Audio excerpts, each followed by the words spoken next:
people, either you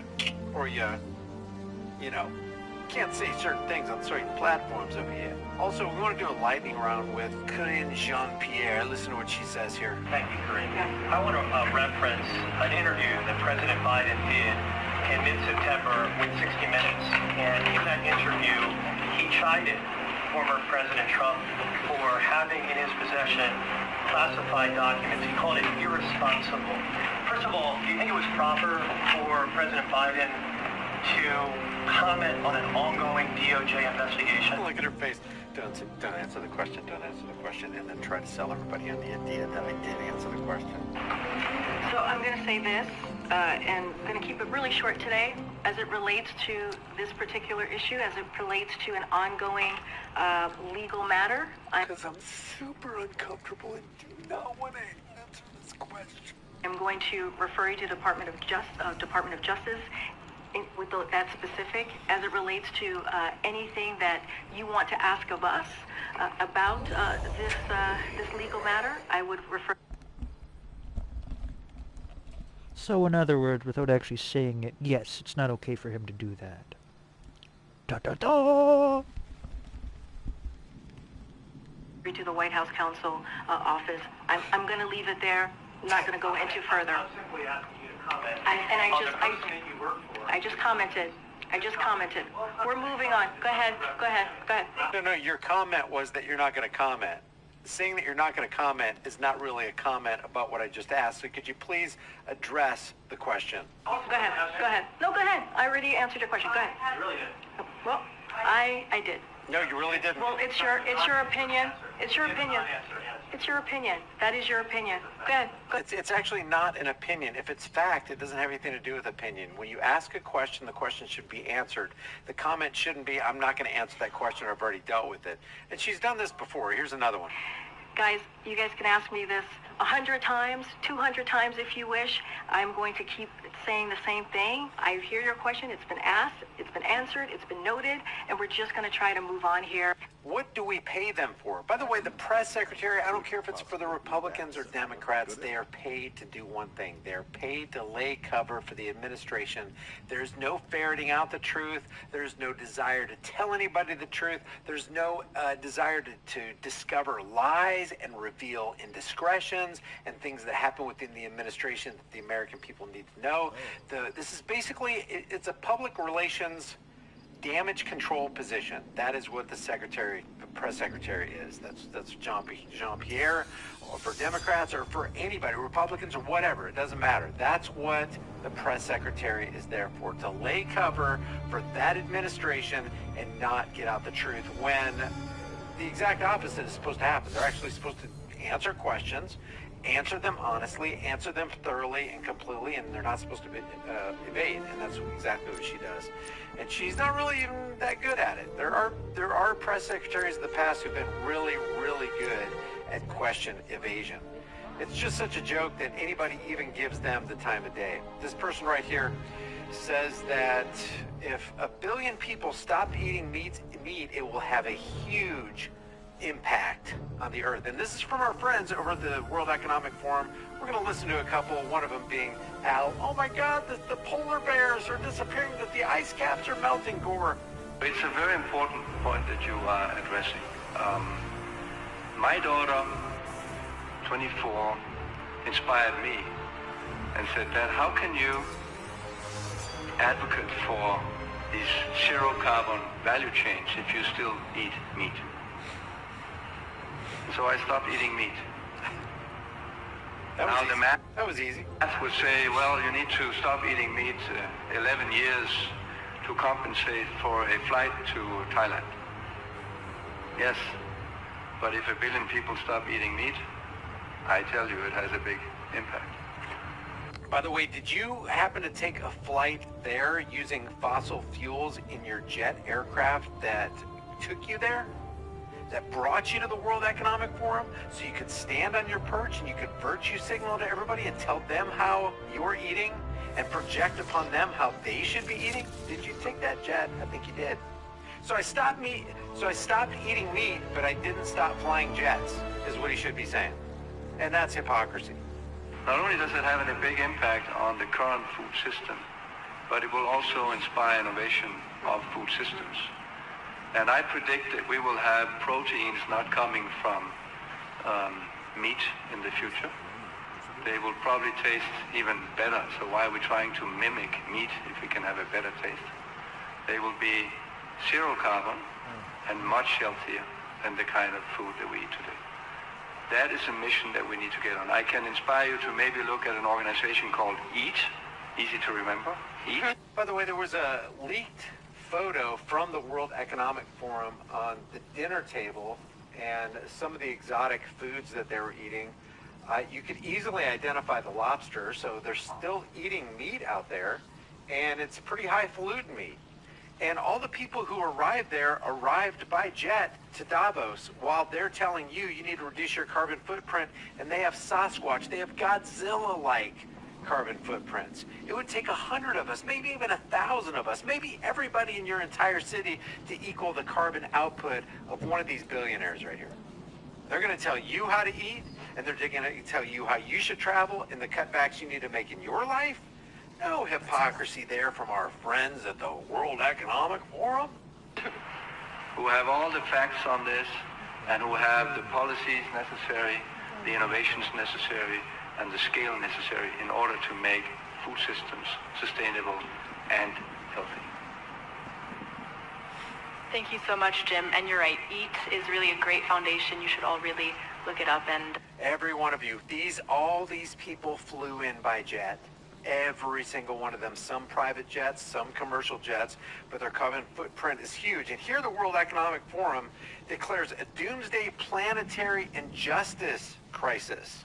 Dear friends, scientifically, this is not a climate crisis. We are now facing something deeper. Mass extinction, air pollution, undermining ecosystem functions, really putting humanity's future at risk. Take this seriously, guys. These people know what they're talking about.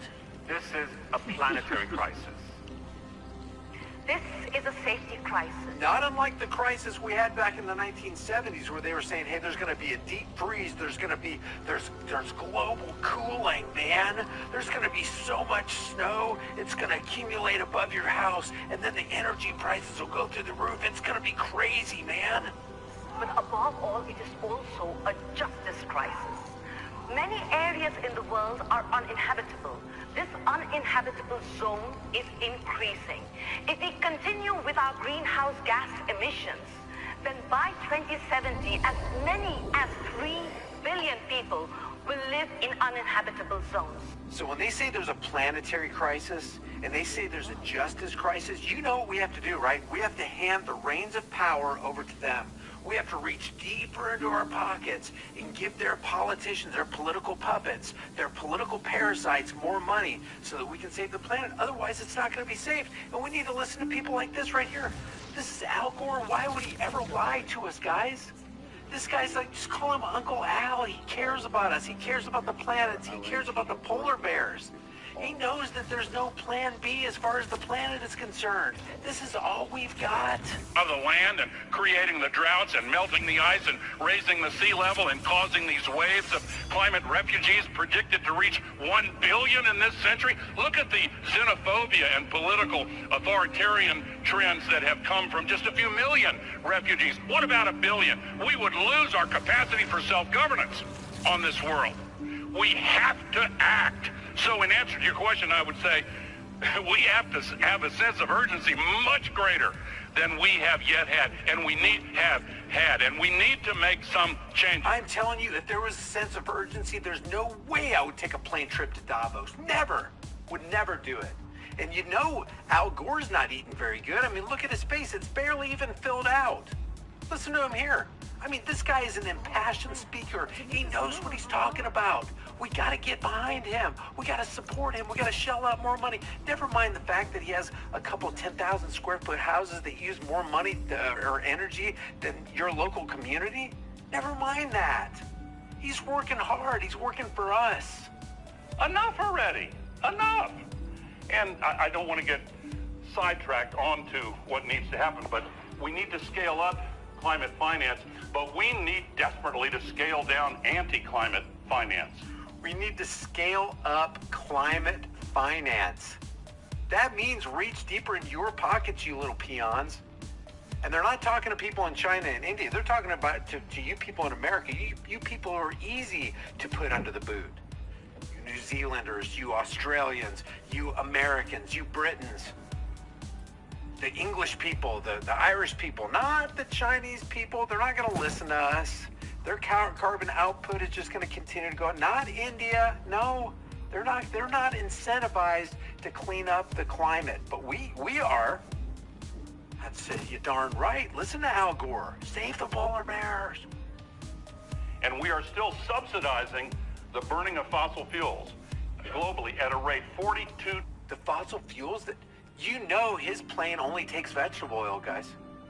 It's totally sustainable. It probably runs on solar power. 100%, man, 100%. This guy's not kidding. He walks the walk as he talks the talk.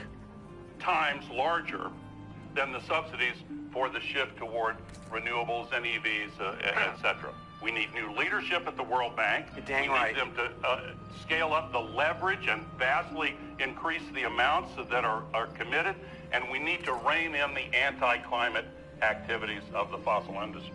Rein it in. Censor them. Get rid of them. Initiate cancel culture on them. Reduce the finances of them and increase the financial capacity and capability of us at the World Economic Forum.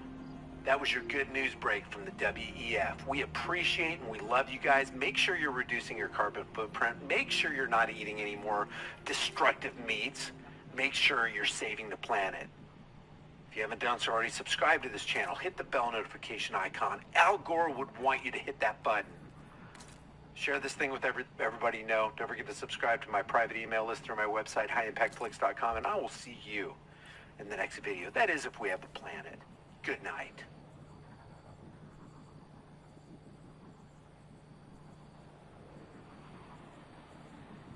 The newsfeed is just a cover for the war call.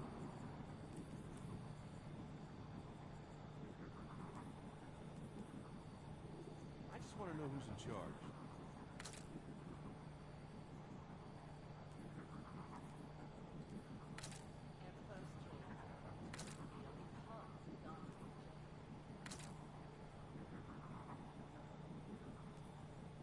Good for him.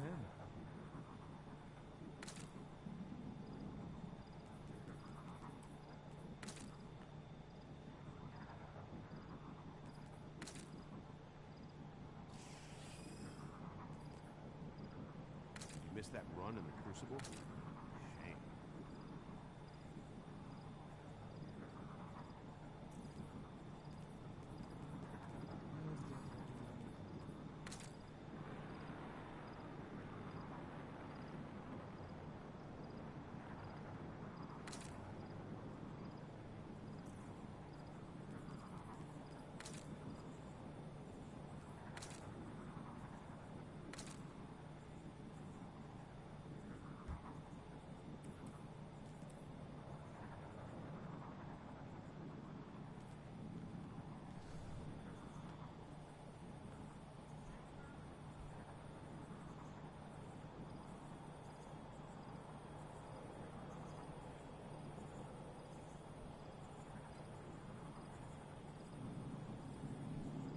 According to authorities, Alec Baldwin will be criminally charged by New Mexico prosecutors for the 2021 fatal shooting of cinematographer Helena Hutchins on the set of the film Rust.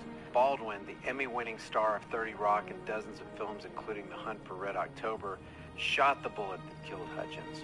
Baldwin said he, quote, didn't pull the trigger in an ABC interview. It wasn't in the script for the trigger to be pulled. Well, the trigger wasn't pulled. I didn't pull the trigger. So you never pulled the trigger? No. I would never point a gun at anyone and pull a trigger at them, never. An FBI forensic expert obtained by ABC News uncovered that despite Baldwin's denial, the gun could not have gone off without the pull of a trigger. Baldwin and the movie's armorer, Hannah Gutierrez-Reeves, each will be charged with 2 counts of involuntary manslaughter. One of the counts is for involuntary manslaughter, in which prosecutors will have to prove that there's underlying negligence This is a fourth-degree felony that carries a sentence of up to 18 months in jail and a $5,000 fine. The second charge is for involuntary manslaughter in the commission of a lawful act, a more severe charge which requires proof that there was more than simple negligence involved in a death. This charge includes a firearm enhancement, which adds a mandatory penalty of 5 years in jail. Rust Assistant Director David Halls signed a plea deal for the charge of negligent use of a deadly weapon, resulting in a suspended sentence of 6 months of probation. Andrea Reeb, the special prosecutor on the case, said in a statement on Thursday, if any one of these three people, Alec Baldwin, Hannah Gutierrez-Reed, or David Halls, had done their job, Halyna Hutchins would be alive today. It's that simple. She said, quote, the evidence clearly shows a pattern of criminal disregard for safety on the Rust film set. Still no comment from Baldwin's attorney. Through lawyers, relatives of Hutchins thanked authorities for pursuing the charges. Attorney Brian Panish said, it's a comfort to the family that in New Mexico, no one is above the law. We support the charges, will fully cooperate with this prosecution, and fervently hope the justice system works to protect the public and hold accountable those who break the law. According to the documents obtained by the New York Post in September, the DA's office had been waiting to review evidence from an FBI investigation since October 2021 after the accidental shooting took place.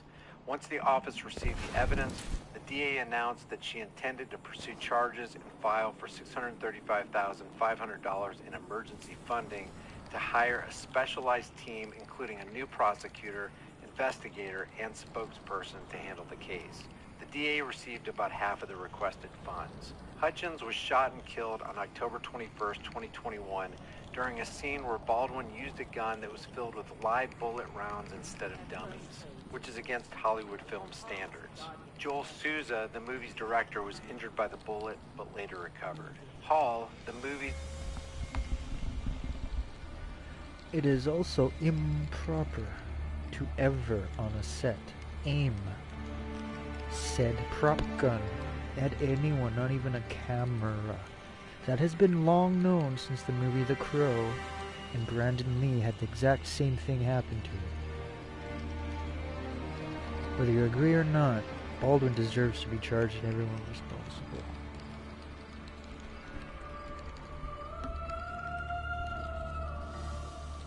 Assistant director admitted less than a week after the shooting that he had not properly checked the gun for safety before handing it to the film's armorer, Gutierrez-Reed, who would pass it along to Baldwin for the scene.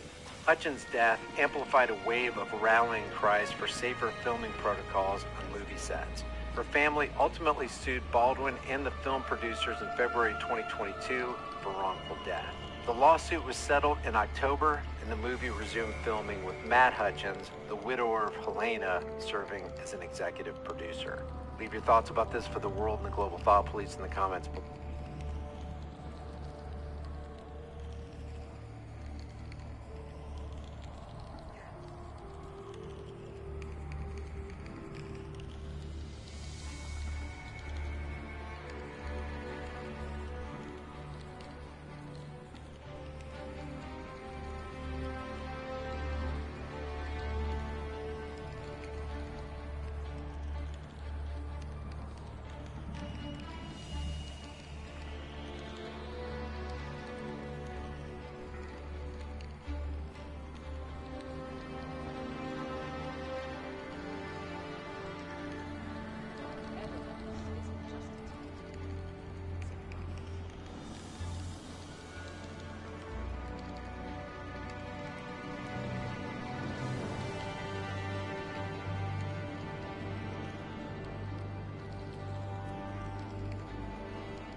Call this piece advertising.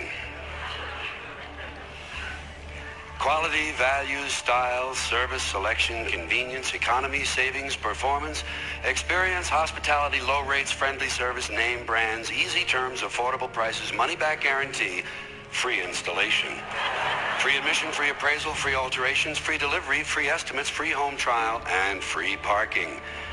No cash? No problem.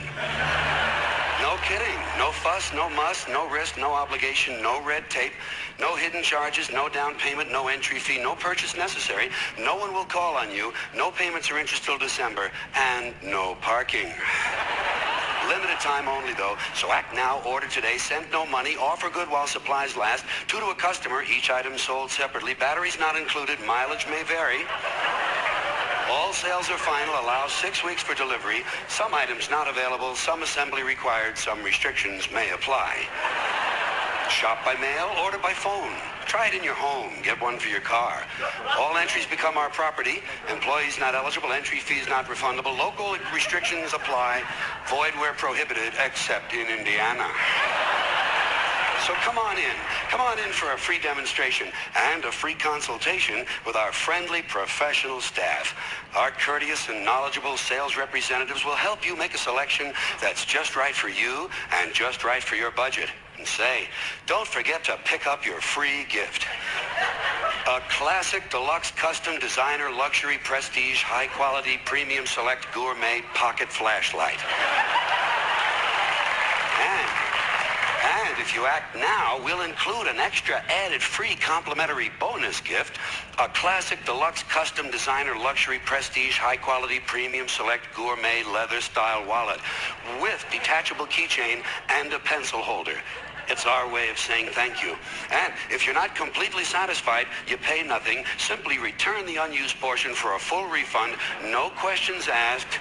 It's our way of saying thank you. Keep your free gift.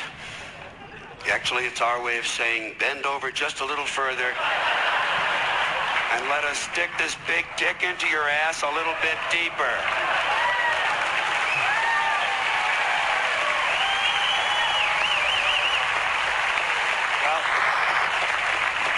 You know, whenever you're exposed to advertising in this country, you realize all over again that America's leading industry is still the manufacture, distribution, packaging, and marketing of bullshit. High-quality bullshit, world-class designer bullshit, to be sure. Hospital-tested, clinically proven bullshit, but bullshit nonetheless. And it always amuses me that so many people seem to think that bullshit only comes from certain sources. You know, advertising, politicians, salesmen. Not true. Bullshit is everywhere. Bullshit is rampant. Parents are full of shit. Teachers are full of shit. Clergymen are full of shit. Law enforcement people are full of shit. The entire country is completely full of shit.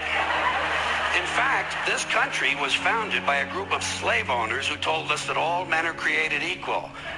That is what's known as being stunningly full of shit. And you know,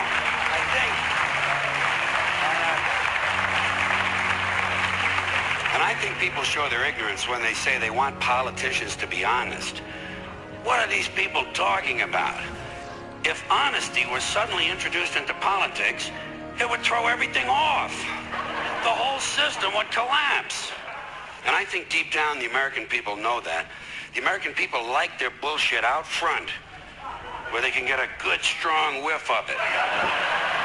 That's why they re-elected Clinton. Listen, Clinton might be full of shit, but he lets you know it. Dole tried to hide it. I'm an honest man. Bullshit.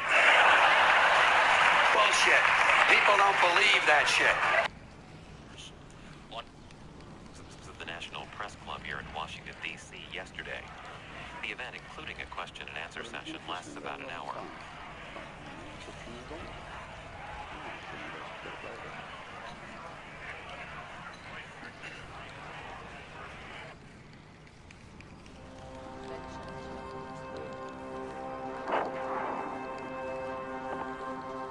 It's two.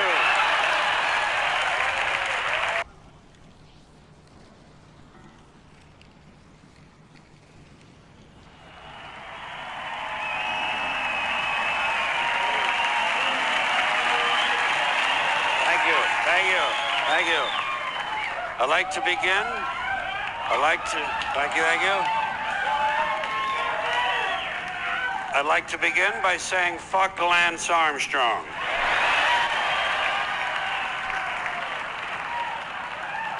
Fuck him and his balls and his bicycles and his steroids and his yellow shirts and the dumb empty expression on his face. I'm tired of that asshole. So, the Twitter files got released recently. Yes, those Twitter files. You know the ones talking about how they very intentionally covered up the Hunter Biden laptop story at the end of 2020. Something that we already knew about, but now we actually have the evidence to prove for certain that that's absolutely what they did. So we'll be going through that in a moment. First, I'd just like to draw your attention to a recent video that Carl did on the website that I think is also available on our YouTube channel, lotusheaters.com, which you should definitely subscribe to if you're not aware of that one. This one is about reality against abstraction, and Carl talking about how ideology, you know, everybody's ideological in one sense or another, but most people live within such deep layers of ideology that they can only view reality through that lens, which is not necessarily accurate to the concrete reality that we observe. And you can see this through leftists talking about things like racism and how you need to deal with systematic racism to be able to get rid of crime rates in certain neighborhoods. But then when you do that, all of a sudden you see crime rates spike and the reality of the situation hits. And Carl is talking about that and how we all need to start trying to live a lot closer to reality. It's a very interesting video and I recommend you go check it out. You might learn something from that.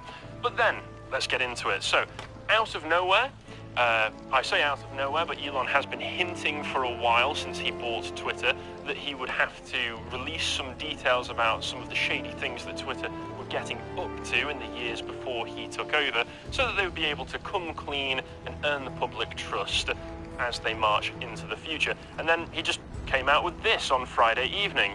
What really happened with the Hunter Biden story suppression by Twitter will be published on Twitter at 5 p.m. ET. Now, it's pretty big news. Not a lot of people were expecting that, and he even responded to himself just with a little popcorn emoji. Go back for me, John, please. Saying this will be awesome, and if you scroll down, we were all waiting deeply in anticipation for this to see what was going to come of it, and then he left us waiting a lot longer than we were hoping for. I know I was sat on the edge of my seat wondering if he'd been Epsteined after he tweeted out saying that we're double checking some facts, so we'd probably start live tweeting in about 40 minutes. It did end up being quite a bit later than the 5 p.m. I think it was probably closer to about 7 o'clock where he was, but the anticipation was over and we did get to see what was going on there. Good things happen to those who can wait, I think.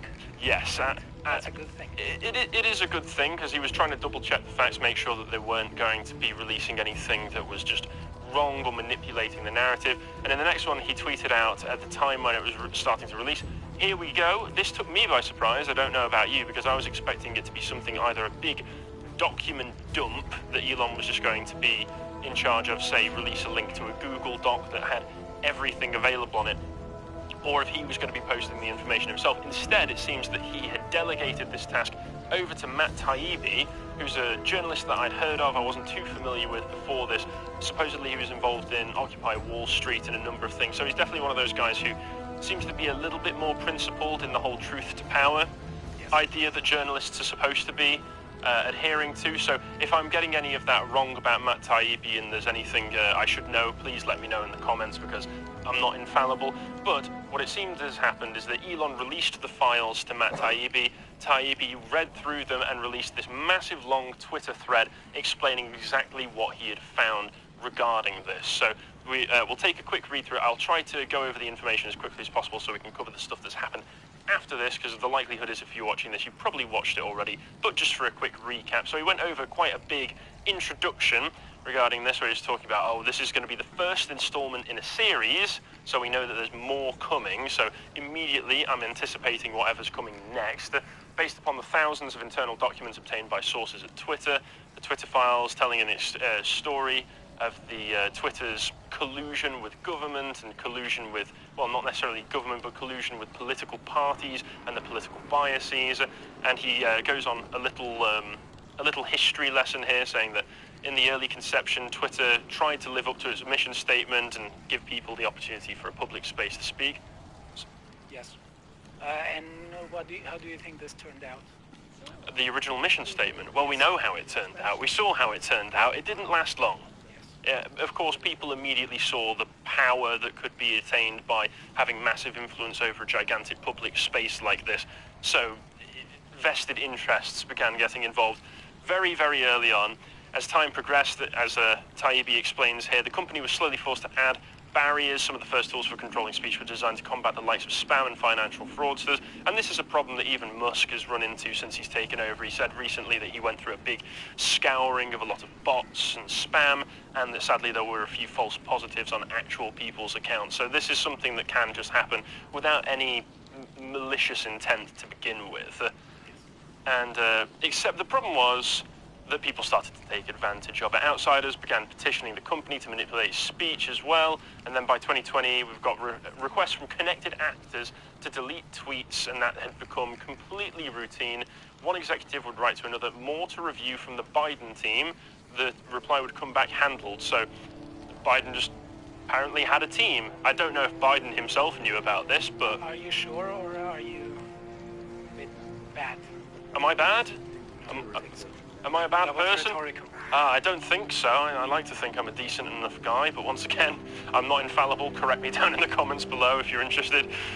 Celebrities and unknowns alike could be removed or reviewed at the behest of a political party, and here we can see an additional report from the DNC, so the Democratic National Convention, just like, can you get rid of these for us, please? No problem. And they were trying to get rid of real James Woods. That's the former actor. I don't think he's starred in anything for a while because he was cancelled for his political views, because he was one of those rare things, a conservative in Hollywood.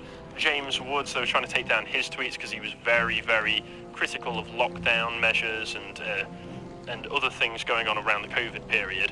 Hollywood does have a history of going after conservative politicians. Oh, absolutely. I can remember Bruce Willis or Charlton Heston before. Bruce Willis? I wasn't aware. I think so, yes. I wasn't aware of anything to do with him. That's very interesting. But yeah, Hollywood's infested with communists anyway, and even those who are probably a bit more based don't seem to have any room to be able to speak up if they want to maintain their career.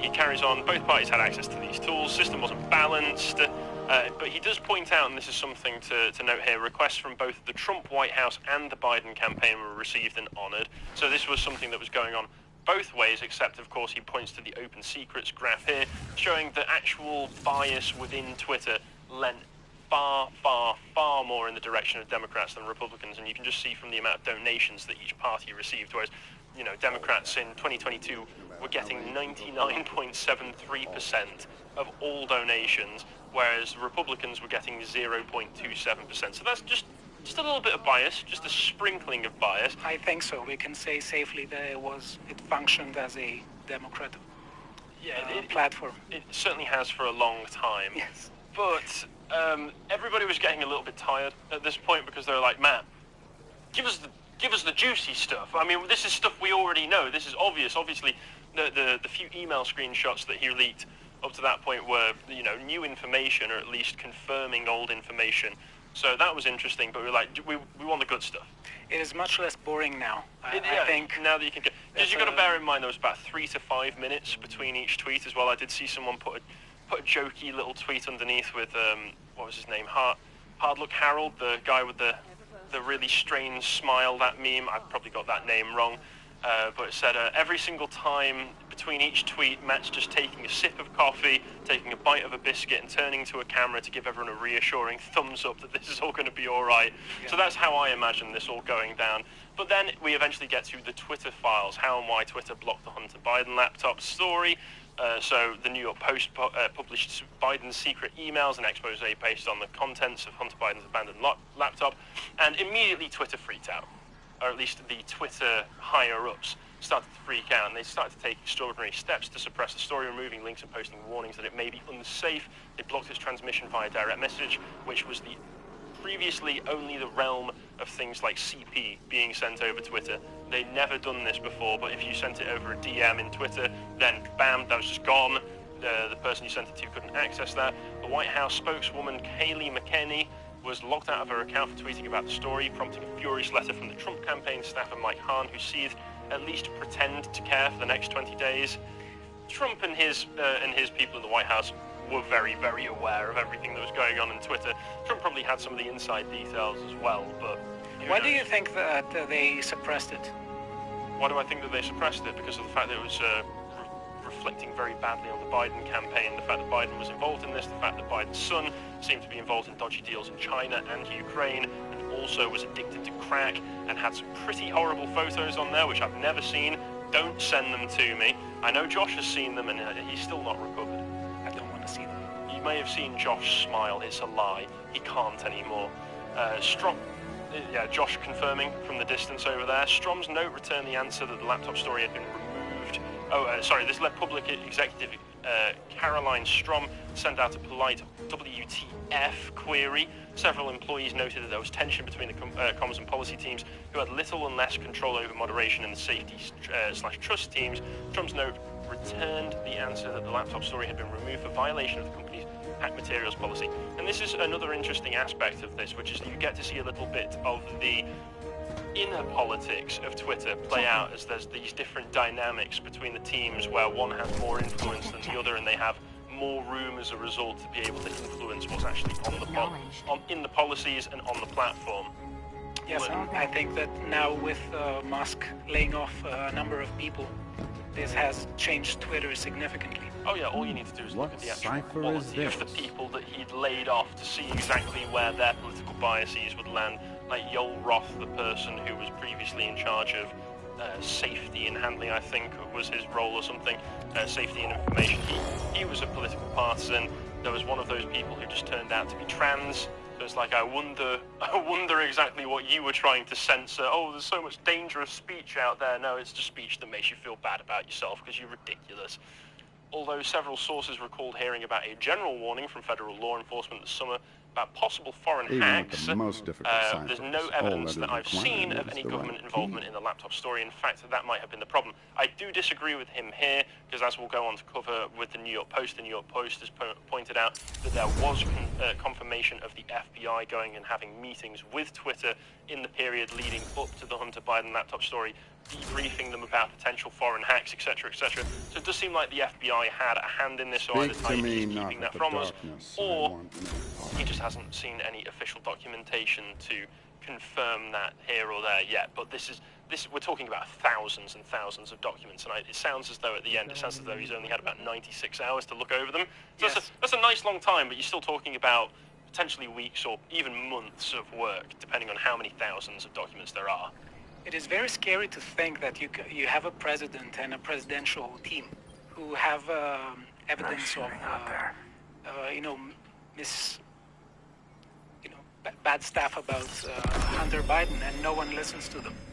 And if you say that there is FBI involvement in it, it sounds a bit scary. Well, it is scary, because this is what's been going on for a long time, is that organizations like Twitter are a very convenient, private way of the US government being able to get around any First Amendment problems that they would run into. You know, the government can't prescribe speech, but as we were told for so many years, Twitter is a private company. They can do what they want. They don't have to platform you if they don't have to, except they were obviously in collusion with the government, or at least Twitter was acting as a unofficial branch of the government. The decision was made at the highest levels of the company, but without the knowledge of CEO Jack Dorsey, with former head of legal policy and trust Vijaya Gadde playing a key role.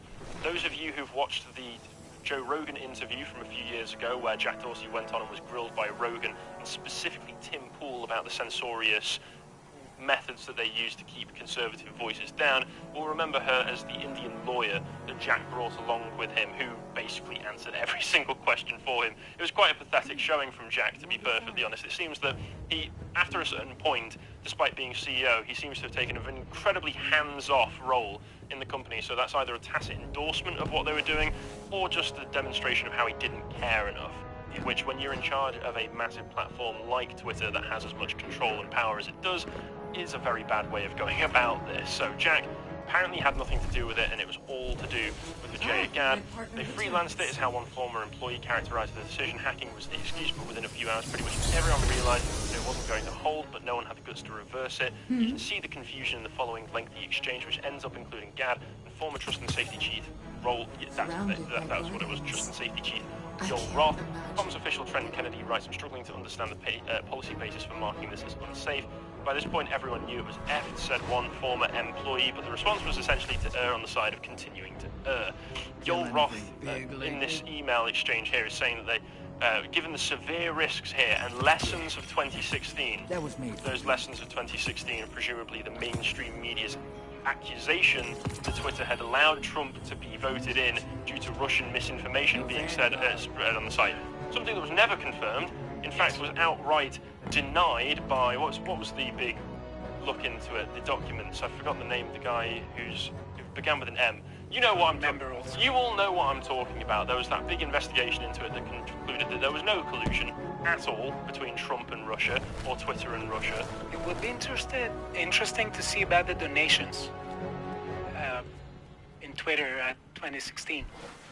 It would be interesting. I think if we made the comparison between. Well, if you scroll back up, I think you can see that in the Open Secrets screenshot that we've got. If you scroll back up for me, please, John, just a little bit further, just up a bit further. Sorry, keep going. There we go. So in 2018, the donation percentages to Democrats was 96.38%, to Republicans 3.62%. So still massively weighted in one side. But even that 3.62% either switched sides between 2018 and 2022, or was just removed from the organisation altogether. Yeah. So if we can carry back on down there, so back to number 27 it was in the tweet thread. Thank you, John. Former Vice President of Global Comms Brandon Borman asks, can we truthfully claim that this is part of the policy, to which former Deputy General Counsel Jim Baker again seems to advise staying the non-course because caution is warranted? I mean, that's just an excuse. That's just a congratulations, I've just given myself an excuse to censor and do whatever I want. Your caution is warranted. Brilliant, so no one can say anything. We should tread cautiously. Yeah, well, I am doing. This is me being cautious. A fundamental problem with tech companies and content moderation, many of the people in charge know and care little about speech and have to be told the basic by outsiders. An example he gives of this is one exchange. On day one, Democratic Congressman Ro Khanna reaches out to Gad to gently suggest she hop on the phone and talk about the backlash regarding speech. Khanna was the only Democratic official I could find in the files who expressed concern. Gad replies quickly, immediately diving into the weeds of Twitter policy, unaware that Khanna is more worried about the Bill of Rights. I mean, you know, Gad obviously doesn't care about the Constitution or the Bill of Rights, so why would she even clock on to that? Khanna tries to reroute the conversation to the First Amendment, mention of which is generally hard to find in the files, when within a day, Head of Public Policy Lauren Culbertson received a ghastly letter and report from Carl Szabo of the research firm NetChoice, which had already polled 12 members of Congress, 9 Republicans and 3 Democrats, from the House Judiciary Committee to Representative Judy Chu's office. NetChoice lets Twitter know a bloodbath awaits in upcoming Hill hearings, with members saying it's a tipping point, complaining tech has grown so big that they can't even regulate themselves, so government may need to intervene. Szabo reports to Twitter that some of the Hill figures are characterizing the laptop story as tech's access Hollywood moment. And continuing, he says, the First Amendment isn't absolute. Szebo's letter contains chilling passages relaying Democratic lawmakers' attitudes. They want more moderation, and as for the Bill of Rights, it's not absolute. So that just goes to show exactly where we all stand in America regarding that. An amazing subplot, continues Matt Taibbi, of the Twitter Hunter Biden laptop affair was how much was done without the knowledge of CEO Jack Dorsey, and how long it took for the situation to get uneffed. Even after Dorsey jumped in, while reviewing Gad's emails, I saw a familiar name, my own. Dorsey sent her a copy of my Substack article blasting the incident, so that's Matt Taibbi. So Jack's like, guys, have you noticed that this is really bad what we're doing? We're kind of being a little bit evil right there. And all of the people who could occupy, if you're going to take, say, Twitter, if you're going to refer to them in the same way that you would like a state, for instance, it seems that these were the deep state operating underneath Jack and not even really beholden to anything that he's talking about. They don't seem very transparent.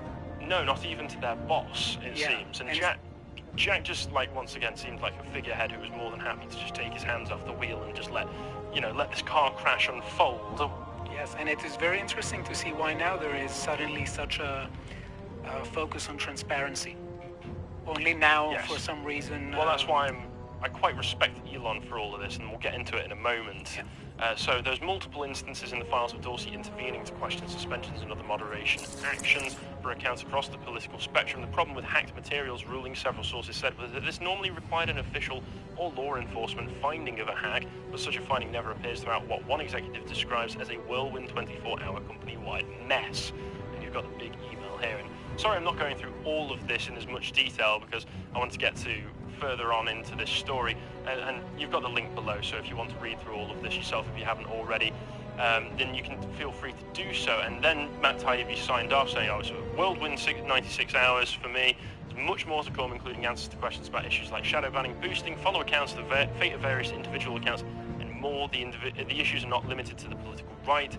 And good night, everyone. Thanks to all those who picked up the phone in the last few days. So thank you, Matt Taibbi, for, posting all of that. That's all we got for now. Elon did later go on to do a live Twitter Space Q&A where there was 1.1 million total listeners tuned in live at one point, and you can find the upload of that recording here if you go to the next one.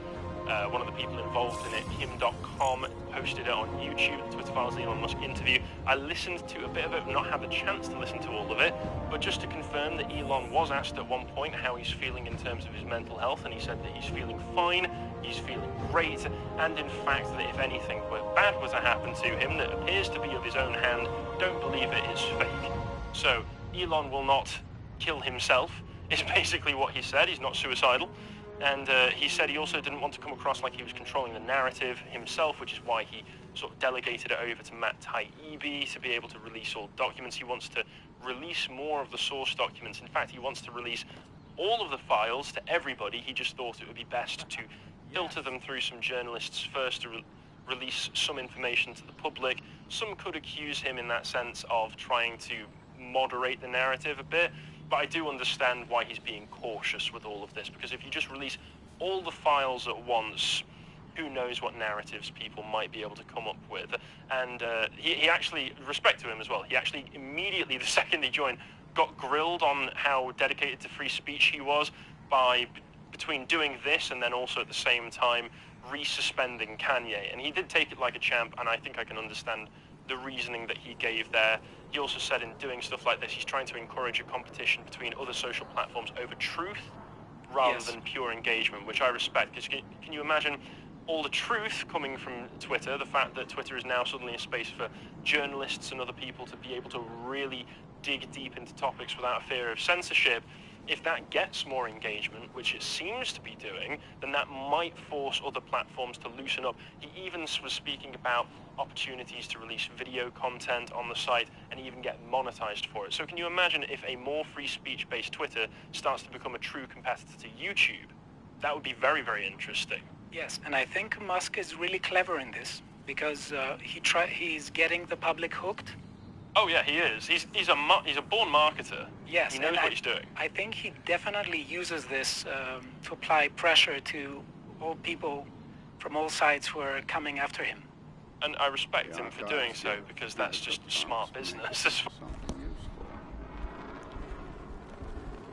I'm gonna have to go Occam's razor and play devil's advocate here. What if, sadly, he's doing the same thing Bill Gates did back after he started shooting Africans with flu shots, and they started to die, and then he started to create Gavi and made a whole new face facade for himself. Now nobody seems to remember about that. I have to ask that, bring that question up, because sadly many people were worried about Elon Musk. He did create all-electric cars after all. He does make the name Tesla for his company and admittedly mocks Nikola Tesla. There's worrisome things about this dude. Don't just be blinded by the good things he's done. What if?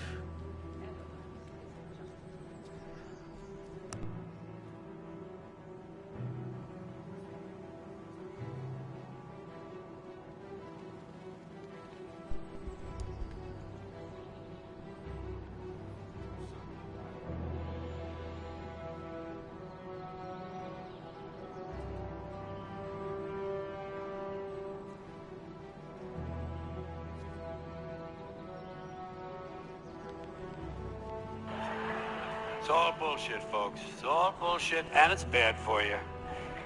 Now, you wouldn't know it from some of the things I've said over the years, but I like people. I do. I like people, but I like them in short bursts. I don't like people for extended periods of time. I'm all right with them for a little while, but once you get up past around minute and a half,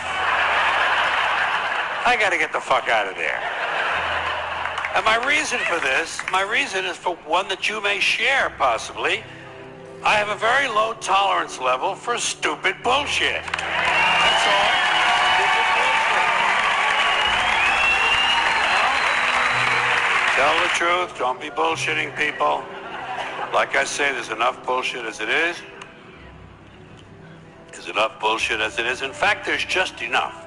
Did you know that? There's just enough bullshit to hold things together in this country. Bullshit is the glue that binds us as a nation. Where would we be without our safe, familiar American bullshit? Land of the free, home of the brave, the American dream. All men are equal, justice is blind, the press is free, your vote counts. Business is honest, the good guys win. The police are on your side. God is watching you. Your standard of living will never decline. And everything is going to be just fine. The official national bullshit story. I call it the American okey doke. Every one of those items is provably untrue at one level or another, but we believe them because they're pounded into our heads from the time we're children. That's what they do with that kind of stuff. They put it in the heads of kids. They pound it in there because they know kids are too young to be able to mount a sophisticated argument against these kind of ideas. And so kids, and up to a certain age, by the way, kids are going to believe everything a grown-up tells them, everything. So kids never learn to question things. Nobody questions things in this country anymore. Nobody questions things. Why? People are too fat and happy. People are way too fucking prosperous for their own good. Everyone's got a cell phone that'll make pancakes and rub their balls now, you know? So nobody wants to rock the boat. And people just gizmo. Americans have been silenced, bought off and silenced by gizmos and toys. And as a result, no one's ever learned to question things. No one questions things in this country anymore. No one questions things. Now, okay.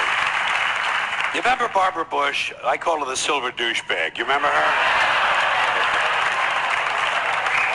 Barbara Bush. She is the mother of Governor George Bush. I call him Governor Bush because that's the only elected office he ever held legally in our country. Okay? George Bush, Governor Bush.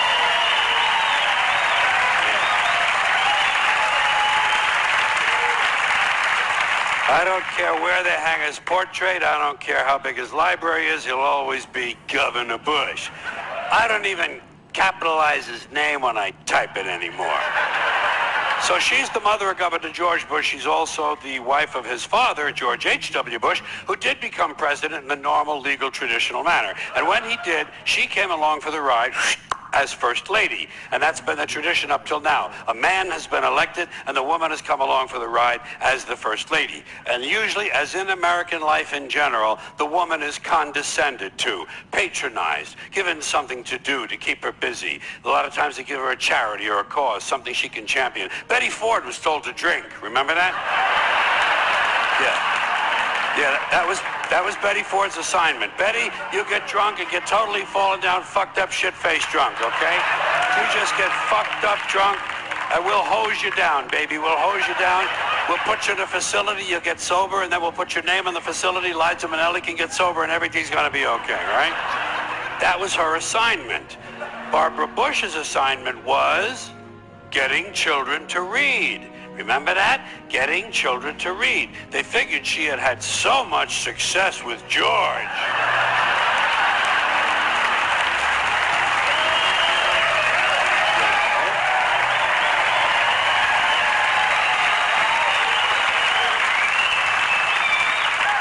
that she would be a natural to get children to read, which misses the point completely. Not important to get children to read. Children who want to read are going to read. Kids who want to learn to read are going to learn to read. Much more important to teach children to question what they read. Children should be taught to question everything, to question everything they read, everything they hear. Children should be taught to question authority. Parents never teach their children to question authority because parents are authority figures themselves and they don't want to undermine their own bullshit inside the household.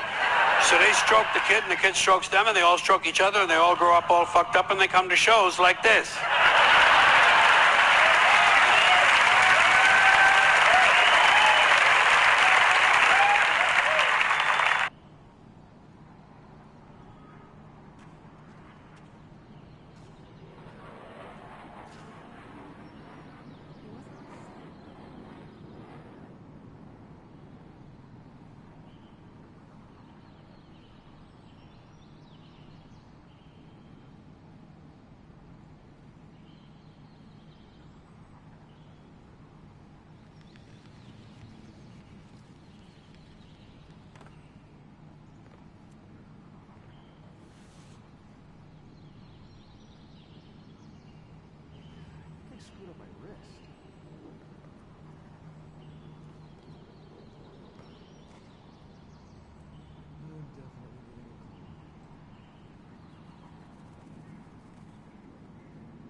worlds of knowledge were lost in the fires of the And every child is born into this world at that higher state of consciousness. It's just they're indoctrinated into this, like you used to call it, a postage stamp mentality with all of these rules and all these things, and then they become the perfect little piece of their organization. But like you said, it's not like we have to get there.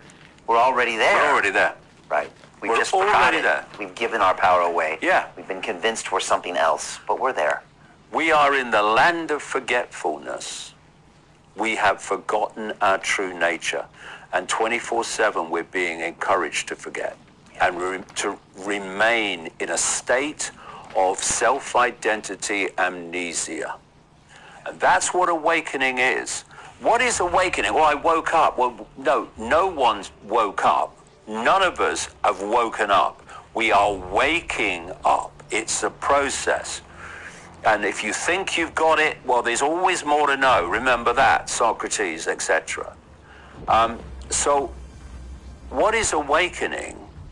It is breaking out of only processing reality through the five senses and seeing that there is more to us than just the body, and then seeing that there is more to us than just the soul if you go that far, and away you go. And what happens is that when you think limitation and you believe limitation and you self-identify with limitation, limitation is a low vibrational state because your perception of self is so limited, so your frequency is limited by your perception of limitation. And so those kind of people, they'll say things like, nothing ever happens in my life. My life's ever so boring. Every day's the same and all that. Yeah, because that's your perception becoming your experienced reality.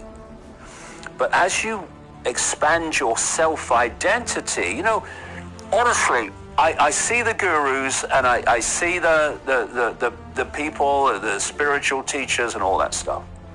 And they so often they make it sound so complex. Oh, you have to go on a quest and you have to do this and you have to do that and then you do this and drink the right tea. I've got no problem with people doing that if they want to do it. But it's complicating a simple process. Self-identity dictates your experience. Simple as that. You think little me, you'll have a little me life. Simple as that. And it goes in other ways too. Why? Because as you expand your self-identity, your sense of the I, and you move to a point where I am a point of attention within infinite reality, then I am infinite reality. As your self-identity expands your sense of self, who you are, so your frequency expands. And as your frequency expands, you're moving into higher and higher levels of awareness, which that expansion of your own awareness, that's where it's taking you. And suddenly you're tapping in to levels of knowledge, awareness, intuitive knowing, insight, which isn't available on the lower frequencies. And what do they do when you tap into them and you say, hey, this is what I've discovered? They say, you're frickin' mad, you're a lunatic, you're dangerous. And all you are is tapping into levels of awareness that they're not tapping into. Not because you're special and more important than them, but you've remembered who you are. You are changing your sense of self-identity, and they are not. So by that it means I am omnipotent, I am omnipresent, I am always here, always being here, forever will be here. Add into that as well next. All-knowing. It's not like these weird, messed up people that are trying to say they're a woman yet they're a man, that kind of crap. No.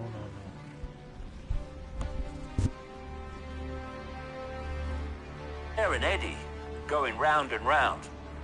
Nothing ever happens in my life. It's ever so boring. Every day's the same.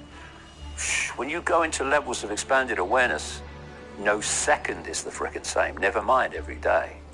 Because you are tapping into levels of insight, awareness, possibility that are only available in these expanded higher frequencies of energy consciousness.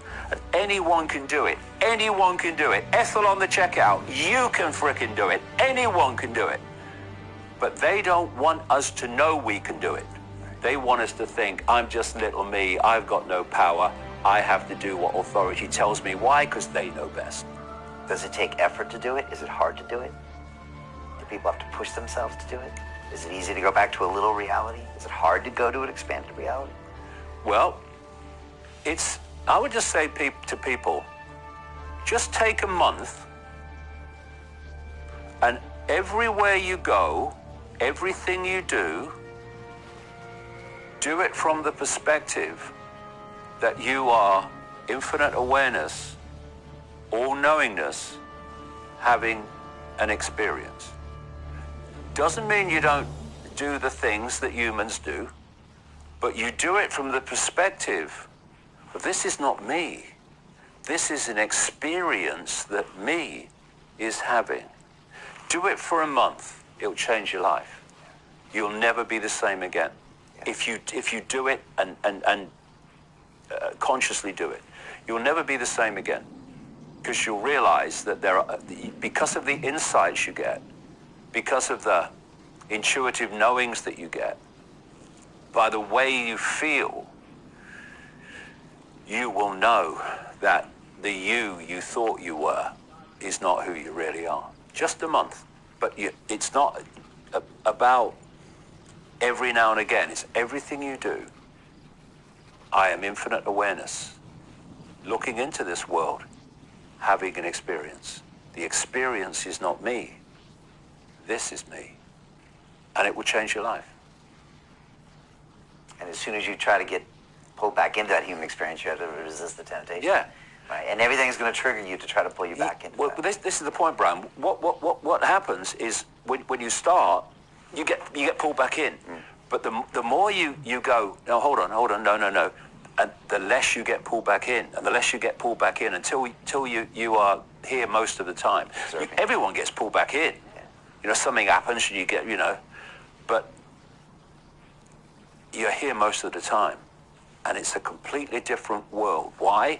Because you are actually looking into this reality from another reality when you get to that level of expanded awareness. Right. And that's how we escape the trap. That's how we escape the trap. And if people think we do it by stockpiling weapons and fighting the enemy, that's just what they want. It's just what they want. It's very much on the basis of electricity. Electricity needs polarities. It needs the positive, it needs the negative. And in the cult's version, this simulation version, it needs the imposition and it needs the resistance. Then they got you in the battle. That's where they want you. But if you don't resist, you just don't cooperate. If you don't fight back, you just don't cooperate. Because if enough people don't cooperate, there's nothing they can do. What do they become? They become one hand clapping. Because there's no resistance making the electrical circuit which empowers them. What you fight, you become. Instead of that, just don't cooperate with it. Don't fight it. Just say, no, not doing it. Not doing it. Nope, not doing it. If enough people do that, it's over. The greedy bankers are about to do it again.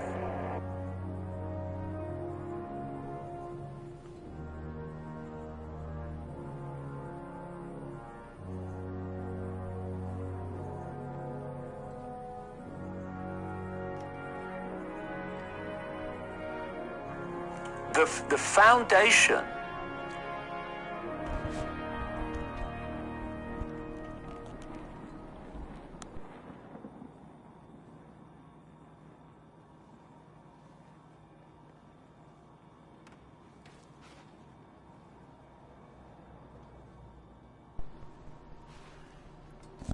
those that hold to light, those that cling to dark, all are kindred within the Force.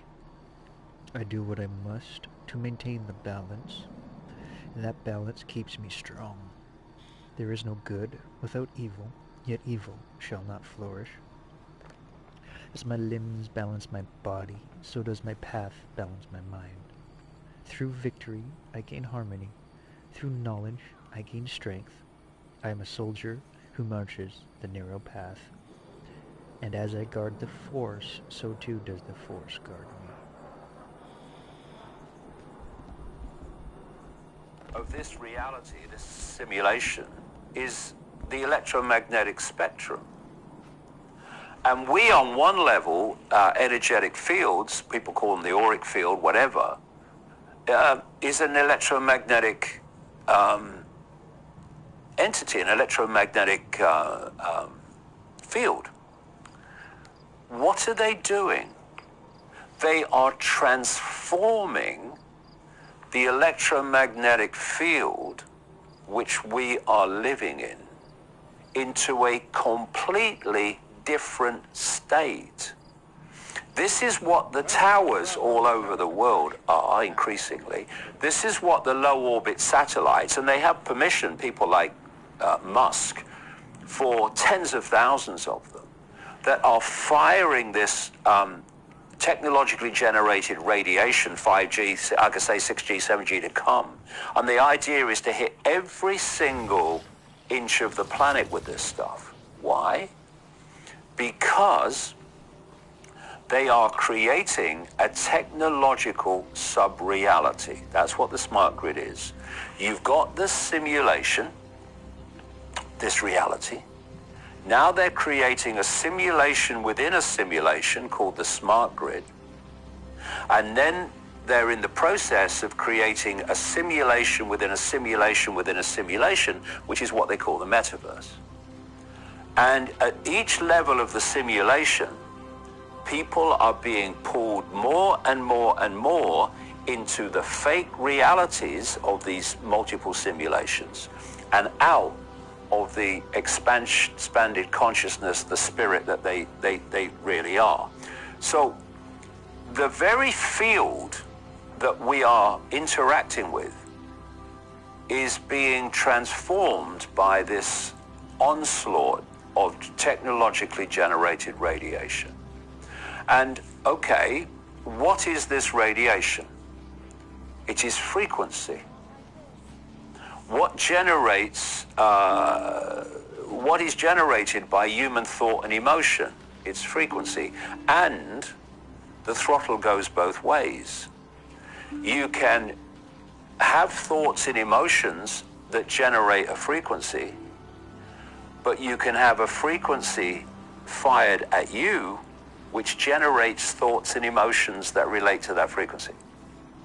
So if you're in an electromagnetic field, a technologically generated electromagnetic field, if they fire the right frequencies through that field, they can make you depressed, they can make you anxious, they can make you fearful. What does that mean? They can hold you in a low vibrational state, which means you never get out of here. And so what we're seeing are these different levels of illusion that are being introduced, and the whole reality that we're experiencing is being transformed. And part of that transformation, I said earlier, the body is part of the simulation that interacts with the simulation and connects us with it. Well, as the new simulation, the smart grid, the simulation within a simulation is created. Within a simulation, within a simulation. Why do you need those inside of each other? Okay. What if you're in a maze within a maze within a maze? You've got to never getting out. You've got to suss the first maze, right? Before you suss there's a second maze. You've got to suss the second maze before you suss there's a third maze. So basically, it's a level of perceptual bewilderment and distortion and misdirection that is designed to keep you permanently not understanding who you are, where you are, and what you're experiencing. And the fact that they're introducing these other simulations within a simulation actually tells you how fearful they are that humanity is starting to awaken. So they're trying to, you're starting to suss this trap, so we'll create another one, we'll create another one. And if you are living your life through the metaverse while you are also within the smart grid, while you're also within the greater simulation, what frickin' chance have you got here of understanding what the hell you are or what the hell is going on? You've got no chance. And you know, there's things that like I say, that tell you whether something's positive or not. Does Gates support it? Does Zuckerberg support it? Does Bezos support it? Does Klaus Schwab and the World Economic Forum support it? Well, they all support the frickin' metaverse. They all support the smart grid. They all support... This is the thing. It's like Tony Blair in this country. When they open their mouth, the cult is speaking. If you want to know the agenda, listen to what Gates wants, Schwab wants, Blair wants. Blair's a gopher within a gopher, but he's articulating the agenda. They're telling you what the plan is by what they say must happen. And so anything they support is not good for humanity, simple as that. And so, again, we're looking at these different simulations within a simulation. They're after this. They're after perception, confusing perception. If you are, as people like Ray Kurzweil at Google, this Google executive futurist, is saying, and others are saying, because like I said earlier, they've moved from hiding it to selling it now, because it's coming in, so they can't hide it anymore. They've got to sell it. And what Kurzweil has been saying for some time, it's been in my books for ages, is that by 2030, which is a massive year, which keeps coming up for all these different agendas, 2030, by 2030, they're going to start to connect the human brain to AI. And in Kurzweil's words, not mine, from that when that connection's made, AI will do more and more of human thinking until human thinking is basically negligible. In other words, the human mind, as we know it, is replaced by AI, at which point they do not have to manipulate our perception anymore through control of information and what have you. It's going to come direct through AI. And one of the things that's in these fake vaccines is nanotechnology. Nanotechnology is meant to connect us to the smart grid, to this technological sub-reality being fired at us from the sky and mass all over the place. So if you are, if you're trying to isolate your entrapped, simulation-entrapped consciousness from its greater, infinite, eternal spiritual self, spirit self, then you want this level tapped in to a fake reality that thinks it's real. Now, you've got the greater simulation, but now you've got another simulation, which is the smart grid.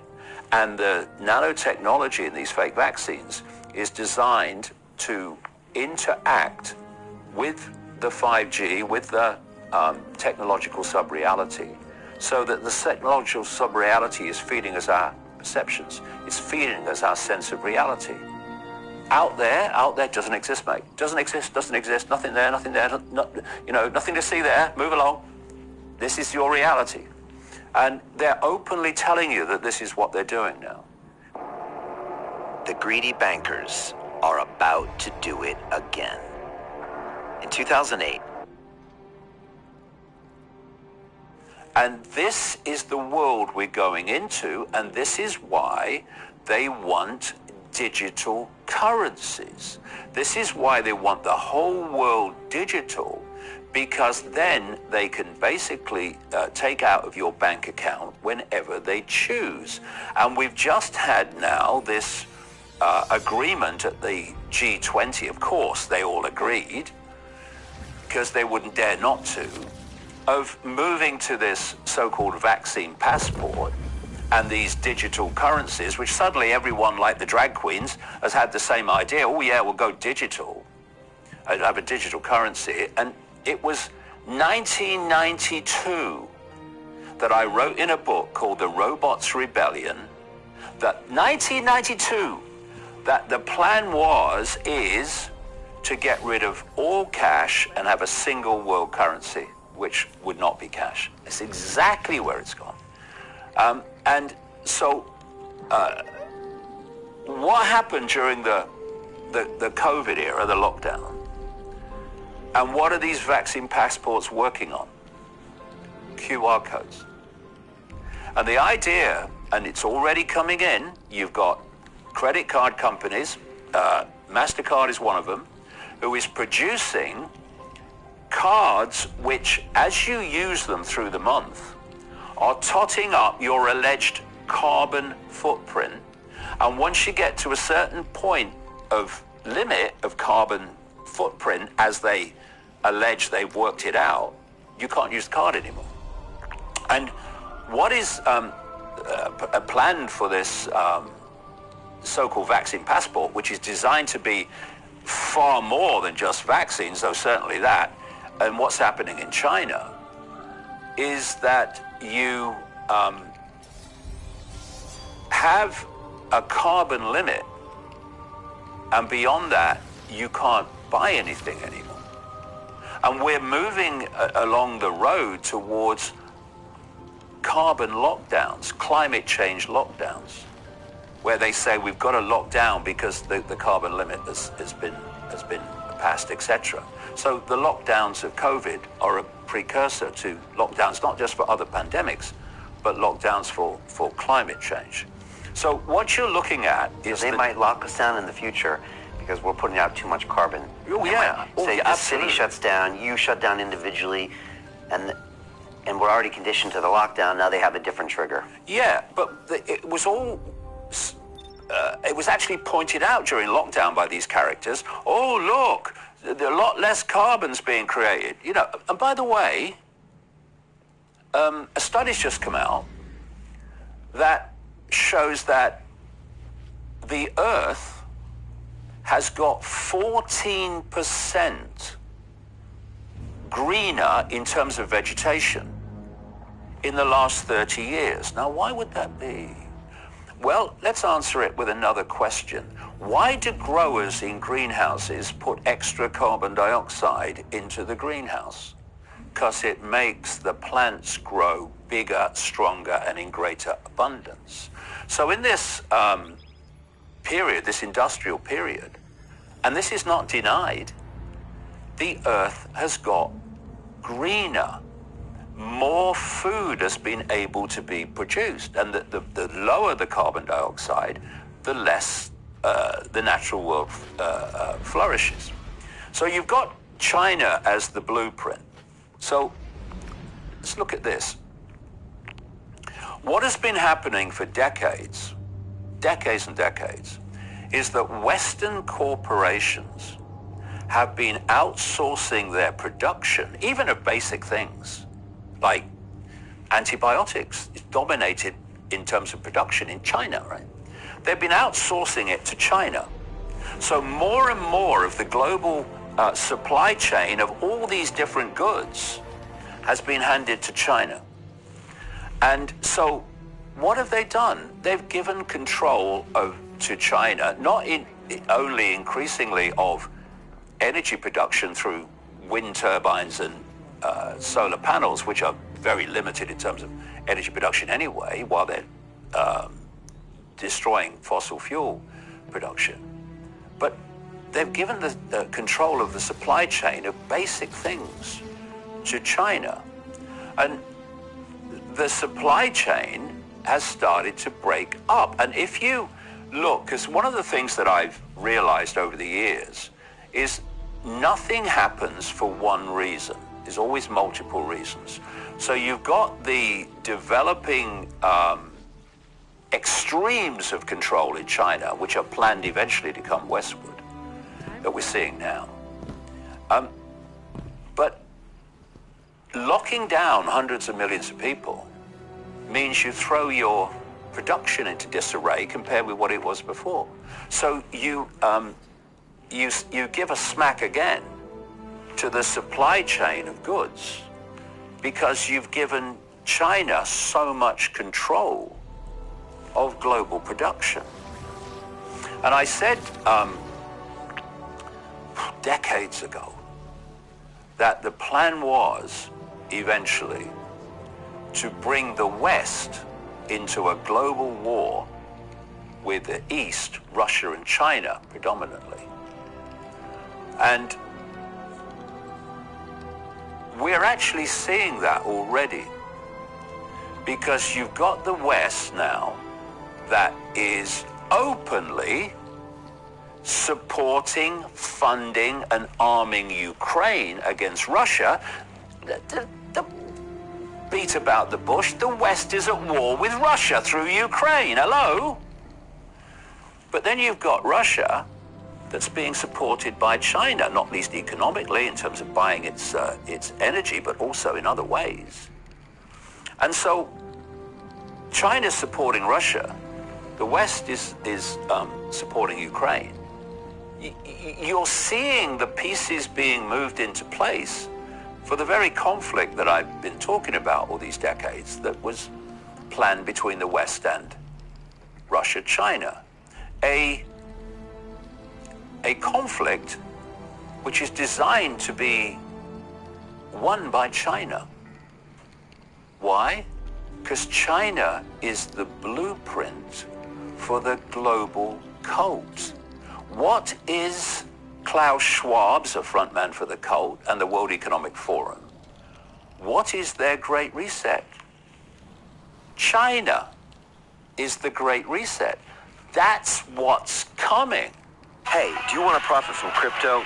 Then join my thinking to myself. What's different? Okay.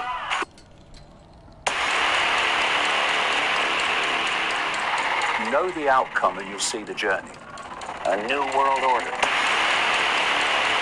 This whole conspiracy to enslave humanity is a psychological game. You're not going to sell a tyranny by telling people it's a tyranny. The outcome is that they want to connect the human brain to artificial intelligence, so artificial intelligence becomes human consciousness. All roads lead to hell here, David. They do, but if you think they lead to heaven, you're gonna take that road. Freedom to speak means freedom to say things the authorities don't want people to hear. I will not be shut up. Yes, they'll silence me. They can ban me from Australia. They ain't going to stop me saying what I believe is right. Are you anti-Semitic? And we saw this 30 years ago on The Wogan Show. You spoke your truth. They're laughing at you. They're not laughing with you. You're never finished in life until you admit that to yourself. Never. You get the carrot if you conform to the herd. You get the stick if you don't. I've taken the stick for 30 years, and I can tell you, it don't hurt. Unless you choose to believe it does.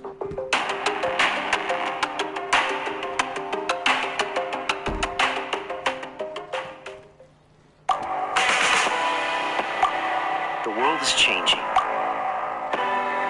Inspiration is everywhere. It has never been so easy to connect, share, and bring people together. We're learning from others and finding the best in ourselves. challenging our beliefs, sharing our vulnerability,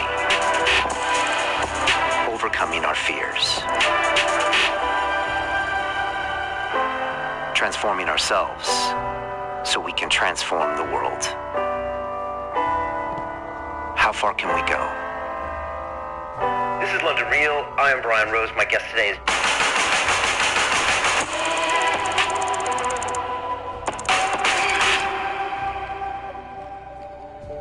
Let's face it, David Icke is a legend.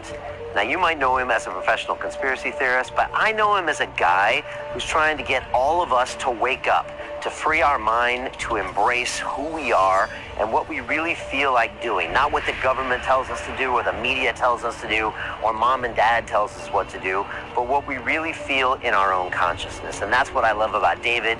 He came to talk about his brand new movie called Renegade, about his life story, about his recent ban from the continent of Australia because of what he talks about. People that paid tickets to hear him speak.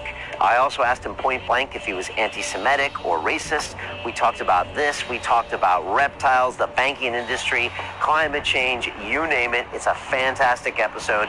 Make sure you watch the end because you'll be surprised at some of the things we cover. But I know you'll enjoy, again, David Icke, and he's also got a new book coming out. This is London Real. I am Brian Rose. My guest today is David Icke, the English writer and public speaker, known since the 1990s as a professional conspiracy theorist, calling yourself a full-time investigator into who and what is really controlling the world. As a former footballer, BBC Sports television presenter, and spokesman for the Green Party, your interview on Terry Wogan's show in '91 turned you from a respected household name into a laughingstock across the country. Now, you're the author of over 20 books and over 10 DVDs, have lectured in over 25 countries, speaking live for up to 10 hours to huge audiences, filling stadiums like Wembley Arena. Your new movie, Renegade, is the first ever feature film about your life and work. David, welcome back to London Real. Thank you. Delighted to be here. Fantastic to have you back. Tell me about this movie. Why now? And what was the purpose of making a movie about your life and your work? Well, it came out of nowhere. It wasn't that you sat around a table and said we ought to make a movie. I'm just getting on with my life, doing what I normally do. And then this offer came from America to make a movie about my life. And we shot it in about 4 countries. And yeah, it's about my life. But like everything that I do, I want the information out there, the stuff that I've been uncovering and communicating. So the central theme is, yeah, this is David Icke's life, but it's packed with information that that will stimulate a lot of new people, I hope, who watch the movie. Oh, what's all this about? They'll watch a movie, they wouldn't come to a talk or read a book. It will stimulate their interest in, actually, the world's probably not like we thought it was. You know, it goes into the nature of reality, it goes into the whole, global political, economic conspiracy. And I was very pleased with it. I had nothing to do with the editing of it. I just saw it when it was finished. But it was kind of put together in the end, by people that were quite new to the information. And that was good because it was edited in a way that's very accessible to people who are new to this, as well as, people who know all about it. It's also, got lots for them as well. Yeah, I'm really glad you did that, and it shows. Because sometimes when people edit their own work, it's like an echo chamber. Yeah. And you miss that people don't know the backstory. They're new to these concepts as well. But it feels to me like the world is aching for this information. And they're looking for answers to all these problems in the world. Are you feeling that more than ever? Oh, big time. You see, I started a world speaking tour, which is kind of ongoing, in 2016. And I did it for a specific reason. That reason. I was looking around and observing people and observing events, and it was very clear that although there was not, this vast number of people that were saying, oh, there's a conspiracy or whatever, they were uncomfortable about the world. They were uncomfortable about what was happening. They couldn't articulate why they were uncomfortable, but they didn't like it. They felt uneasy about it. And so I started out on this speaking tour to basically say to those people, this is why you're feeling uneasy. Because this is why these events are happening. They're not random. They're happening by actually long-planned design. And when people hear another explanation of the world, which instead of presenting the world as a series of random dots, but actually connects them and says that's happening because of that, and that's happening because of that, and that's connected to that, and that's connected to that, and this is where they're all leading us, it's extraordinary to see the lights go on. And people go, actually, this makes far more sense than what I've got from the mainstream media. So it is a time of great challenge, because this thing is moving, not least into the technological level of control. But, there's such a difference between what you see in the mainstream, what you see coming from people who dominate the microphones, and what you get when you talk to people in the general population. They do not see the life the same way. And so although if you only watch the mainstream media, everything seems so bad, and oh my goodness, look where the world's going, away from the cameras and away from the microphones, there is a vast awakening going on. There absolutely is. Not, that people just awaken to it all, but this awakening of being open to other explanations that they weren't open to before. And I've been a kind of barometer of this, because, over the last 30 years, I've seen the whole thing unfold. When I started out, of course, I had mass ridicule, but also mass lack of interest. You talk to a handful of people, you talk in people's front rooms, the interest was that small. But not now.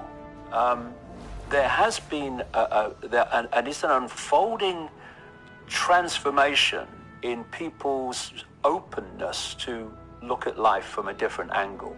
Not least because the more they observe the real world that they're told to believe in, the less sense it makes, the more ridiculous it is. So there has to be other explanations, and people are more open to them. So there is a psychological revolution going on, which is not obvious if you only watch the mainstream media, but it's happening. I've never seen anything like it.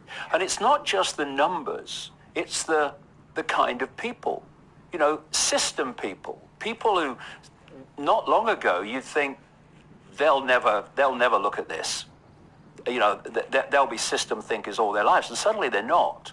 Suddenly they are questioning and looking at life from a different angle. So there's much to be positive about, as well as much to be concerned about, because this is moving fast now. Is that an intuition, something inside of them that just says, wait a second, something's not right here? And does that give you optimism for the human race when you see people showing up? Yeah, I mean, the thing is, something's not right here. It basically sums up what I've been describing. It's they look at the world and they're uneasy about it. There's something not right here. I don't like the way this is going. Because, of course, what they're seeing now more and more is their ability even to express themselves being censored. They're seeing the censorship reaching outrageous levels now. And that will obviously make them feel uneasy. They are experiencing political correctness, which is just a massive form of censorship. Political correctness is very simple. It's manipulating the target population to silence itself. And so you've got, again, this people on the microphones and the general population chasm of difference can be seen with political correctness. You listen to the microphone people in the mainstream, and political correctness is a good thing.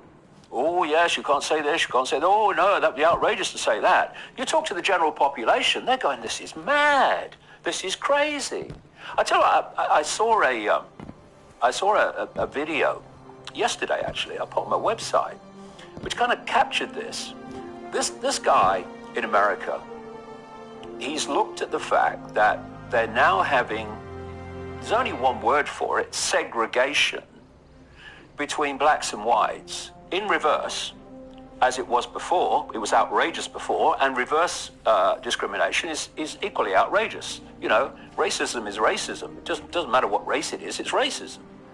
But anyway, and so they're having segregated graduation ceremonies, segregated housing on campus. So he goes onto campus, and he interviews white students. And he asks them what they think about it. And they say, oh, it's a good thing. Oh, it's absolutely right. Yeah, so yeah, I agree with that. Yeah, so we should have that. Then he goes out in the general population and he interviews black members of the public and asks them the same question. What do you think about this segregation on you? And they're going, well, it's segregation, isn't it? It's what we had. We don't want that. It's ridiculous. So you had this situation where the political correct mindset on campus was saying segregation is okay. I don't think it is, whatever form it takes. And the people that's supposed to be benefiting from the segregation in the general population saying, well, this is crazy, because there is this massive, it is a chasm that's opened up between what is termed the progressive mindset. I think it's anything but progressive. I think it's regressive, which is obsessed with political correctness and self-identity and identity politics. And the general population of all colours and creeds who are looking on, who don't have the microphones and don't get in front of the cameras except rarely, going, this is crazy, man. This is, what's happening? What do you mean you can't say this, you can't say that? That's crazy. And it's that group of people, the great majority among the public, who are open now to looking at the world in a different way, because they're open to explanations of why the world is becoming so utterly insane. And why did it become that way? How come we've come into this politically correct society, and why is everybody very busy being offended all the time? Right. We've got 5 hours, have we? Right, because there is a process here. When you sweep away the layers of propaganda and the way things are presented, you start to see the connections and you start to see where it's going. I have this phrase that I use in the talks and one or two of the books. Know the outcome and you'll see the journey. What I mean by that is, if you don't know the outcome, where the world is being taken and why, but certainly where, then daily events appear to be random. This event happens, that event happens, that event happens, and there appears to be no pattern to them. Because, well, they're just random events, they just happen.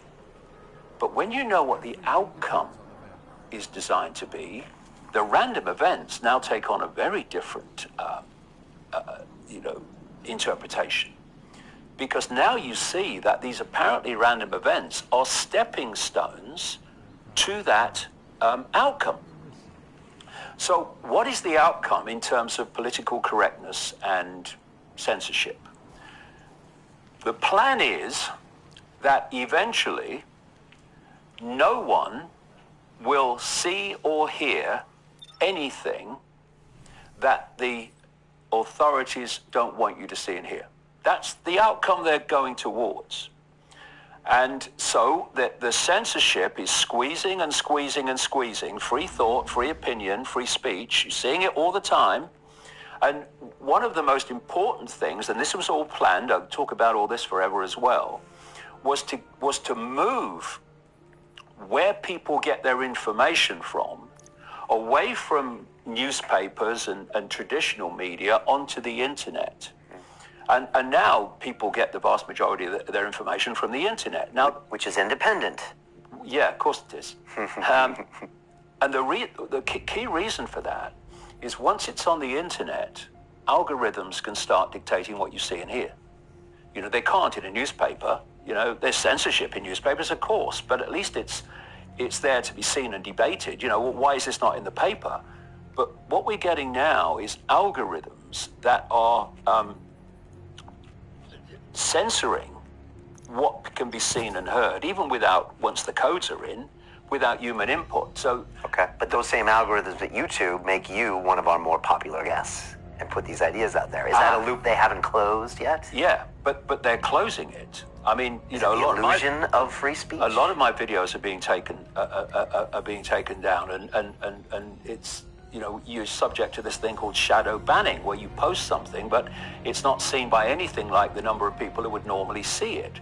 So all this is moving towards that point they're aiming for, where you don't see anything or hear anything that the authorities have not basically approved.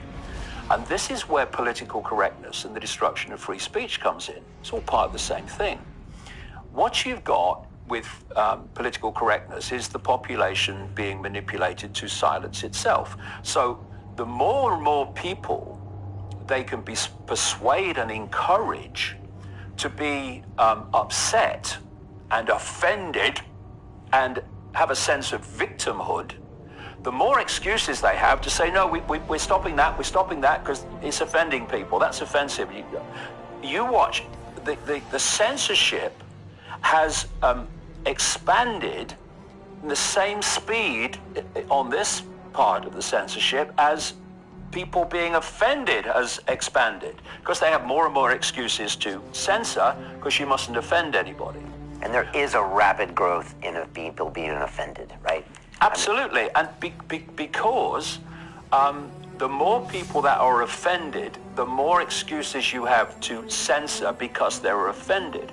And then you come to freedom of speech, which political correctness is all part of the process of destroying. What is free speech? It's the freedom to speak, stating the obvious, but sometimes you have to. Freedom to speak means freedom to say things the authorities don't want people to hear and see. So while free speech exists, this end goal of people only seeing and hearing what the authorities approve is impossible, because freedom of speech will always stop it happening.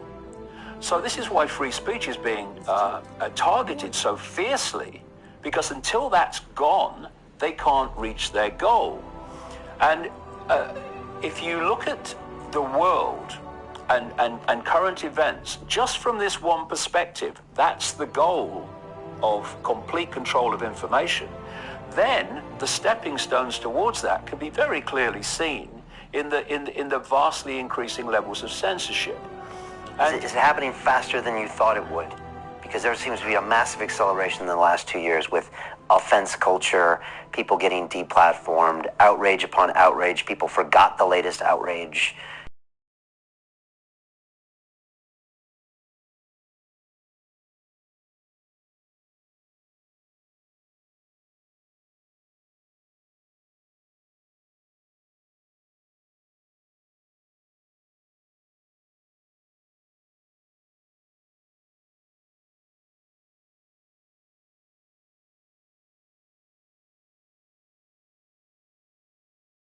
People who want your support aren't going to tell you what you don't want to hear, are they? And so he articulated what they wanted to hear. And having talked and written for years, the alternative media saying it doesn't matter who you vote for, they're controlled by the same people. Suddenly, all that was forgotten, because, no, Trump's different. He's not.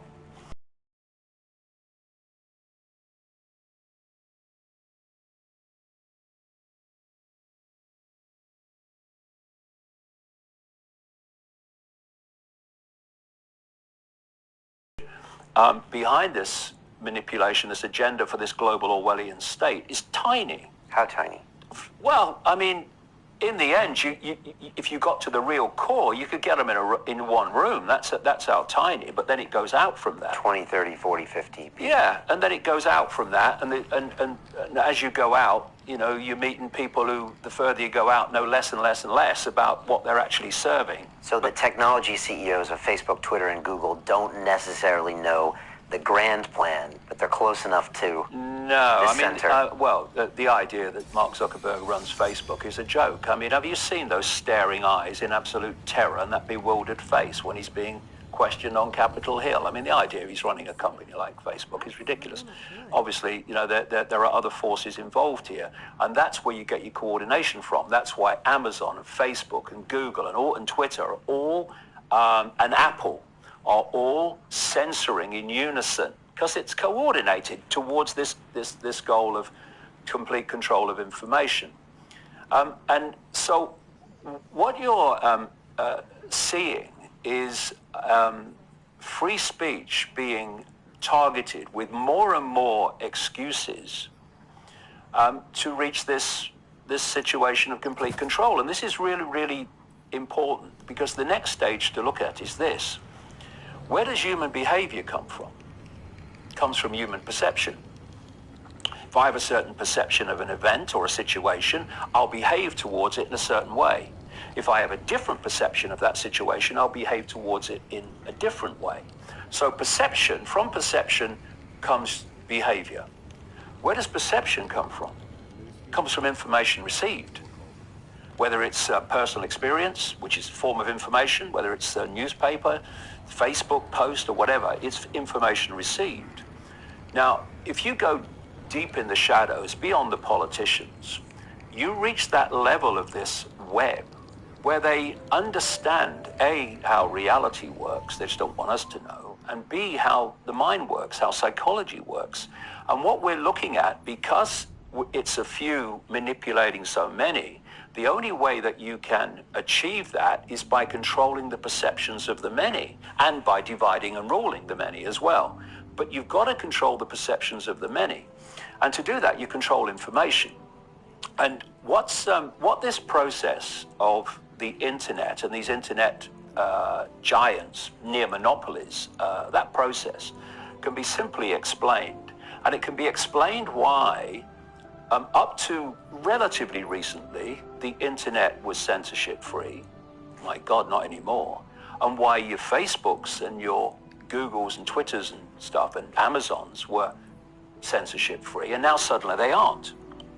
This is the process towards that goal of complete control of information, thus complete control of human perception, thus control of human behavior. This is the process. The internet was created originally by an organization called DARPA. DARPA is the technological development arm of the Pentagon.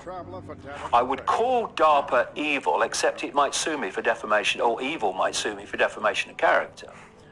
It's a sinister organization for which we can thank for death rays and endless new ways of killing people in larger and larger numbers without damaging the furniture. Nice people.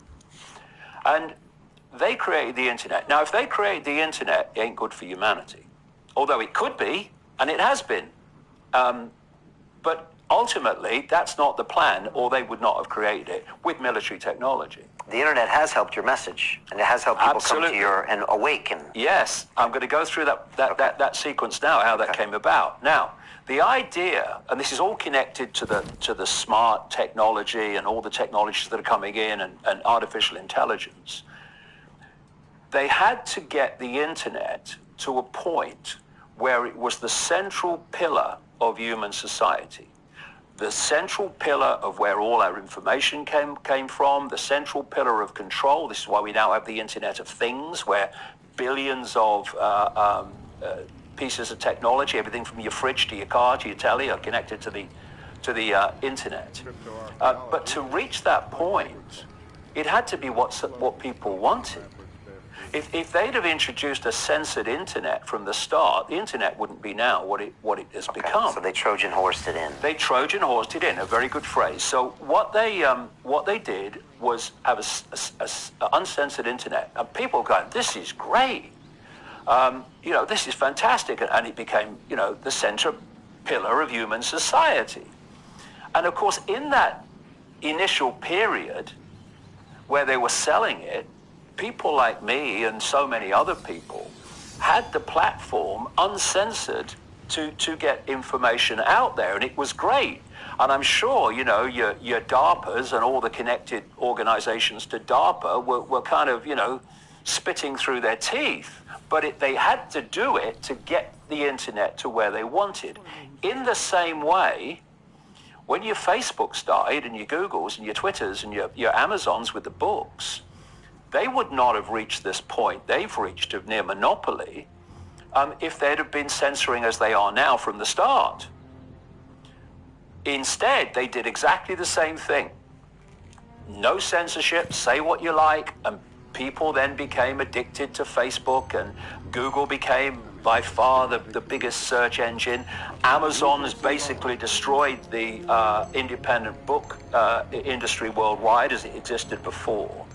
And so they reached this point of monopoly. And then came the point where, yes, the internet is the central pillar of human society, and it's now irreversible.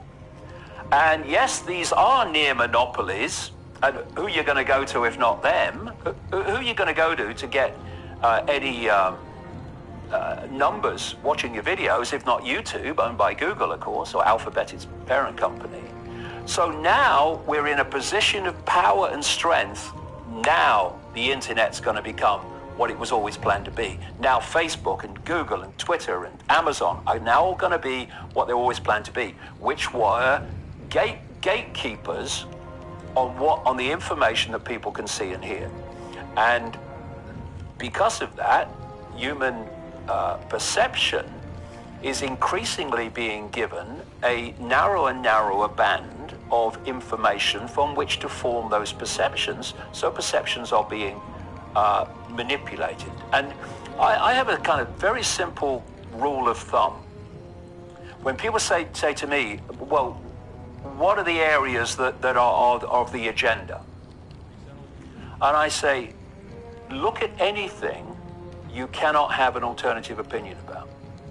Look at any subject where to say something different from the official narrative, you're going to get abuse, you're going to get called a Nazi, an ist of some kind, and you're basically going to get shut down.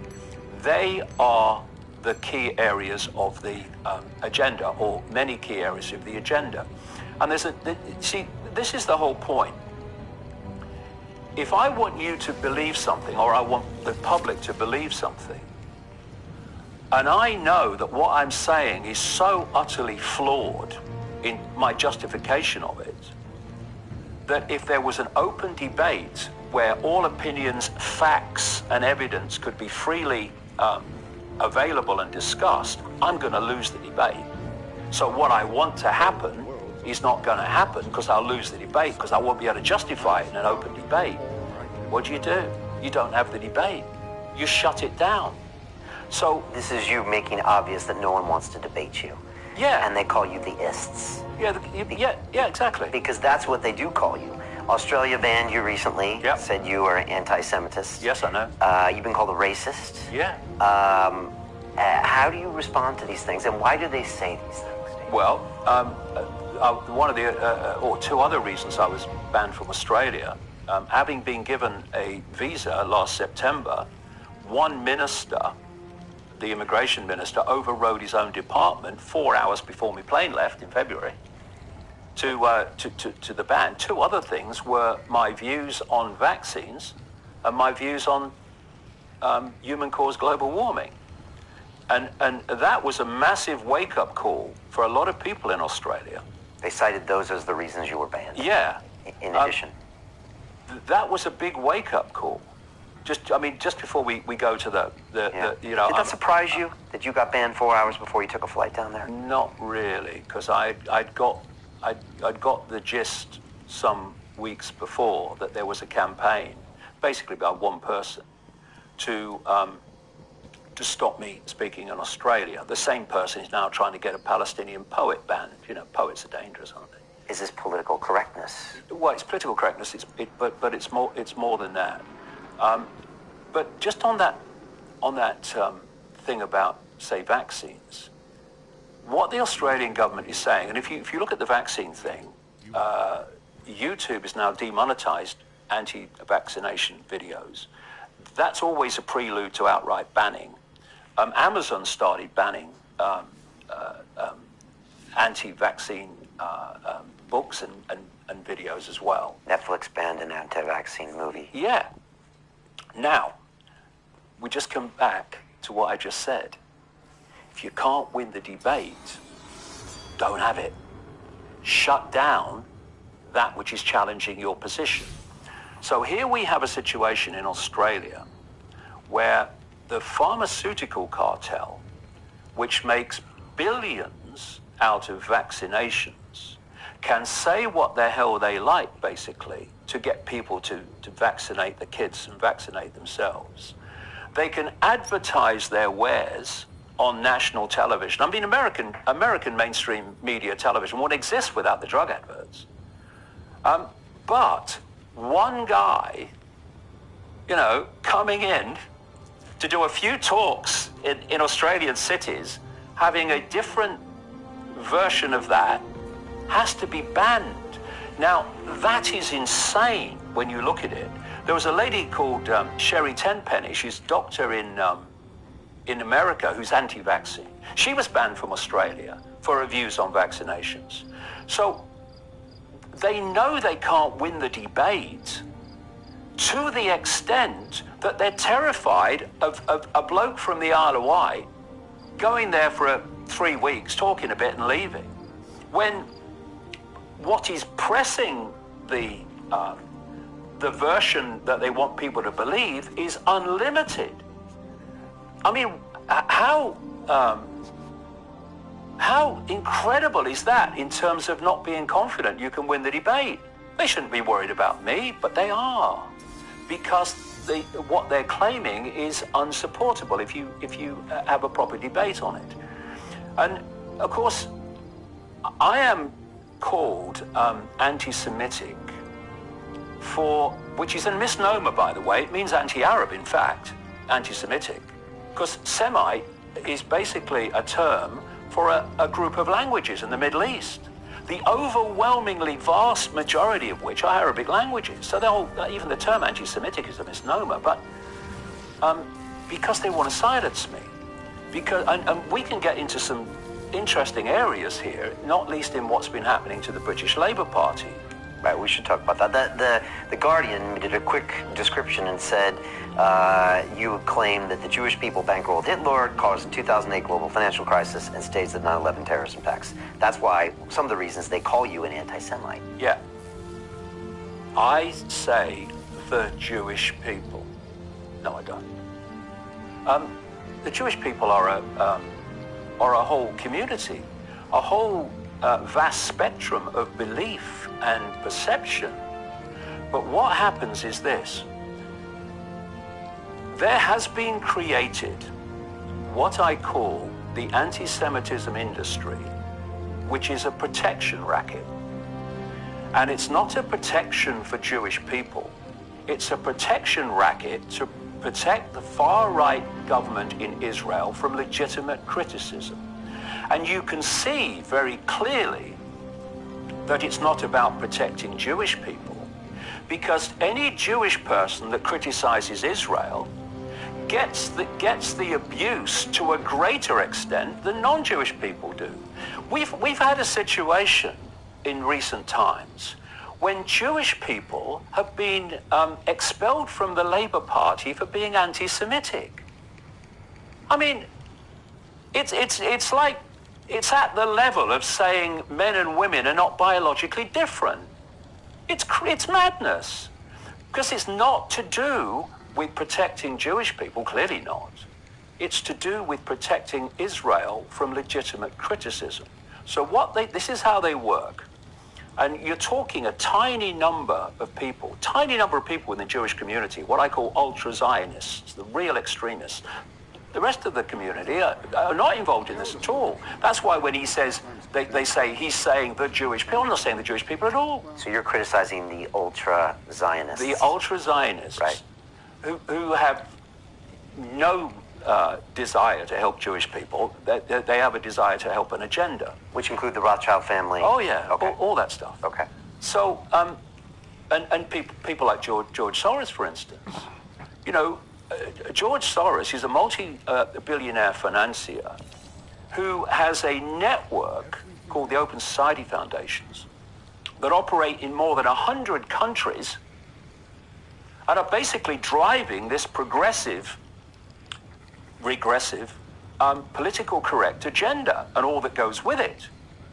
And yet, and leaked documents, leaked emails have all shown this to be provable fact in countries like Ukraine and many others. But if you, as I do, expose George Soros for what he's doing, you know, he has put so far $32 billion into this Open Society Foundation network.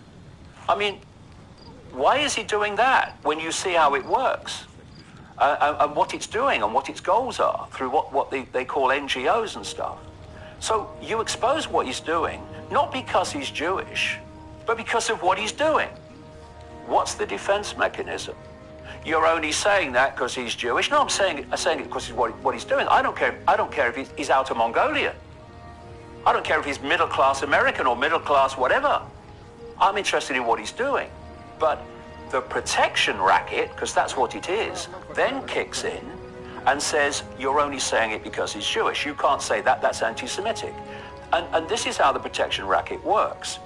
So, and this is happening in the Labour Party now as well. Well, I mean, this was the situation. This protection racket had got such influence in the Liberal Democrats and in the Conservative Party, as it has in the Democrats and the Republicans in America, big time. Some people are now starting to point that out in America and getting massive flack for it. And most of the Labour Party was there too. The Blairite Labour Party, it won't have a word said against Israel, no matter how extreme its behavior is towards Palestinians and whatever. But there was a core around Jeremy Corbyn,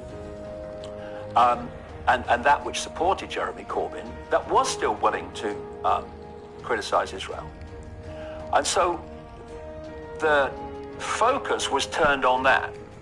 And you had this anti-Semitic hysteria, which was generated, the media supported it, but it was generated by groups that are part of this protection racket. And they were targeting people for saying the mildest stuff. And they introduced this new definition of anti-Semitism, which was classic protection racket. What is, let's put aside the fact that anti-Semitism is a misnomer term and look at a definition of it, a fair definition of it. It's hating or being discriminatory against Jewish people for being Jewish. Right, which does happen today. Of course it does. Not on the scale that's claimed, but it absolutely does. And it's reprehensible. Discriminating against anyone on the basis of that background, race, religion, whatever, is the same. But that simple definition didn't serve the protection racket. Why? Because it allowed the criticism of Israel and the extremes of ultra-Zionism. So they introduce a new one. And this new one is frankly ridiculous. And I'm not going to, bow down and say, oh, I mustn't say that. What will they say about me? I don't care what they say about me. It's ridiculous. And when you read it, what it's saying is basically, whatever they claim, this is what it's saying. Any criticism of someone who happens to be Jewish, for almost any reason, is anti-Semitic. Criticism of Israel is anti-Semitic. Criticism of Zionism is anti-Semitic. You've had Emmanuel Macron coming out recently and saying criticism of Zionism is anti-Semitic. Zionism's a political philosophy.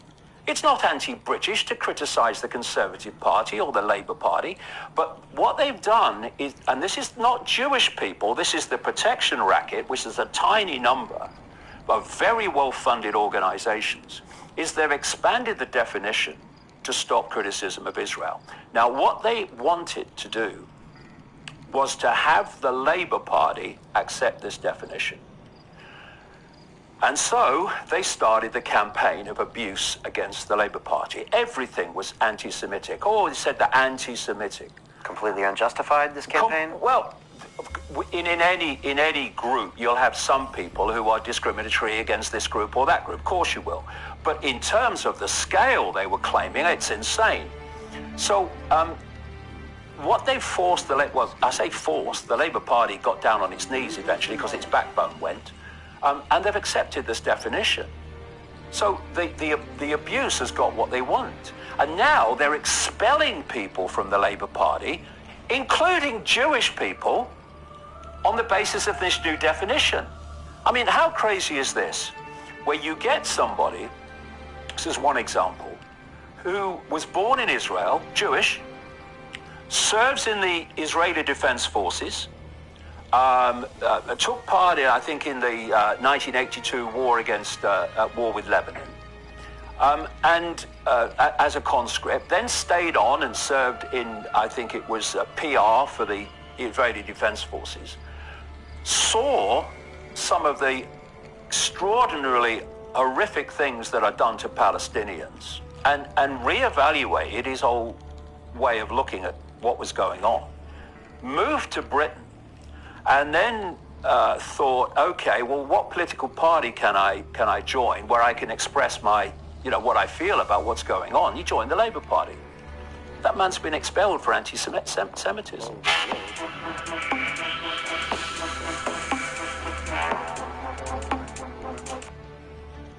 Hey guys, Grant Cardone. Hope you're doing well today. Here we are going into 2023, and it's going to be breakable for some.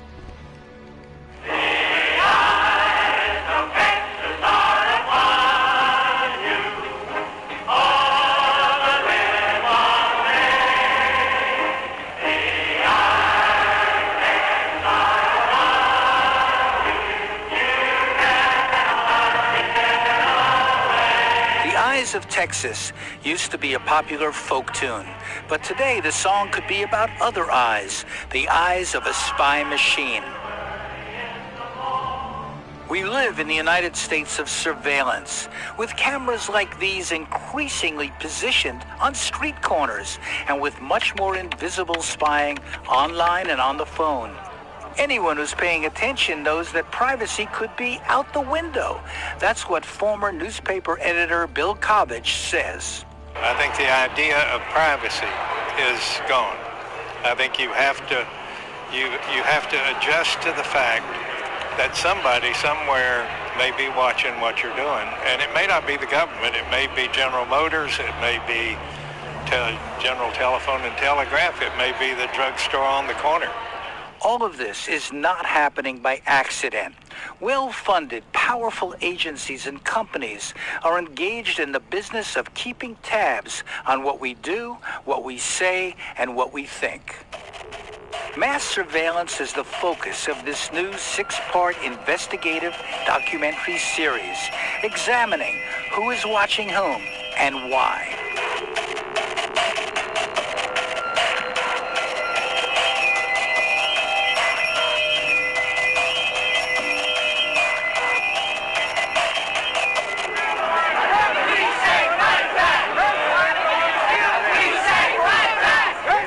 Some Americans are up in arms, including an internet entrepreneur who says government spying could be a first step towards a police state.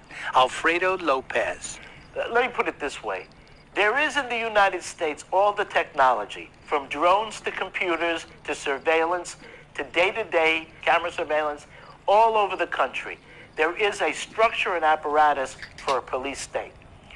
The United States is not a police state. That is clear. We are not that. There I draw the line. But we can be. And we can be with a flip of a switch. And the real problem is, I'm not sure that the people of this country have not become sufficiently unconscious of their rights and of the Constitution and the purpose of the Constitution to really put a halt to that when it starts. And so, that's the real battle. Others believe spying is now a big industry, more about money allocated out of fear than stopping terrorism. Sam Antar is a convicted felon who says there's a corporate angle. It's a bigger story than the NSA story. It's really corporate surveillance of critics, or corporate surveillance of rivals within their own corporations. In other words, executives surveilling rival executives.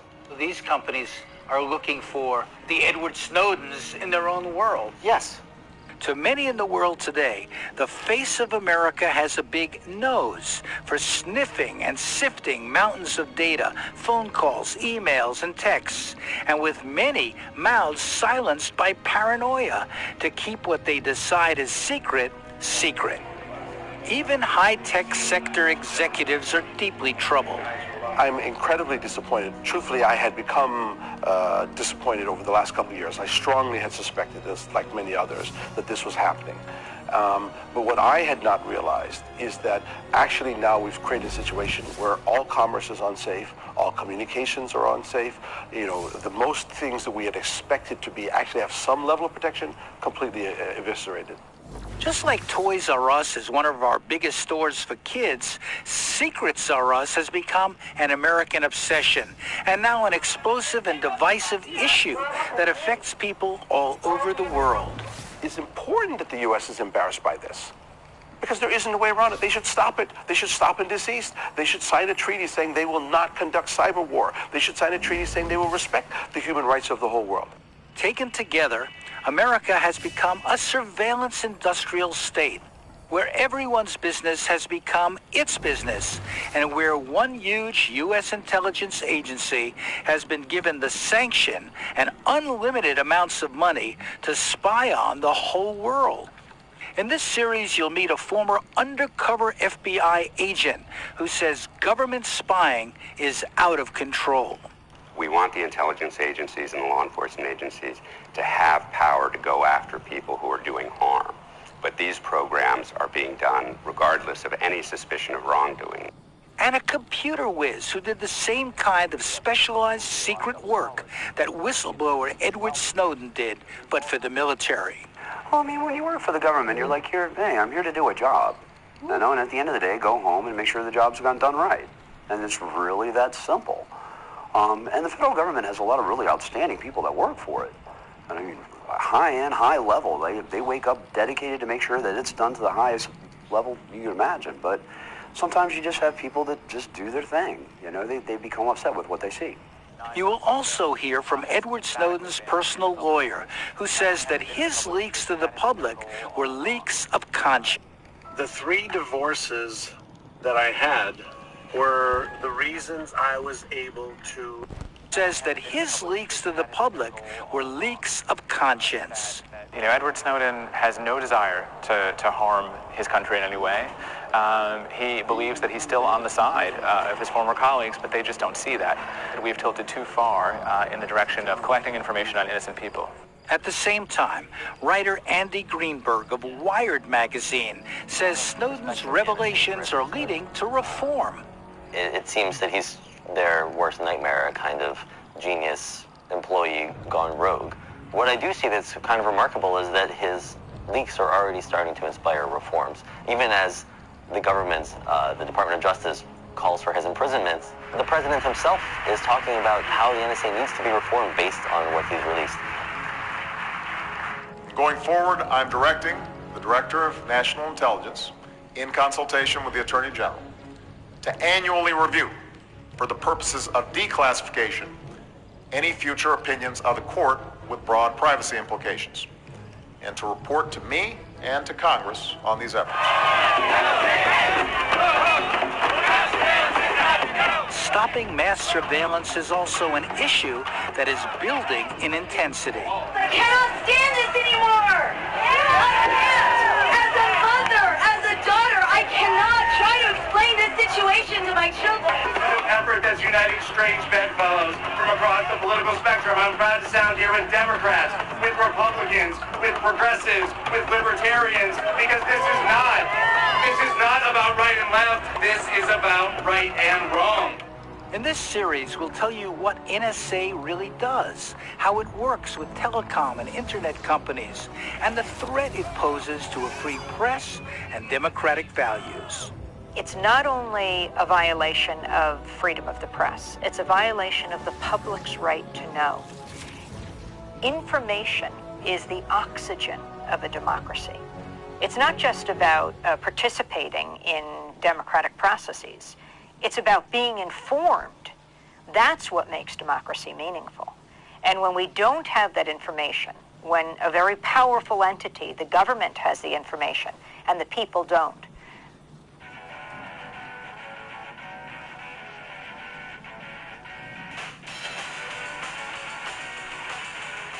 This is a story of deceit, manipulation, lots of money, political lobbying, lawsuits, and ultimately covert theft.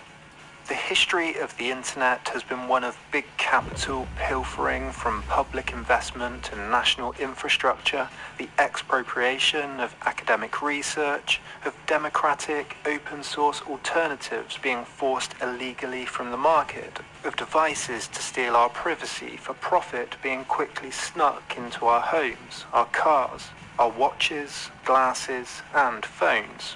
It's a story of unethical business practices, of monopoly power, a story that could have been different, and, in the end, a story of competing dreams, hopes for the future.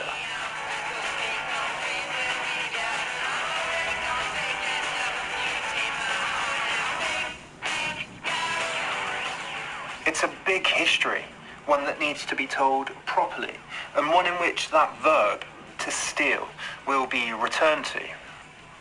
Stealing can happen in many ways, through force, through dispossession, through tricks, power, and cash, of physical infrastructure, and ideas, attention, and privacy can be stolen as much as hardware and physical goods.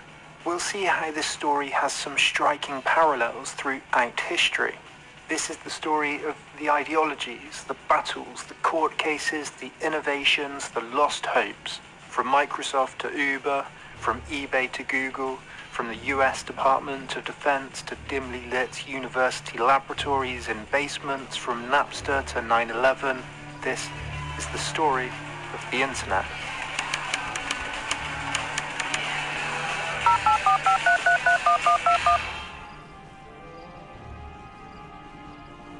All of this can be fed into the computer through these magnetic tapes at a rate of 12,000 numbers or letters per second. The web, as we've come to know it, is a great ocean. We know that we only swim, paddle on its surface, never diving beyond the first few pages of search results, rarely interacting outside of our own social network, swimming out occasionally to find a few new journalists or creators to follow, a few new products to buy. But its depth, what it's made of, how it was made, the history that gave shape to it, what lurks under its surface, what might be possible, remain, like the ocean, surprisingly unknown to us. The internet was meant to be a new utopia, a tool of liberty, fraternity, equality, of radical democracy and freedom. And it might have had its moments, but has a tool celebrated for its openness turned into a bit of a cage? To understand this, we have to look at the values of those who built it. Ask why and how it was designed, what motivated its pioneers, and look at what they came up against. Look at what changed them. Because the history of the internet may be more than any other histories of our present moment. That review from Chef Lover 27 was so right. You're buying a knife.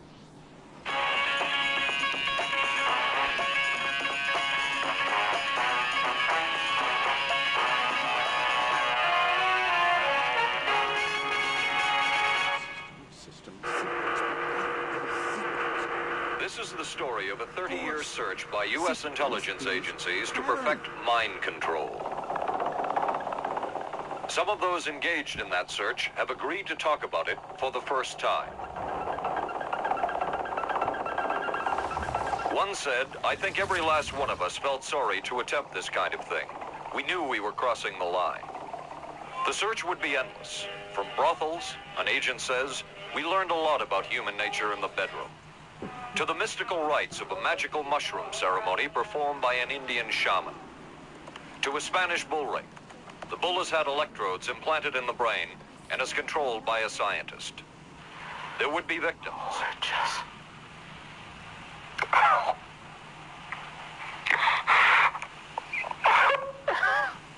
One intelligence agency tried to peel this man's mind back to reveal its deepest secrets. I'll live through it. This man worked on some of these programs. He would write of his work, "It was fun, fun, fun." This is the story of the search for mind control. ABC News Close-Up, Mission Mind Control. With ABC News correspondent Paul Altmaier. Flight 217, now boarding at Mark? Anne. It's been ages. Can I buy it? Allow me. 2 Michelob Lights. Michelob makes a light beer? Perfect. The good taste of Michelob Light. Don't just compare it to other light beers. Compare it to your regular beer. It's that good. You always did go first class. Your ticket to San Francisco. Thank you. San Francisco? You too? The taste runs in the family.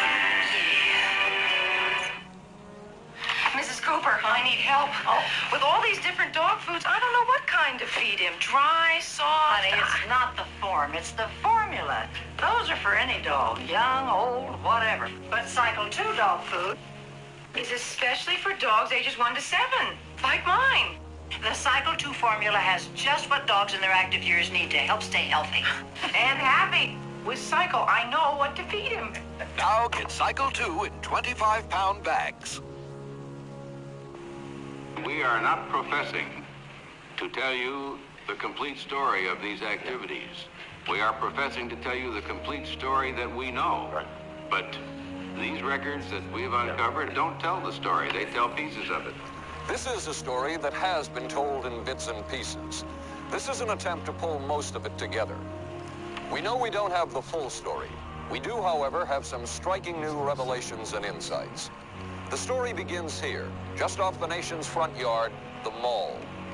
The buildings behind me were the headquarters for the World War II Office of Strategic Services. It was here that the first halting steps toward mind control began. The shaper and molder of OSS was General Wild Bill Donovan. He said of his group's work, "We may have made mistakes, but we were not afraid to try things that were never done before." In this anything-goes atmosphere, Donovan appointed this man, Stanley Lovell, a Boston industrialist, to break new ground in many scientific and technical fields. Donovan called Lovell his Dr. Moriarty, after the fiendish professor in Sherlock Holmes. Lovell liked the name and posed for this Saturday Evening Post photo. He later wrote of his OSS job that it was, quote, to stimulate the PEC's bad boy beneath the surface of every American scientist and to say to him, throw all of your normal law-abiding concepts out of the window. Here's a chance to raise merry hell. It was in this atmosphere that the search for mind control began. This bizarre man would be an active participant in that search over the next 2 decades. His name is George White, an OSS captain who had formerly been with the Bureau of Narcotics. In his diary, seen here publicly for the first time, White left a legacy of the darker side of American intelligence work. He received his early OSS training at the British-run school at Oshawa, Canada, the same school where Ian Fleming, the creator of James Bond, was trained. White referred to the school in his diaries as the Oshawa School of Mayhem and Murder. Mike Burke, former OSS colleague of White's and now president of Madison Square Garden Center. Very compelling fella. Mysterious fellow, almost mystical fellow. He was fascinating because you knew something about him, but not enough about him to really get a fix on him. He also knew a great deal about the swifter elements of society, the gamier side of life, and he was very impressive in his technical knowledge of the underworld, so to speak. He said one of our men gets beat up. He says you have to act real fast and teach these guys a lesson. Charles Siragusa, a former narcotics officer and friend of White's. He'll come around, he says, and break your kneecaps. And with that, one guy laughed, and George would always have little Billy with him. And this one guy saw the snake it. George White turned around and whapped him across the neck with it. Then he picked up a pool stick and started beating everybody up. He made his point. And he made his point. George White was not a man of understatement or subtleties. His boss at OSS, Stanley Lovell, referred to him as deadly and dedicated. In this note from White's diaries, it says, "Call Lovell regarding TD." TD was a rather transparent cover for Truth Drug. George White worked with the Truth Drug Committee here at St. Elizabeth's Hospital in the nation's capital. They experimented with mescaline, scopolamine, and marijuana on unwitting victims. The committee soon learned there was no easy panacea, no truth drug at this stage. But White and later colleagues would not stop trying. The goal remained the same. As this 1952 CIA memo says, the aim is controlling an individual to the point where he will do our bidding against his will, and even against such fundamental laws of nature as self-preservation. But it was a discovery here in Basel, Switzerland, at Sandoz Laboratories by Dr. Albert Hoffman that led the intelligence agencies of America to believe that they had found the panacea.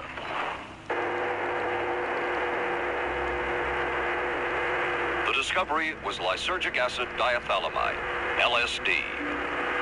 The film that you see is considered by many experts to be the closest illustration of the effects of a hallucinogenic. It was one of the first times that anybody had run into a powerful drug that was different than anything else that they knew anything about. John Gittinger, recently retired chief psychologist for the CIA. This is the first time Gittinger has been interviewed publicly. We could disable a whole city by putting a very small amount on a water supply. After all of these years of us, those of us who involved in looking for this secret drug, this was the only thing that began to look for the first time like it might be something like that. The CIA's interest in LSD was intense. The worry was that the Russians would get hold of it. Were the Soviets into LSD? I'm going to have to say I'm sure they were, but if you ask me to prove it, I've never seen any direct proof of it. But at one point, intelligence information received from Switzerland said that Sandoz Laboratories was about to put 100 million doses of LSD on the open market. And it caused enough concern within the agency that the United States was prepared to buy the entire supply. However, a slight mistake had been made. The mistake is made public for the first time. I just found out on a new CIA document that there were no such large quantities of LSD on the market. John Marks has filed numerous Freedom of Information suits against the CIA and has unearthed much new material. He is the author of The Search for the Manchurian Candidate, a history of intelligence agency work with mind control. He is a consultant for this report. What happened is that there was a military attaché in Switzerland, an American officer, who got milligrams and kilograms mixed up. In other words, he made a mistake of thinking 1/1000th of a gram was the same as 1,000 grams, which is a mistake of 1,000,000 times. So when the CIA got the intelligence that there were 100 million doses on the market, in fact, there were 100 doses. The man who would oversee the CIA's research into drugs and most of the agency's behavior programs is this man, Dr. Sidney Gottlieb, a chemist. Dr. Gottlieb declined ABC News' request for an interview. In their never-ending search for the miracle weapon, CIA operatives searched here in the remote mountain areas of southern Mexico for what up to then had been considered a myth, magic mushrooms. They used this man, a part-time chemist for the CIA, to dupe this man, a vice president of a bank and an amateur mycologist or mushroom expert, to try to get to the magic mushrooms and turn them into a drug. But it would be the amateur, R. Gordon Wasson and his colleagues, who would win the race and develop the drug psilocybin from the magic mushrooms. We went into the Mazatec area, far from the highways, remote from Mexico City.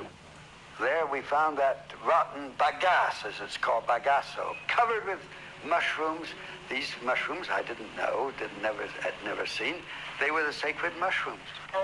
Wasson would also discover and record the ancient mystical rites of the mushrooms from the local shaman or magical priestess, Maria Sabina. And we were seeing incredible sights. They would go slowly or they would go fast as I ordained. All your senses are rendered acute. We say that you see visions, you see hallucinations, but that doesn't begin to tell the story. The hallucinations are only part of it. You hear sounds, you smell things. The night was thrilling. Word of Wasson's discovery reached the CIA quickly. Dr. James Moore, a University of Delaware chemist, secretly served the CIA preparing deadly chemicals on short notice. Moore was instructed to get close to Wasson and accompany him on another trip to Mexico to get the magic mushrooms. Internal documents show the CIA felt a drug derived from the mushrooms could remain an agency secret. What in the world were they looking for with the magic mushrooms? I think the best answer to that is that they were looking for fundamental information on compounds that would be capable of causing changes in behavior, changes in mental attitude. Did you ever consider what would have happened if any of these substances were given to, say, unwitting people? Oh, I don't remember having considered that specifically. What if you... I trust perhaps you've thought about it. Well, I haven't worried about it. Your question again, what would I have thought had I known that any of these substances would have been given to unwitting persons? You mean a hostile agent of another government? No, I mean that was probably one of the things they had in mind. I mean testing it out on an American citizen. I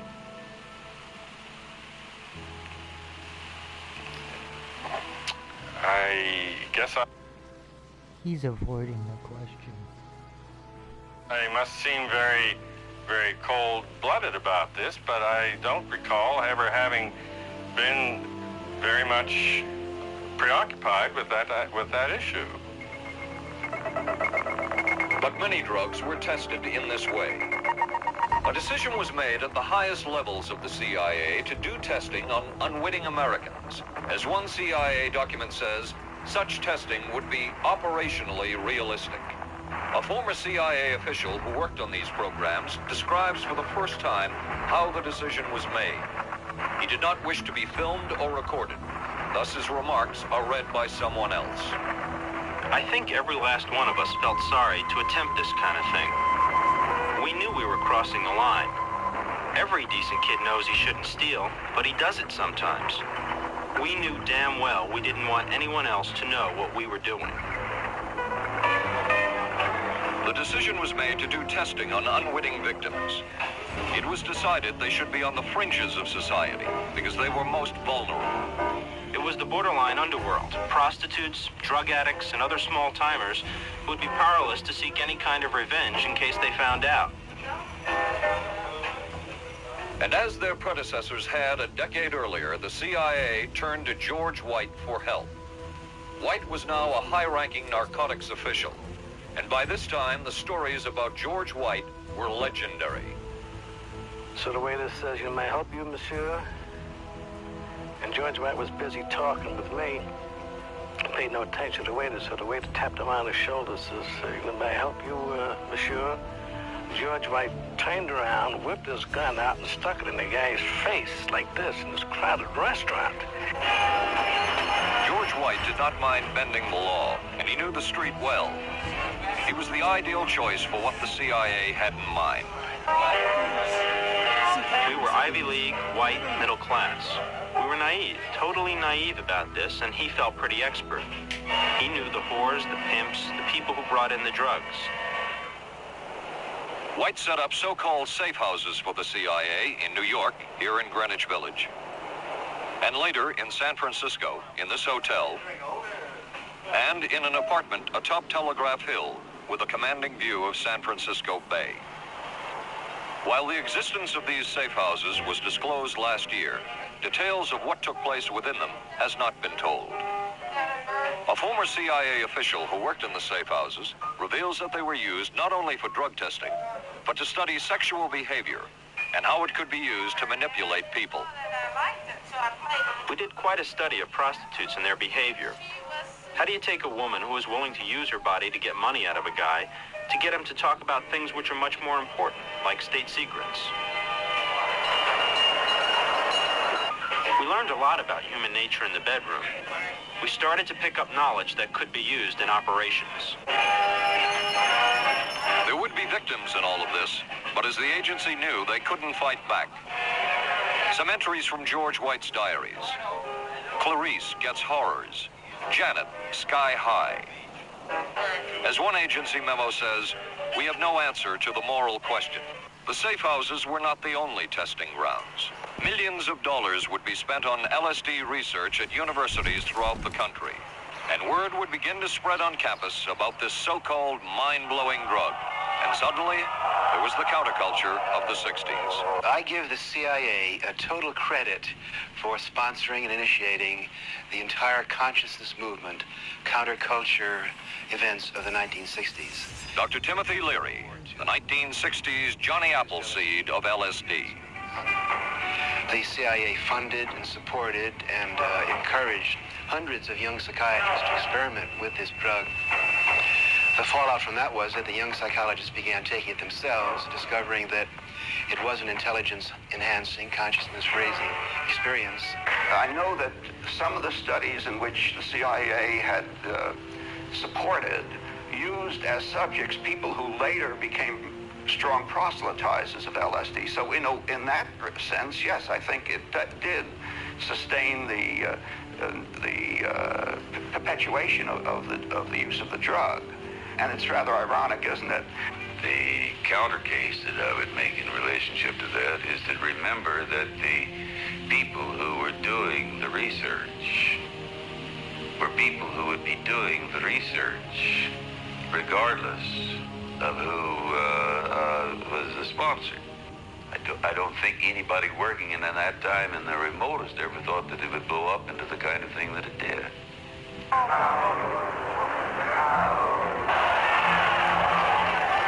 History will judge the role of the CIA and other intelligence agencies in unwittingly contributing to the counterculture of the 60s through their intense interest in LSD and other hallucinogenics. But for the moment at least, the argument can be made that the CIA helped usher in the age of Aquarius.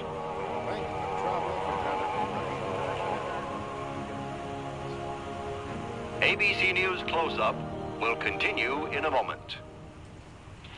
Being careful about my body doesn't just mean major things like regular breast exams. I'm even careful about pain relievers. Plain aspirin sometimes upset my stomach, so I use Bufferin. It adds protection. I'm careful about what goes into my body. Bufferin gives me an added relief action I want. Tylenol doesn't.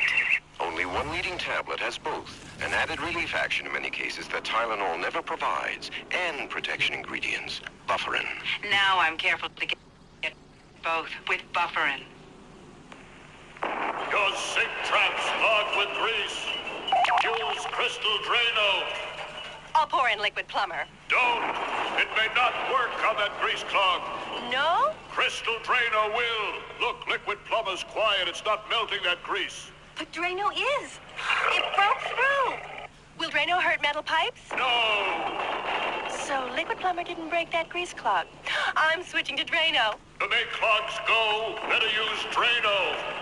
Saturday, live on ABC. The Forest Hills Men's Invitational from the legendary West Side Tennis Club. Then live, third round coverage of the most prestigious ladies golf event. Hollis Stacey goes for her third straight U.S. Women's Open title. And red hot Nancy Lopez shoots for her elusive first Open victory. And on ABC's Wide World of Sports, rodeo excitement from the Wild West. Plus high speeds, high thrills, hydroplane action. Championship tennis, golf at ABC's Wide World of Sports, Saturday. Can't believe how good that hunter looked. Wednesday on 8 is Enough. We get the buggy fever. The Bradford girls go disco crazy. Hey, hiya, hun. What do you say we get, down? And the summer's off to a red-hot start.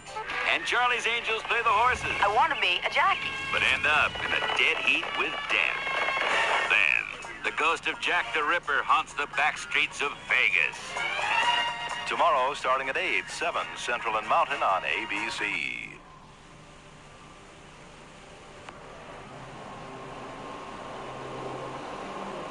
Covering a span of history such as we are in this report, one can get sidetracked by the so-called glamour and mystery of espionage work or by the exotic qualities of some drugs.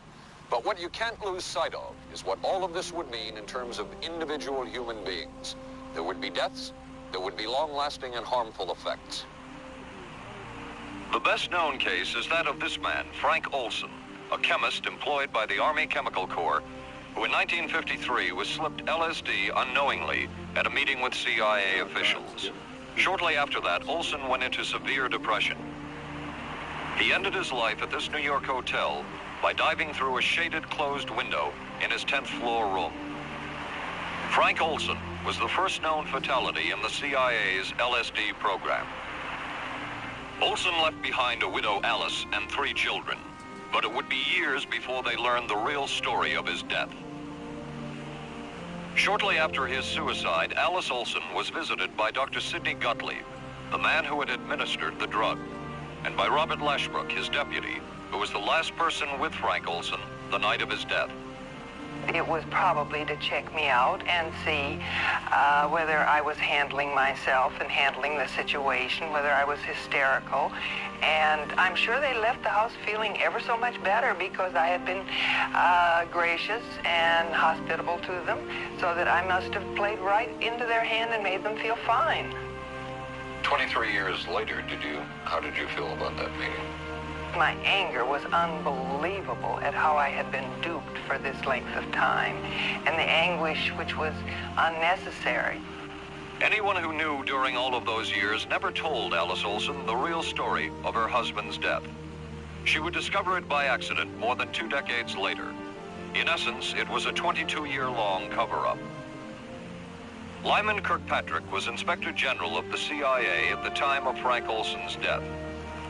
But had not the Olson case occurred within the secret confines of the CIA, would not this case have been a prosecutable case? Perhaps manslaughter? I would think very definitely prosecutable, and certainly from the point of view of of Mr. Olson, why it should probably have been actionable. Frank Olson's suicide slowed down the CIA's testing of LSD and other drugs, but only momentarily. The CIA was not the only government agency interested in the possibilities LSD and other drugs presented for mind control. The Army Chemical Corps first started working with the CIA and then branched off on its own. It too tested drugs on unwitting victims, and a death would result. The case of this man, Harold Blower, a tennis pro, seen here with his daughter Elizabeth, is well known. In 1953, Blower was a private patient at the New York State Psychiatric Institute. He was given 5 injections of a mescaline derivative that was being tested secretly for the Army Chemical Corps. With the 5th injection, Harold Blower died. As with the Olson case, a 22-year cover-up followed, until finally the Army admitted the real details of Blower's death. Since the initial news stories of Harold Blower's death, close to 5,000 documents, previously classified, have been released by the Army and obtained by ABC News. They provide valuable insight into Army activities at the time of Blower's death and where the Army went from there with their own drug testing program. 1979, they're admitting it. How come now in 2022 and 2023 they're lying about it, denying it?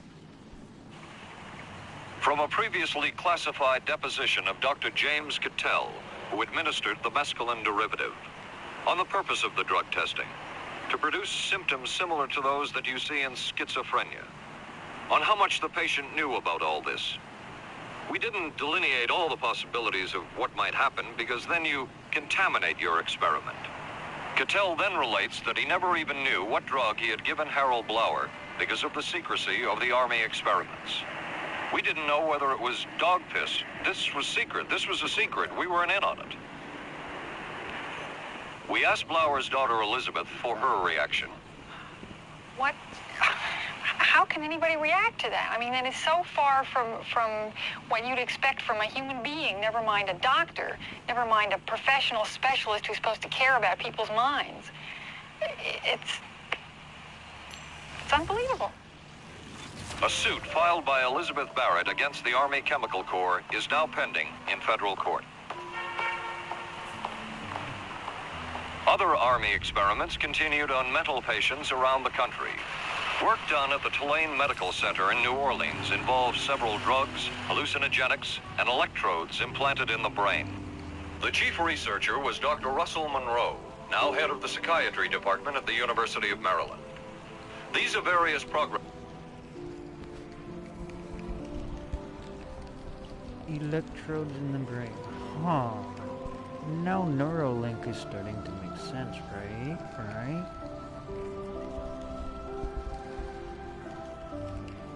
This report's written by Dr. Monroe and recently obtained by ABC News. From one of the progress reports, a report of a woman who had electrodes implanted in the brain and was then given LSD and other drugs. She became agitated, cried, lapsed into a trance-like state.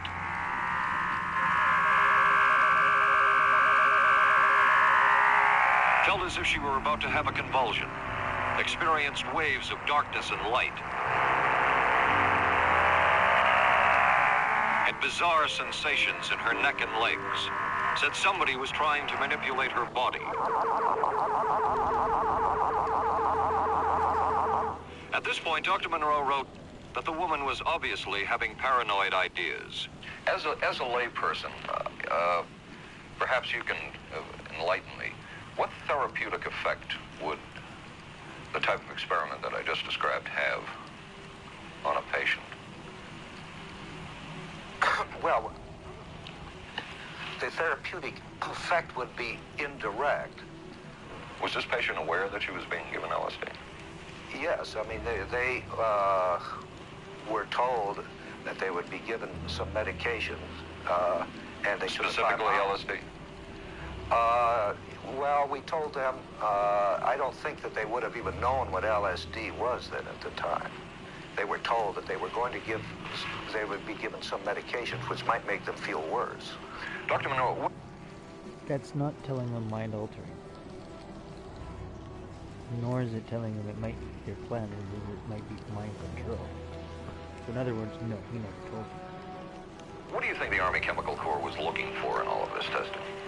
They were looking for an incapacitating agent, an agent that would not harm the person permanently, but would incapacitate them temporarily. That seemed like a humanistic way to wage a war, if war is necessary.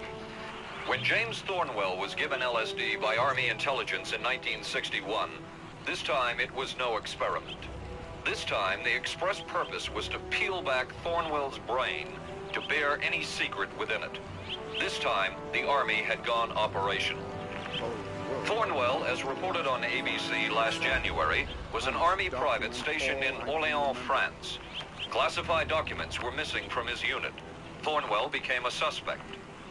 His 2.5-month interrogation included administration of sodium pentothal, hypnosis, isolation, and deprivation of sleep.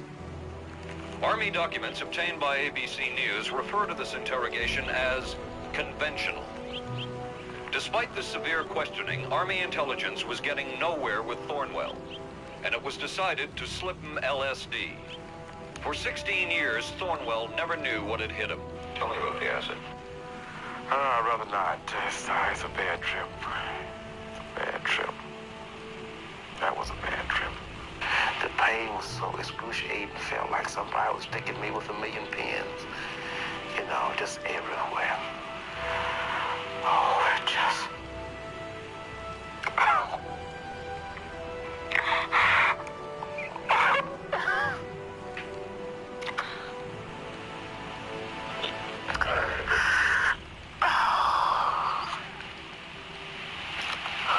What's up?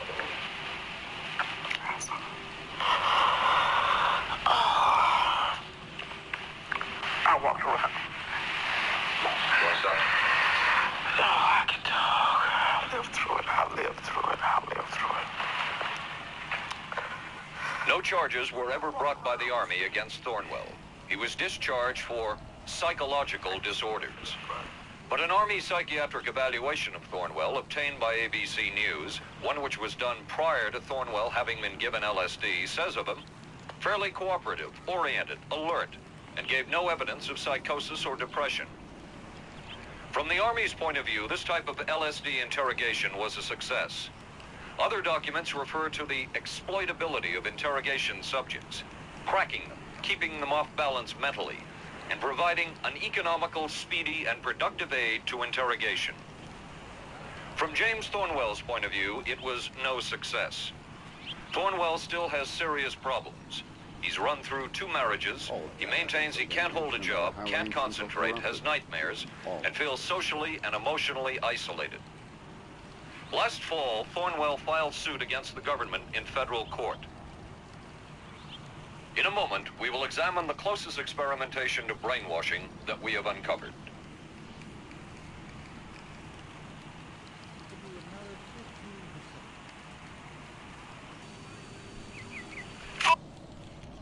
Reminder, this was 1979.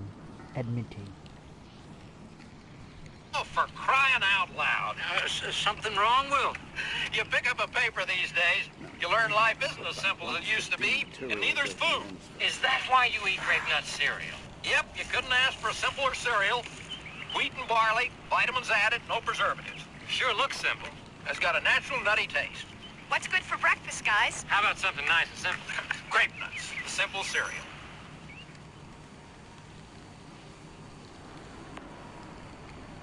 Maxwell House's coffee you can count on. Maxwell House, good to the last drop. Maxwell House is good every time. Maxwell House is good coffee. Good to the last drop. Maxwell House. Maxwell House, coffee you can count on. Always smells good, always tastes good, always good to the last drop. Maxwell House is good news. Good to the last drop. Maxwell House. ABC News Close-Up will continue in a moment. Special baseball. The Yankees take on the Angels Friday night on ABC. This is a heavy-duty stick-up. It is. Oh, it's a good place for it. New heavy-duty stick-ups from Airwick for small places with big odors. This is David Shoemaker in the news at this hour. District Police have charged a young Northeast woman with the weekend kidnapping of that day-old baby. Sources say the woman was pregnant and afraid she'd lost her own child in the accident, and that's what motivated the kidnapping. 'Twas the night before Skylab, and we'll have the latest on its fate and ours. Testimony before Congress today on battered wives. Some of the victims are battered wives. A rock and roll star put on probation for income tax evasion. The condition is he must put on 1,000 hours of concerts for charities. And we'll be talking with a local teenager who won a gold medal at the Pan Am Games. Join us at 11. For the sun, hello sunshine, reach for the sun, hello sunshine, hello mountain dew. Nothing else tastes or feels quite like Mountain Dew, or goes down as smooth like a soft breeze on a lazy afternoon. Reach for the sun, reach for Mountain Dew.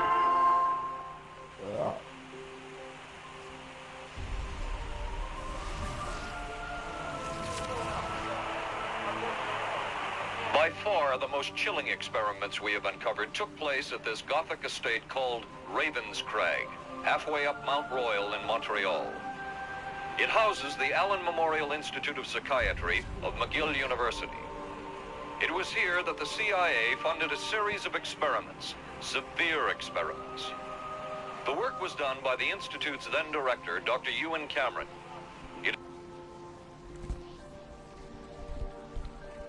That's why us Canadians nicknamed it Unterrible, but many people forgot why we gave it that nickname.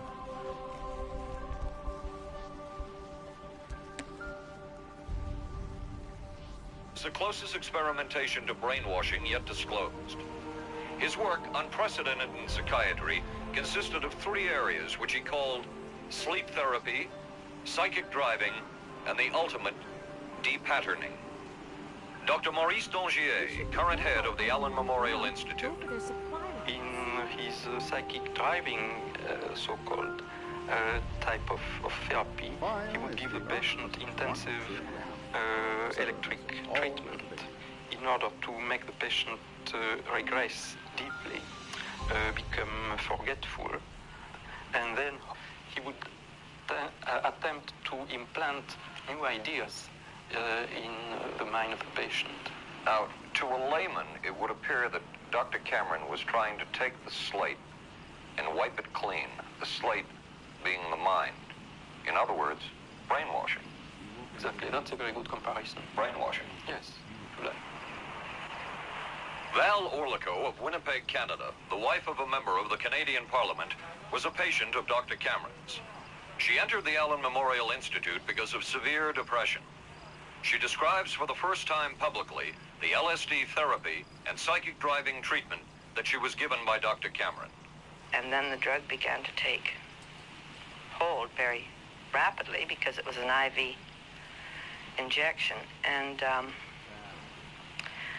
things became very furry and very frightening, and had a lot of sensations that it's very difficult to recall.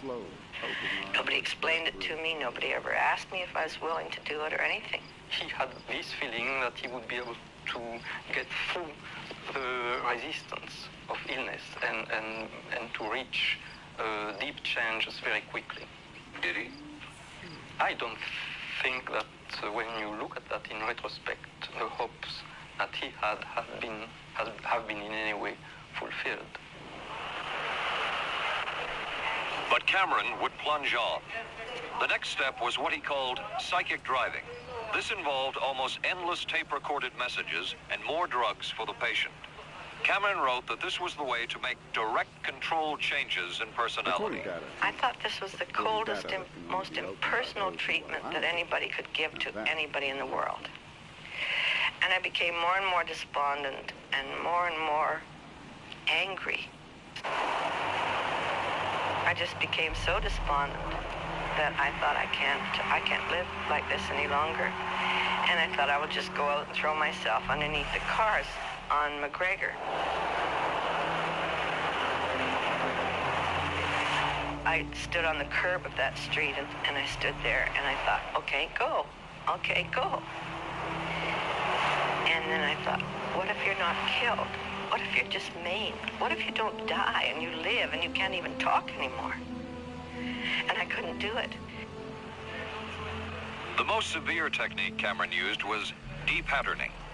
He described it as breaking up the existing patterns of behavior by means of intensive electroshock therapy with prolonged periods of sleep. He carried out these experiments in something he called the sleep rooms. People in there were like babies. They cried and they were very disoriented. And we were very afraid of the sleep room. We used to walk very carefully against the side of the corridor that was opposite the sleep room with our backs to the wall when we'd go by. Cameron used this combined sleep electroshock treatment on patients as long as 30 days. One patient he kept asleep for 65 days. Cameron retired, and his successor, Dr. Robert Cleghorn, ordered a follow-up study on the patients treated with Cameron's depatterning method. It showed that it was no more beneficial in its result than the use of more conservative methods. But the follow-up study showed that 60% of those who had been depatterned still had amnesia for periods of anywhere from 6 months to 10 years. That's quite a memory loss, isn't it? That is a memory loss, indeed it is. It's I think, more than desirable. In retrospect, does Dr. Cameron's experimentation and his treatment appear harsh? I would say yes. This forceful type of approach that I was describing to you is definitely, it can be said that it's harsh. I wouldn't call it harsh. I would say it was harder on the staff than it was on the patients, because these people had to be fed and they had to be cared for and they had to be given sufficient fluid and food and toileted and so on and so forth. It was a very difficult thing for the staff to follow these patients properly and see that they did well. Excuse me, what about that patient that, because of that shit, tried to kill herself, but was luckily smart enough to come to her senses? Well, I'm glad he was concerned for the staff. But damn it all, I wouldn't. I could have maybe had a different kind of life. And that makes me angry and sad, and I don't know how to explain how I feel, really. I'm just... How did you feel when you learned that Dr. Cameron's experimentation was financed by the CIA? Well, I thought... Oh, I can't even use the word that I thought. Because I thought, that bastard. And he was too smart. He knew who he was working for. And, excuse me, but,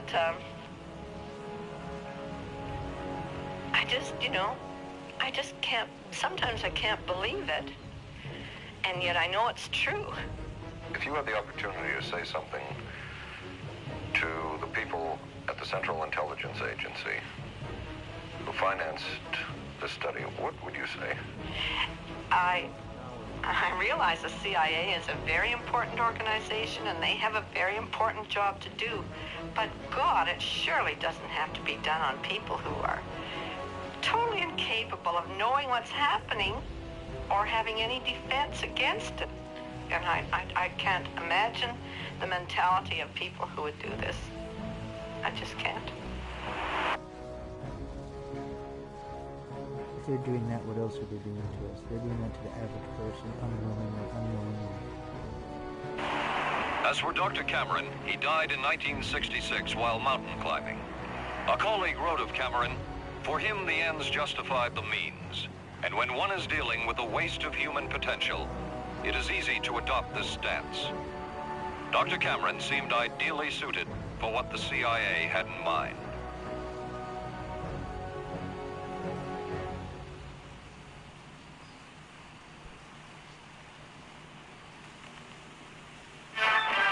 America is adapting to the shape of things to come. Triumph TR7 with 5-speed transmission or optional automatic.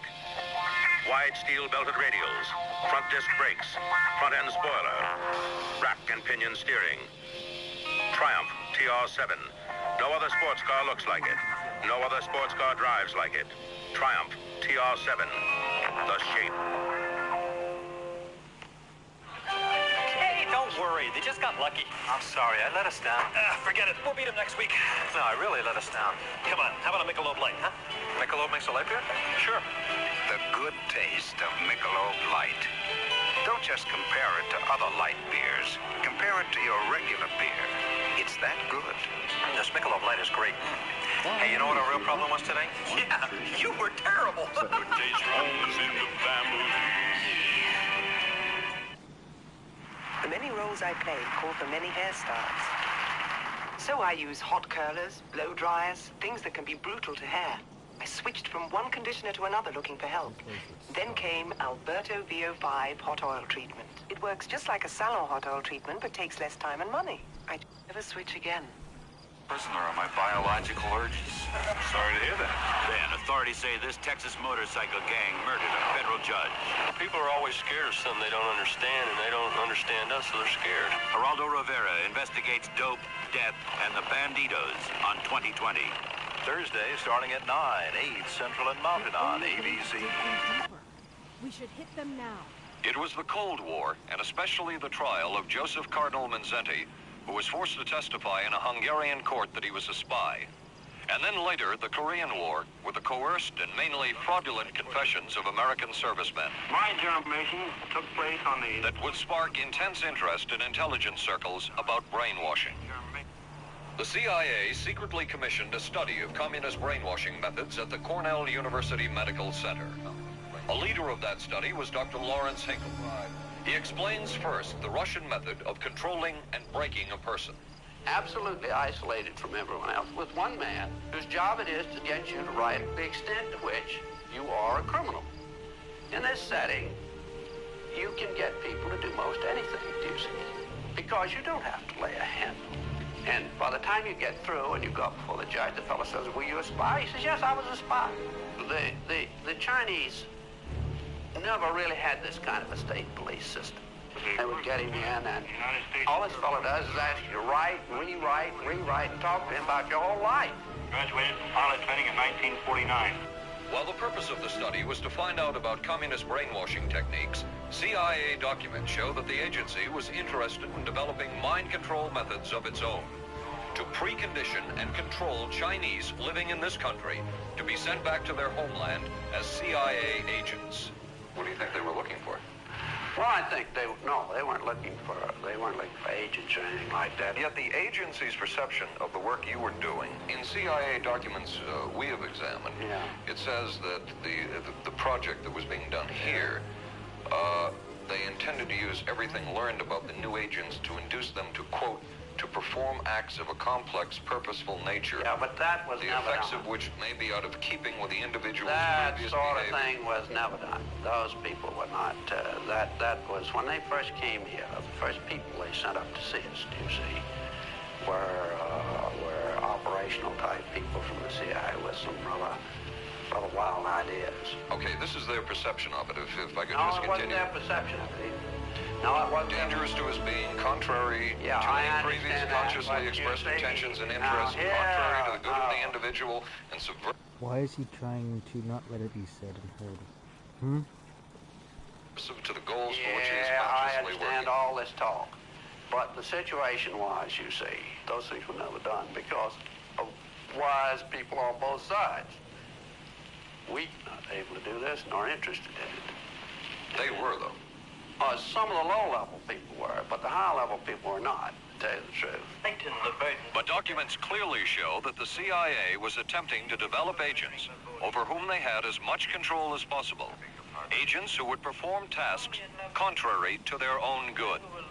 Normally conditioned American who's been trained to kill, then to have no memory of having killed.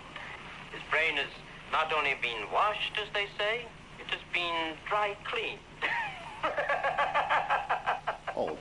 Is a Manchurian candidate, controlled by others to do things against his will, possible?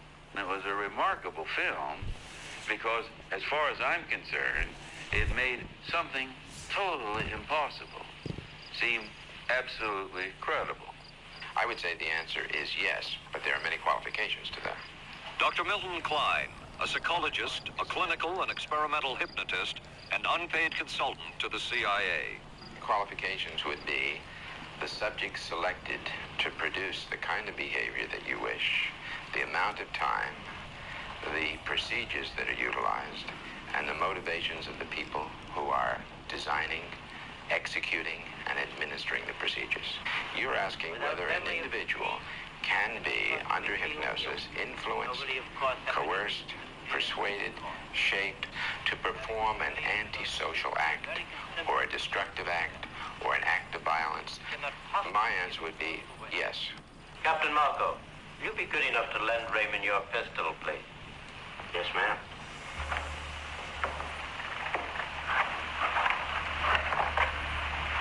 Thanks, Ben. Sure, kid. Shoot Bobby Raymond. Through the forehead. Yes, ma'am.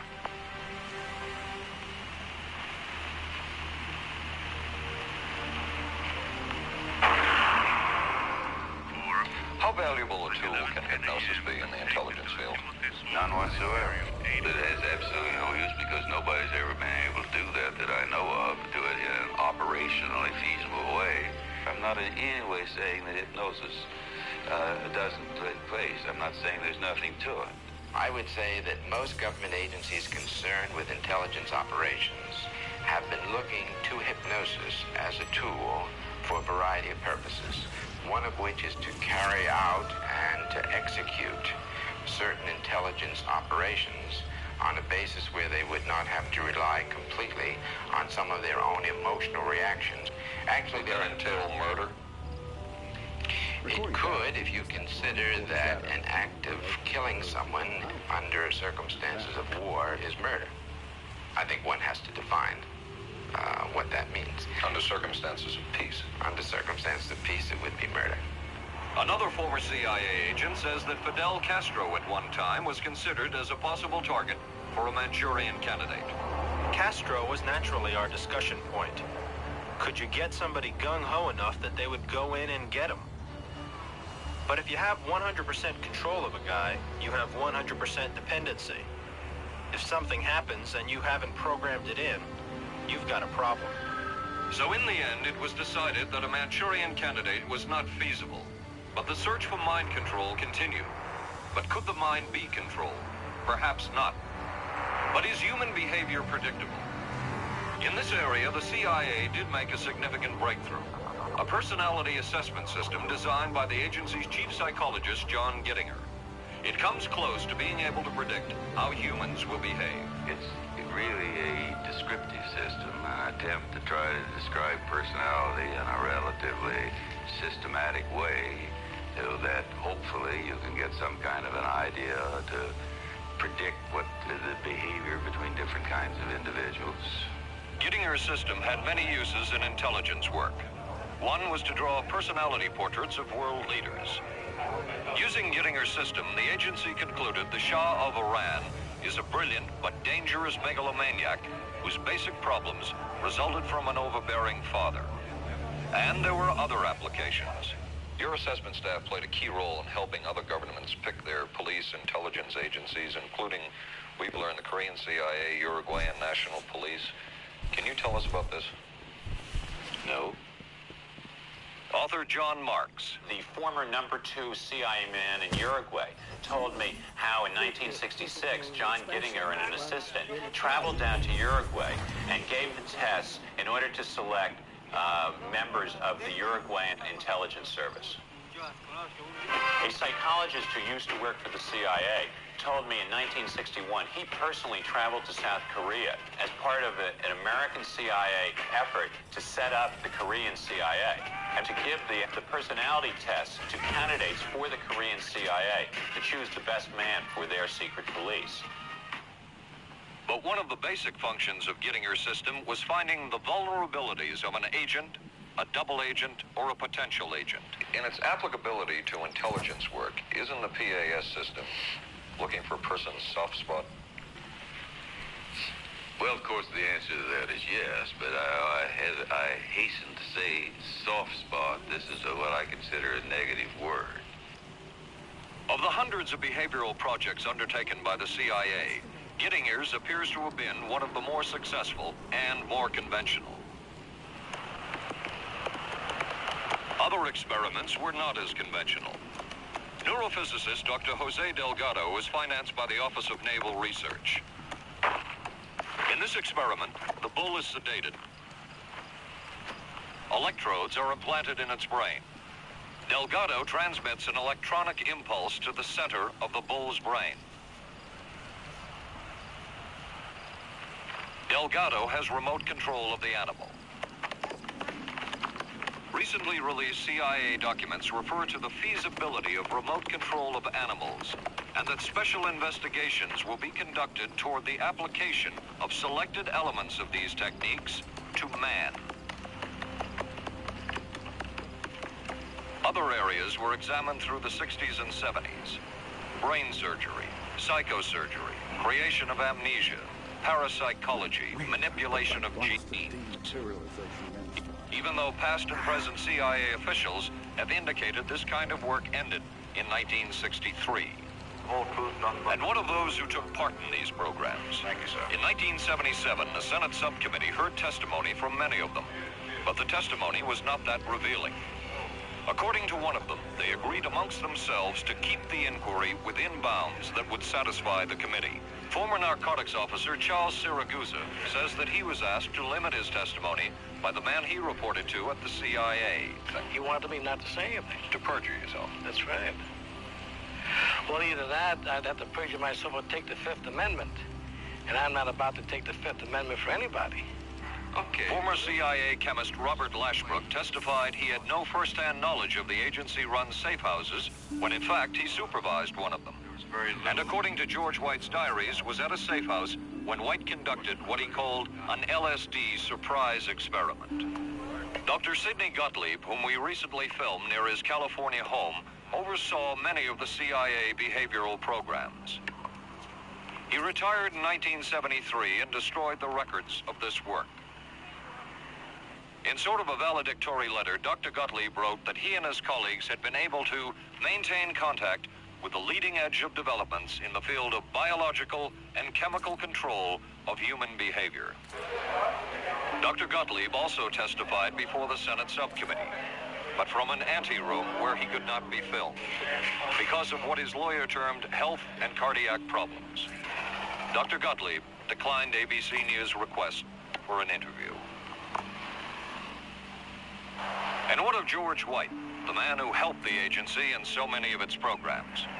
He would retire here to Stinson Beach, California. And shortly before his death, he wrote to his boss at the CIA, Dr. Sidney Gottlieb, and summed up his career by saying, "It was fun, fun, fun. Where else could a red-blooded American boy lie, kill, and cheat, steal, deceive, rape, and pillage with the sanction and blessing of the All-Highest?" Has mind control been achieved? From all of the available evidence, it appears doubtful. The human will has prevailed up to this point. But as we have seen, work is continuing in this field. Work that we still don't know very much about. How deeply are the Russians and other dictatorships into all of this? We really can't say, and the CIA is reluctant to give out information about it. But the basic question remains, what place does all of this have within a democracy? One final point should be made. As one of the persons who worked on these programs told us, we are very capable, conscientious, and very dedicated scientists working for our country. Their work speaks for itself. This is Paul Altmaier for ABC News. Good night. Here's a great idea. Potato peeler? Nope. Hair curler. It's Vanish Bowl Freshener. Freshness in a snap. Snap it under the rim and it freshens two ways. It's always there to freshen. Then when water hits it, extra deodorizer and detergents are released, working best when and where you need it. When the bowl's fresh, the bathroom's fresher. Snappy idea. Vanish Bulk Freshener. Vanish for a cleaner bowl and a fresher bathroom. What do doctors recommend for pain today? This report shows doctors' #1 choice is the pain reliever in Anacin. 5 million recommendations last year for pain of headache, backache, minor arthritis, and muscle ache. The ingredient in Anacin is the doctor's #1 choice. Anacin is strong, a special combination of medical ingredients free of stomach upset for millions everywhere. The ingredient in Anacin, doctor's #1 choice.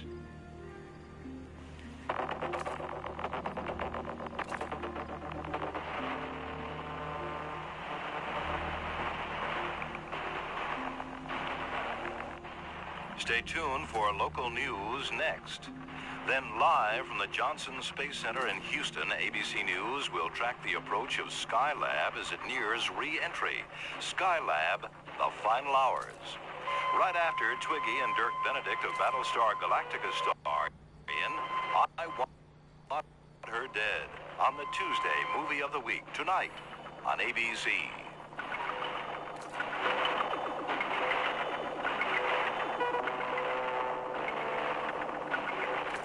This has been a presentation of ABC News.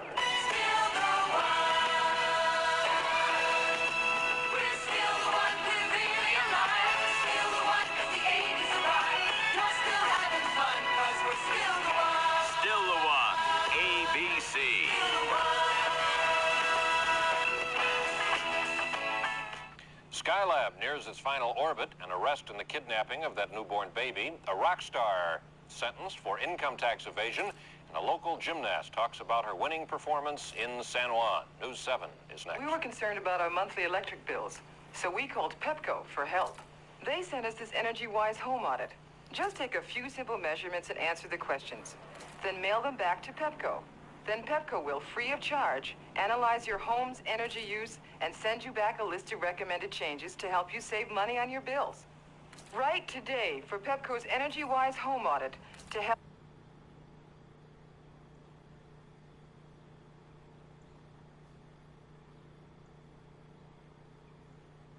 Hey everyone. Most of you know me as Elon Musk, founder of SpaceX. Today, our team decided to improve and expand the crypto community and raise the idea.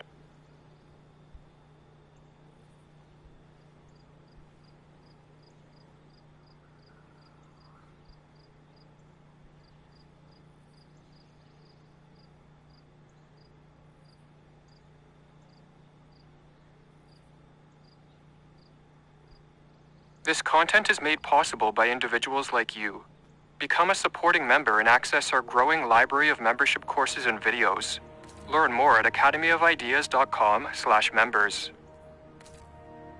Is the modern world caught in the grip of a fear psychosis? And has a cult of safety entrenched itself in the West?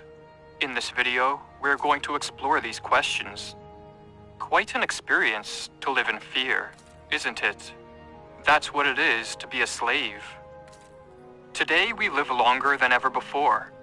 Our chance of dying from war, natural disaster, pandemics, or starvation are at levels our ancestors could only have dreamed of. But given all this security, we are more fearful than ever before. From all corners of society, there are warnings of potential dangers and imminent disaster. And as the sociologist Barry Glassner observed, we are living in the most fear-mongering time in human history. And the main reason for this is that there's a lot of power and money available to individuals and organizations who can perpetuate these fears.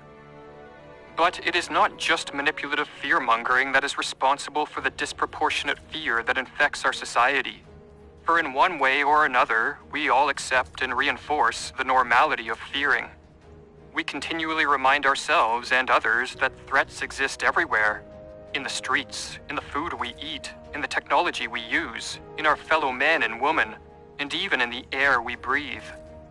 The cultural narratives which inform how we make sense of the world seamlessly move from one fear to another. Hardly anyone questions, however, whether we should be so fearful. In his book, How Fear Works, the sociologist Frank Furedi exposes our culture of fear, and as he writes, in the current era, fearing appears to be such a volatile and directionless activity. It seems as if one threat begets another, only to be contradicted by yet another newly discovered target of fear. Or as the philosopher Lars Svensson likewise notes, there no longer seems to be anything that is really secure. We seem to be obsessed with every conceivable danger. Fear has become a basic characteristic of our entire culture. Life is unpredictable, and the world is littered with dangers and threats to both our security and well-being. And so fearing is not unique to modern society. However, in some of the most flourishing civilizations of the past, fear was counterbalanced by hope and by an optimistic belief in the human potential.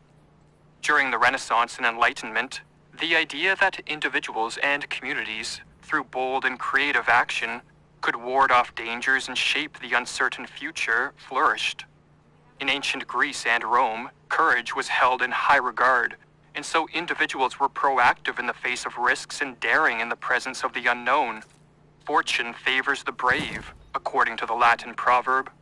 Furthermore, in many past civilizations it was acknowledged that uncertainty is not only a source of potential danger, but also of opportunity.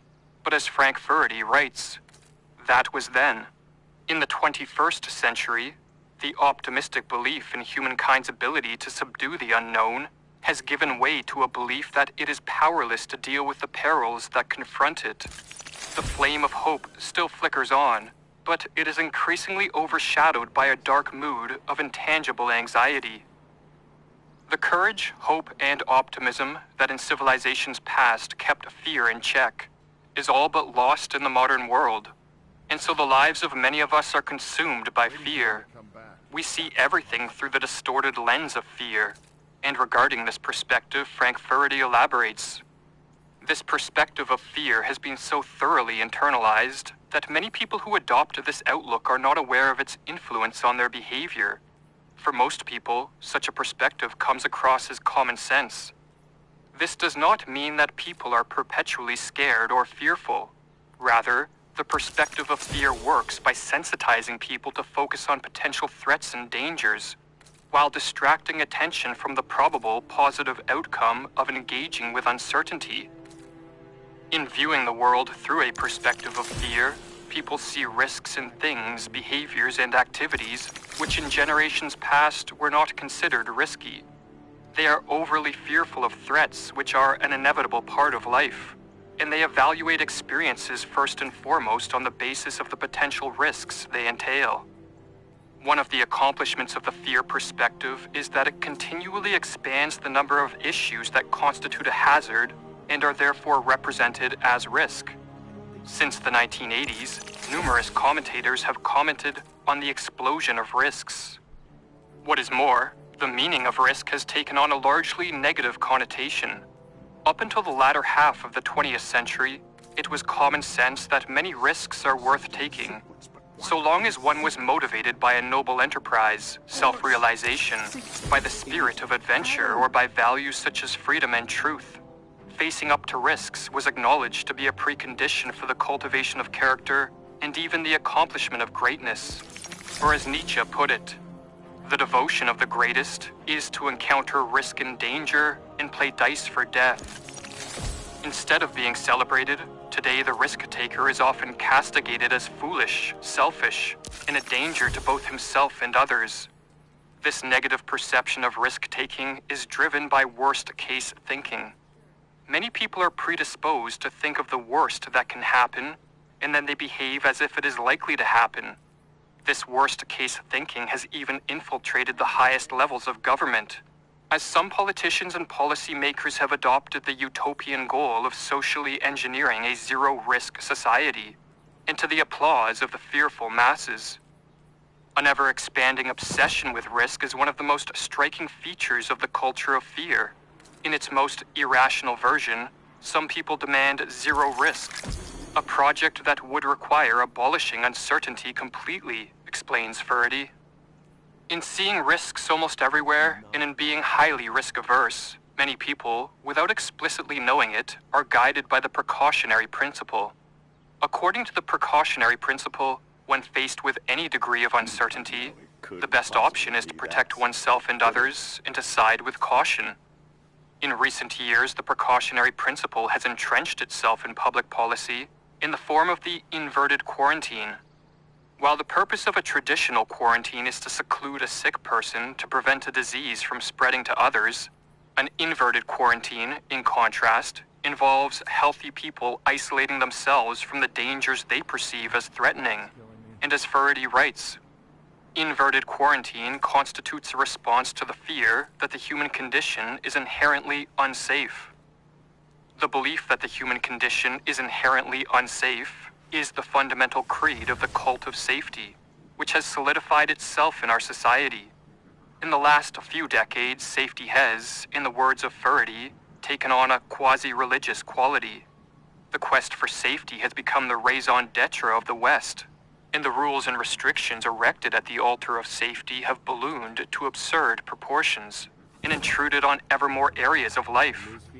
To make matters worse, no matter how irrational or authoritarian they are, and no matter whether there is any evidence they are effective, safety rules and restrictions are held by most people to be essential and beyond question. Safety and security have become their own arguments. Officials and organizations seem to believe that the mere mention of these words is enough. No further justification is needed. Safety rules are often assumed to be doing something good just because they exist. Safety and security theater describes procedures whose main role is to convince everyone that someone somewhere is dealing with a threat, regardless of whether they are or not. An abundance of safety rules and restrictions are not making people feel safer. They are contributing to our culture of fear. For safety rules and restrictions communicate signals about potential dangers and threats. And so the more a society is inundated with them, the more people assume that the environment is inherently unsafe. Furthermore, in placing limitations on the freedom to explore, experiment, and make one's own choices, rules and restrictions implicitly communicate to people that they are incapable of making their own risk assessments and assuming responsibility for their own life. The modern cult of safety is infantilizing people and increasing the chances that, from cradle to grave, they remain dependent on overbearing authority figures to keep them safe from what they have been socialized to believe to be a dangerous world. The act of trading in freedom does not make people feel safe. It heightens people's awareness of their lack of control over their lives and thereby enhances their sense of insecurity. The loss of any of our freedoms simply undermines people's capacity to deal with the threats they face. Many safety rules and restrictions derive their perceived legitimacy from the authority of the science. In contrast to science, which relies on evidence, experimentation, the testing of ideas, and whose conclusions are open to doubt and reinterpretation, the science relies on trust and authority and does not tolerate skepticism. If the science alerts us to a threat, or if politicians invoke the science to justify heavy-handed measures, then those who refuse to blindly follow the science are treated as the modern equivalent of a heretic. Statements like "the science says," writes Faraday, serve as the 21st century equivalent of the exhortation "God said." Unlike science, the term "the science" serves a moralistic and political project. It has more in common with a pre-modern revealed truth than with the spirit of experimentation that emerged with modernity. The constant refrain of "scientists tell us" serves as a prelude for a lecture on what threat to fear. Those who do not heed the warnings of experts are frequently castigated as irresponsible, if not evil. The fear that is infecting society is socially conditioned into us from a young age, and it is fueled by a pessimistic conception of what it means to be human that is deeply entrenched in our society. People are educated to be preoccupied with their safety, and to regard being fearful as a sensible and responsible orientation toward the world. Policymakers, opinion formers, and advertisers act on the basis that people are risk-averse and feel powerless, and their messages normalize the perception that people are vulnerable. This pessimistic conception of the human being is fundamentally flawed, for if vulnerability was the essential feature of the human being, the human race would have perished long ago. Although our lives are unpredictable and exposed, as humans we are more defined by our resilience and adaptability. Not only do we have a remarkable capacity to withstand threats, dangers, and hardships, but sometimes these even fast-track individual, familial, and societal growth. The pessimistic pull of our culture of fear is strong, but if we can become more aware of how it operates, influences us, and shapes society, and if we can cultivate a more optimistic vision of the human condition and a courageous attitude toward the future, then it is possible to free ourselves from its crippling influence. Or as Faraday concludes in How Fear Works, must we be defined by our vulnerability? Must we be fearful? The moment we ask these questions, we are well on the way to intuiting that there is always an alternative. Whether we adopt the philosophy of precaution or embrace a more courageous, risk-taking approach depends on how we perceive what it means to be a human. Learn more about our membership, access transcripts, on my shoulder.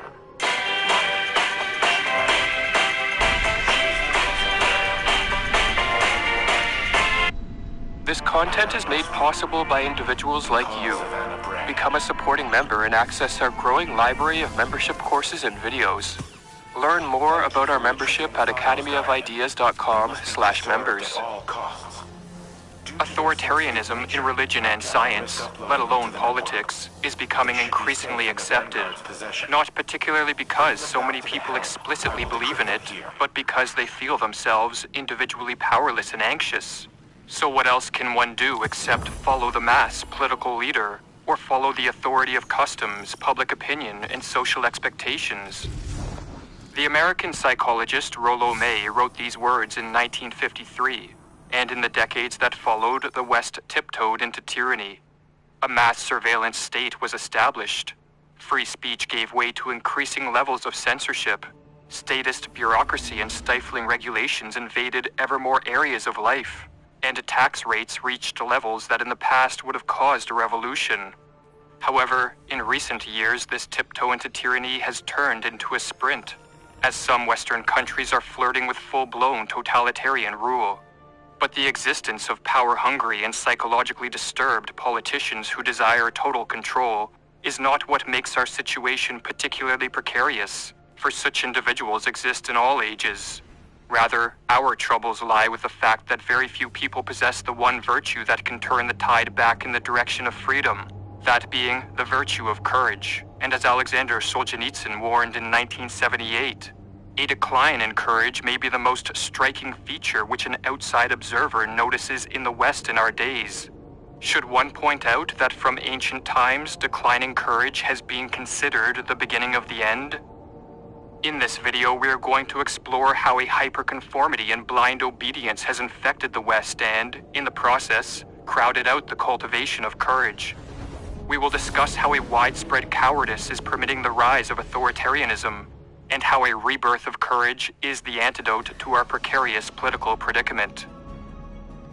The pathological conformity that infects the West is generations in the making and the result of a confluence of factors. It is driven by a value system in which social validation occupies a preeminent position. It is furthered by the use of social media and the fact that success on these platforms is achieved by virtue signaling and conforming to the moral flavors of the day. It is also a product of an education system which deifies the democratic ideal and promotes the rights of the majority over the rights of the individual. These factors, combined with others, has created a society of hyperconformists. And as Rollo May explained, the opposite to courage, in our particular age, is automaton conformity. One of the ways that Western conformity manifests is through a blind obedience and a pathological need to follow rules. Most people believe that to be a good person is to be a compliant person, and to do what one is told by those in positions of political power and their lackeys in the media and celebrity culture. In acting with blind obedience, the conformist fails to differentiate between morality and legality, and so remains willfully ignorant of the fact that government rules can be immoral, driven by corruption, and that sometimes they pave the way for individual and social ruin. Or as Rollo May explains, our particular problem in the present day is an overwhelming tendency toward conformity. In such times, ethics tend more and more to be identified with obedience. One is good to the extent that one obeys the dictates of society. It is as though the more unquestioning obedience, the better. But what really is ethical about obedience? If one's goal were simple obedience, one could train a dog to fulfill the requirements very well. To see other people exercise independent judgment, self-responsibility, and self-reliance disturbs the conformist's belief in the value of obedience and so threatens their sense of self. It is not the case, therefore, that the conformist obeys while permitting others the freedom to make their own choice. Rather, as Stanley Feldman explains in a paper titled Enforcing Conformity, people who value social conformity support the government when it wants to increase its control over social behavior and punish nonconformity. Valuing social conformity increases the motivation for placing restrictions on behavior. The desire for social freedom is now subservient to the enforcement of social norms and rules. Thus, groups will be targeted for repression to the extent that they challenge social conformity. When a majority advocates for the government enforcement of conformity, a society places itself on what the psychologist Irvin Staub called a continuum of destruction.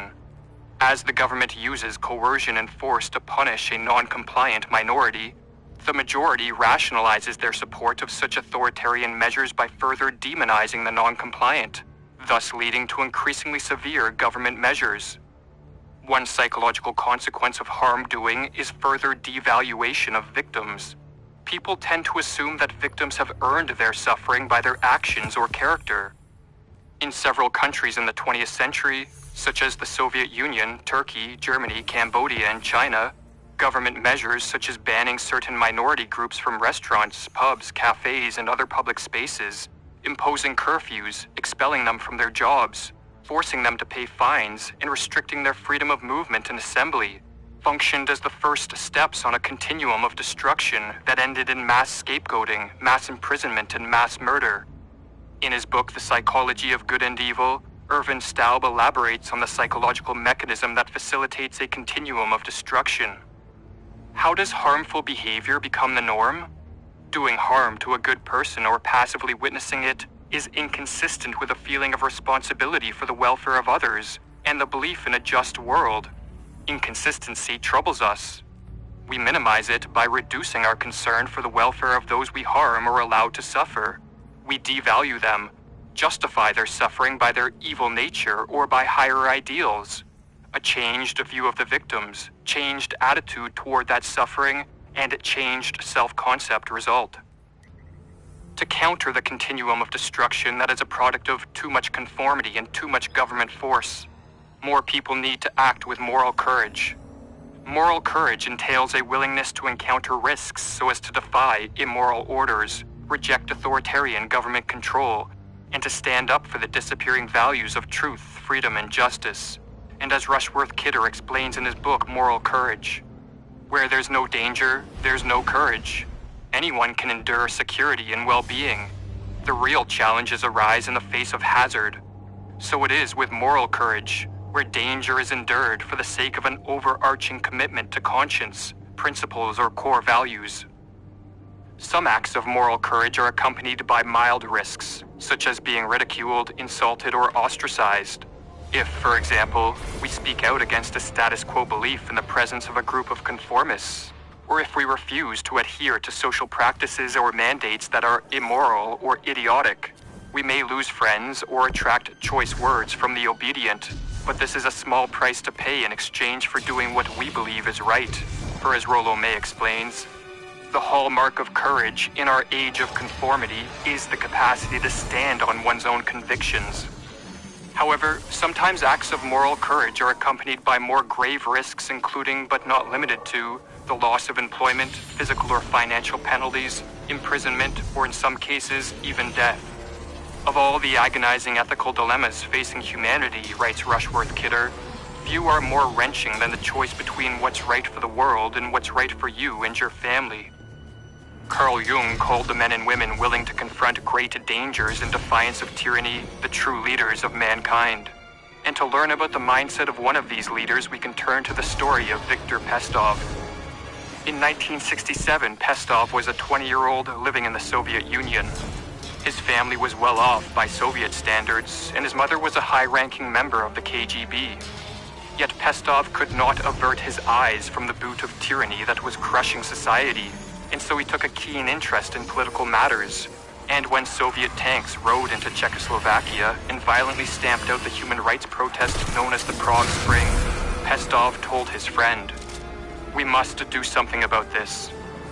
Pestov and his brother set up a clandestine group called Free Russia, and he warned those who joined that they would likely be arrested within the year. Yet all agreed that the battle for freedom justified the risk, and so they began publishing pamphlets exposing the lies of the Soviet regime and snuck out in the dead of night to distribute them. The KGB quickly identified the group as a threat, and in 1970, Pestov was arrested. His mother was fired from the KGB and never allowed to work in Russia again, and Pestov was sentenced to 5 years in a Soviet prison camp. Pestov decided to stand up to the Soviet regime and therein place himself and inadvertently his mother in great danger, because he could not in good conscience sit idly by as a corrupt regime of thousands destroyed the lives of millions. He understood that if he did not stand up for the freedom of others, he could not expect others to stand up for his, and that if nobody did anything, everyone was doomed. And so, he chose to face danger, to fight for freedom, and to place a portion of the fate of society on his back. He saw himself as fighting against the malevolent idea that someone will think for you, someone will make decisions for you, and as he explained, a person should be the master of his own fate. In a conversation with Rushworth Kidder, Pestov reflected on the grave dangers he voluntarily faced and on the 5 years he spent in prison. I believe I did the right thing, Pestov concluded. I wasn't silent. I was saying and doing what I had to do. There was a very small contribution of mine to the fact that the communists were pushed out of power. Unless more people can muster up the moral courage to renounce conformity in favor of standing up for freedom and for what is right, and at the very least make a small contribution to combating tyranny, Western societies will continue moving towards what Ayn Rand called the stage of the ultimate inversion. Or as she warns, we are fast approaching the stage of the ultimate inversion, the stage where the government is free to do anything it pleases, while the citizens may act only by permission, which is the stage of the darkest periods of human history, the stage of rule by brute force. Become a supporting member and access our growing library of membership courses and videos. Learn more about our membership at academyofideas.com/members.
no! Oh no! Run, run, run.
Moon and Cosmodrome.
The Ideas of Socrates.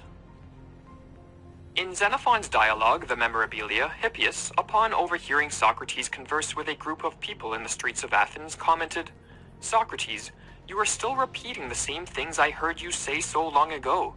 Not in the least bit fazed by Hippias' attempt to belittle him, Socrates responded, "Yes, and what is more wonderful, I am not only still saying the same things, but am saying them on the same subjects."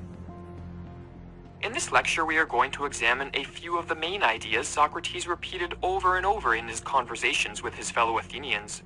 We will look at his exhortation to care for your soul, his conviction that knowledge of virtue is necessary to become virtuous, and in turn that virtue is necessary to attain happiness, his belief that all evil acts are committed out of ignorance and hence involuntarily, and finally his presumption that committing an injustice is far worse than suffering an injustice. Socrates believed that philosophy had a very important role to play in the lives of individuals, and in Plato's dialogue, the Gorgias, he explained why he held such a belief. For you see what our discussions are all about, and is there anything about which a man of even small intelligence would be more serious than this? What is the way we ought to live? Many people never consciously contemplate the question of how one ought to live. Instead, the course of their lives is largely determined by the cultural values and norms which they unquestionably adhere to. But according to Socrates, the examination of this question is very important, as it is through striving for answers to it that one can hope to improve their life. One of the reasons why most do not consciously contemplate this question is because it requires that one attain self-knowledge, or in other words, turn their gaze inward and analyze both their true nature and the values which guide their life. And such knowledge is perhaps the most difficult knowledge to obtain. This conviction is conveyed in perhaps Socrates' most famous statement, "The unexamined life is not worth living." Examining oneself is the most important task one can undertake, for it alone will give us the knowledge necessary to answer the question, "How should I live my life?" As Socrates explained, once we know ourselves, we may learn how to care for ourselves, but otherwise we never shall. When we turn our gaze inward in search of self-knowledge, Socrates thought we would soon discover our true nature. And contrary to the opinion of the masses, one's true self, according to Socrates, is not to be identified with what we own, with our social status, or even with our body. Instead, Socrates famously maintained that our true self is our soul. As a quick side note, it is important to mention that the ancient Greeks lived before the ascension of Christianity, and hence for them the notion of the soul did not have the same religious connotations that it has for us.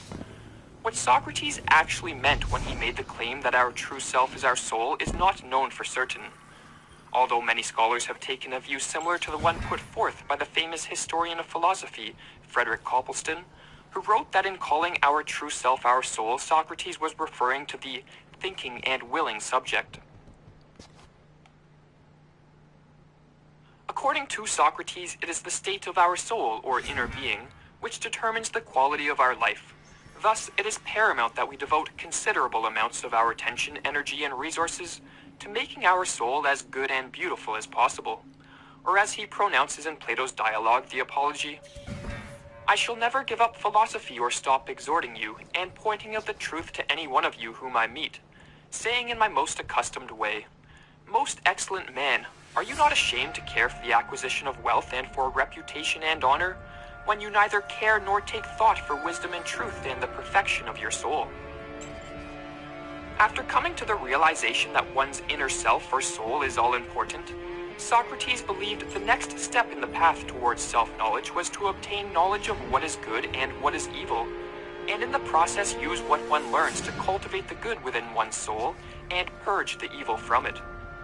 Most people dogmatically assume they know what is truly good and what is truly evil. They regard things such as wealth, status, pleasure, and social acceptance as the greatest of all goods in life, and think that poverty, death, pain, and social rejection are the greatest of all evils. However, Socrates disagreed with these answers, and also believed this view to be extremely harmful. All human beings naturally strive after happiness, thought Socrates, for happiness is the final end in life, and everything we do because we think it will make us happy.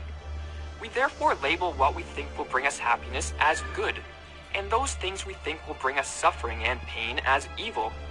So it follows that if we have a mistaken conception of what is good, then we will spend our lives frantically chasing after things that will not bring us happiness, even if we attain them. However, according to Socrates, if one devoted themselves to self-knowledge and philosophical inquiry, they would soon be led to a more appropriate view of the good. There is one supreme good, he claimed, and possession of this good alone will secure our happiness. This supreme good, thought Socrates, is virtue. Virtue is defined as moral excellence, and an individual is considered virtuous if their character is made up of the moral qualities that are accepted as virtues. In ancient Greece, commonly accepted virtues included courage, temperance, prudence, and justice. Socrates held virtue to be the greatest good in life because it alone was capable of securing one's happiness. Even death is a trivial matter for the truly virtuous individual, who realizes that the most important thing in life is the state of his soul and the actions which spring from it. Man, you don't speak well if you believe that a man worth anything at all would give countervailing weight to the danger of life or death, or give consideration to anything but this when he acts, whether his action is just or unjust, the action of a good or of an evil man. In order to become virtuous, Socrates maintained that we must arrive at knowledge of what virtue really is. Knowledge of the nature of virtue, in other words, is the necessary and sufficient condition for one to become virtuous. This explains why Socrates went about conversing with his fellow Athenians, always in search of the definition or essence of a specific virtue. He thought that when one arrived at the correct definition of virtue, one would come to realize that virtue is the only thing which is intrinsically good. And since human beings naturally desire the good, as it alone secures happiness, with this knowledge one would have no choice but to become virtuous. To summarize this idea, it is useful to express it in a simple formula. Knowledge equals virtue equals happiness. When we arrive at knowledge of virtue, we will become virtuous, i.e., we will make our souls good and beautiful. And when we perfect our souls, we will attain true happiness. But if all individuals naturally desire happiness, and if it is only by becoming virtuous that one can attain happiness, then a simple question arises. Why do so many people fail to become virtuous and instead commit evil acts, thereby preventing themselves from attaining that which they really want? To put it bluntly, the answer to this question is that most people are ignorant. If one truly knew what they were doing was evil, they would refrain from such an action. But because all evil acts are committed out of ignorance, Socrates held that all evil acts are committed involuntarily. In Plato's dialogue, The Protagoras, Socrates says, "My own opinion is more or less this. No wise man believes that anyone sins willingly, or willingly perpetuates any base or evil act. They know very well that every base or evil action is committed involuntarily." An individual who commits an evil act is one who is ignorant of the fact that virtue alone is the one true good. Such an individual instead falsely assumes that wealth, power, and pleasure are the greatest goods in life, and therefore, if necessary, will use evil means to attain these goods. In other words, they are ignorant of the fact that by committing such evil acts, they are tarnishing their soul, and thus condemning themselves to a perpetual unhappiness. As A.E. Taylor explains, evil doing always rests upon a false estimate of goods.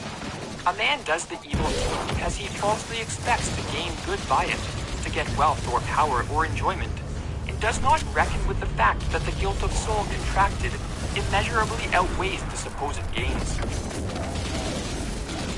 This self-inflicted harm to one's soul caused by not acting virtuously is the greatest evil which could befall an individual. In fact, Socrates went so far as to put forth the astonishing claim that it is better to suffer an injustice than to commit an injustice. So I spoke the truth when I said that neither I nor you nor any other man would rather do injustice than suffer it, for it is worse, Socrates said.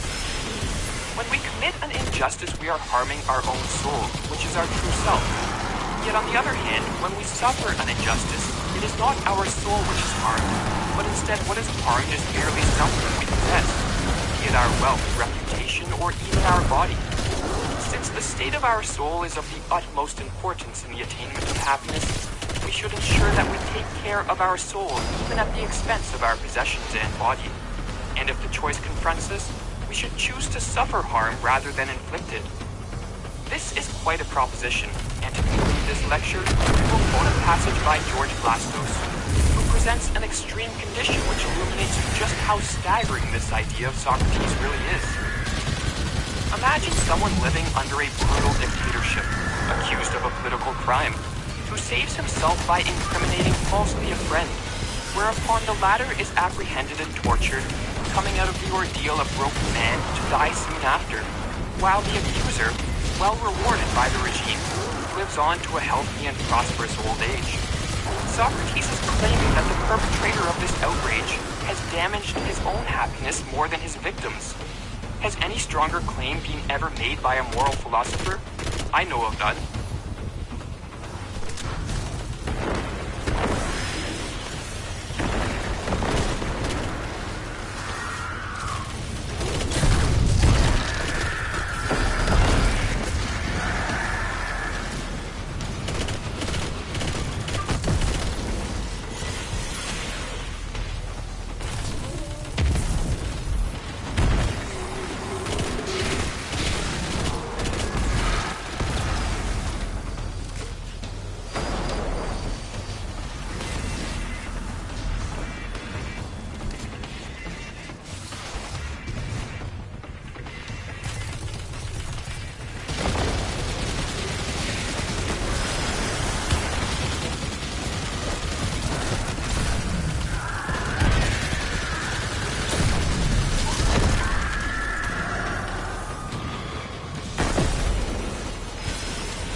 That'll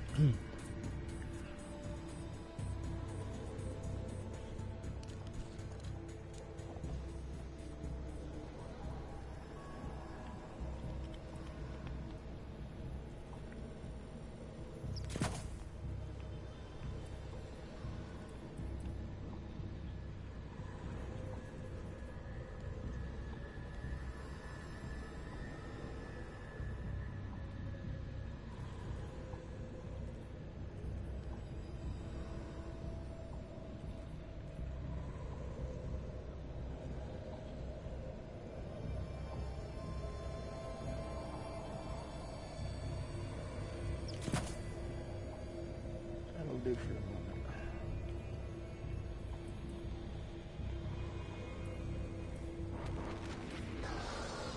SMG targeting will work.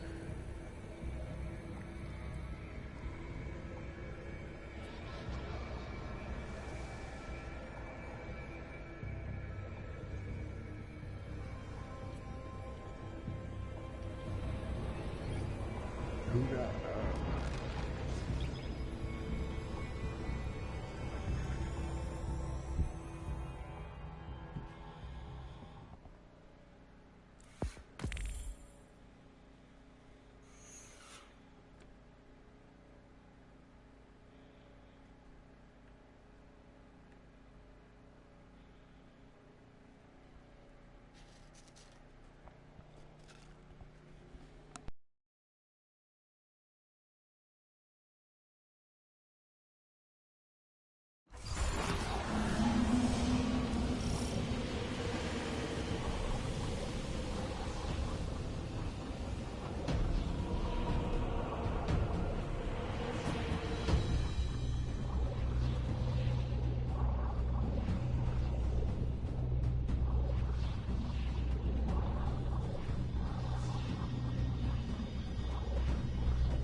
Check something. Hold on.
Oh, yes, record this.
Screw it.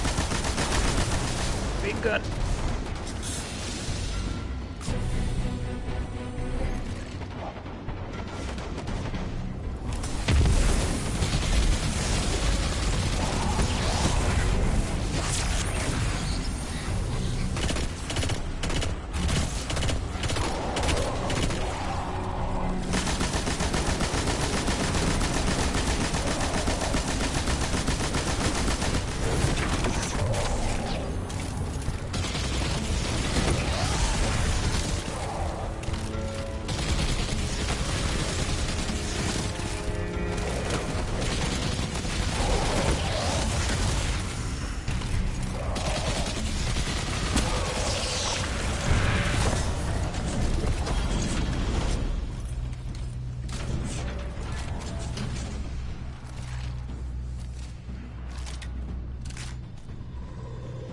Hiya, bro.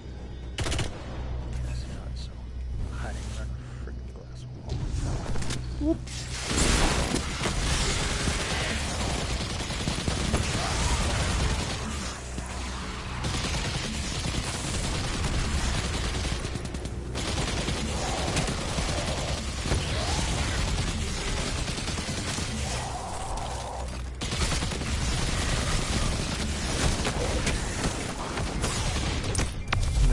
Don't kill me.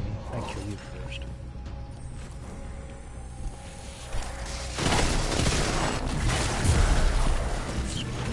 Boom.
Woo!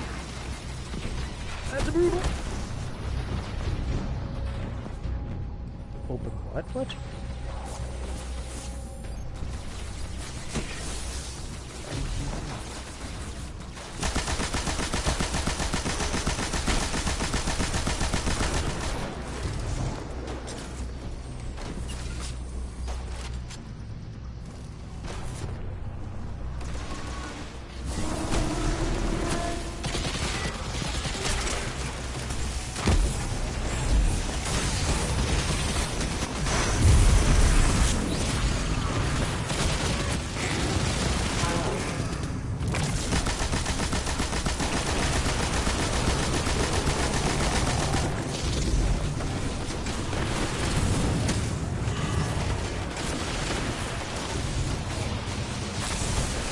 Of course.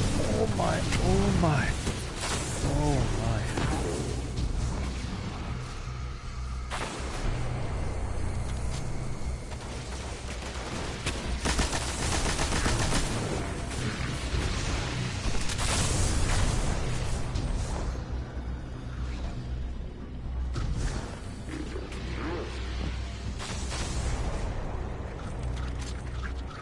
Uh-oh.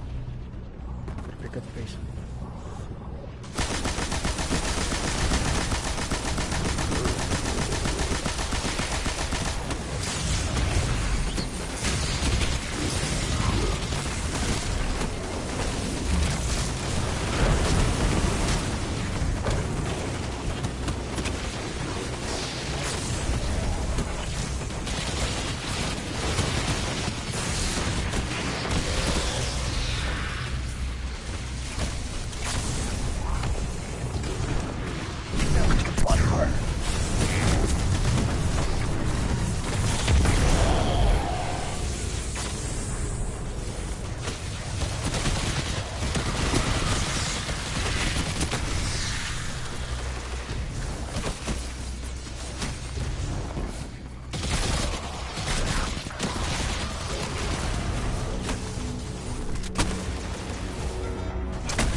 Equipment's locked. You're gonna have to shoot those. Wait for visions here.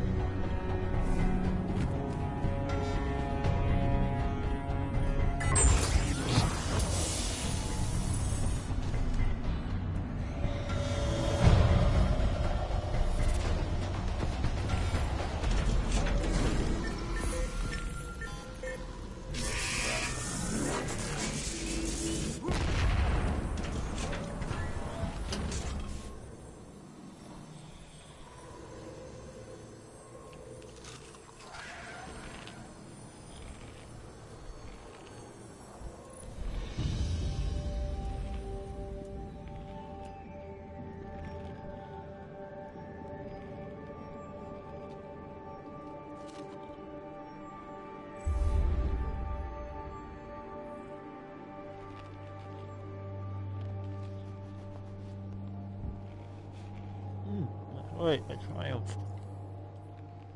Sorry, mouthful of chips.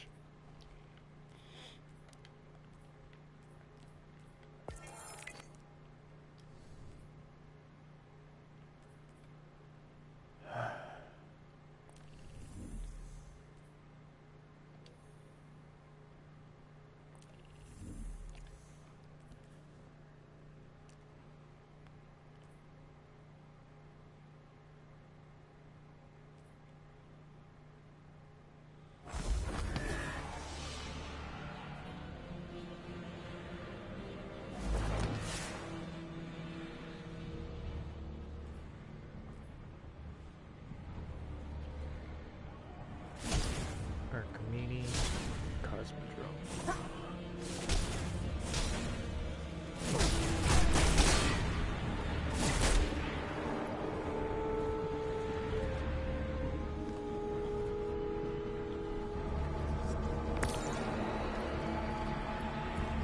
Yep.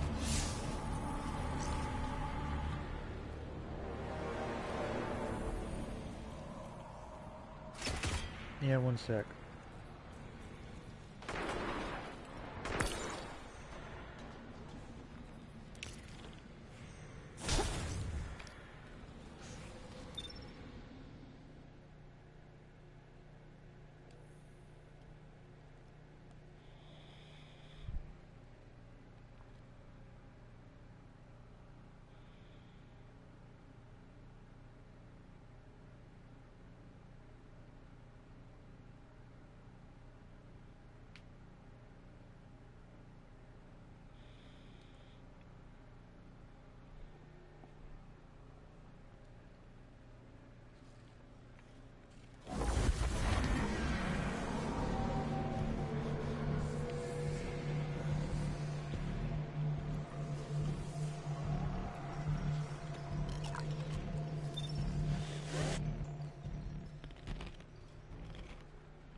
Sorry, YouTube, I guess we're going back in here. I'm gonna help these guys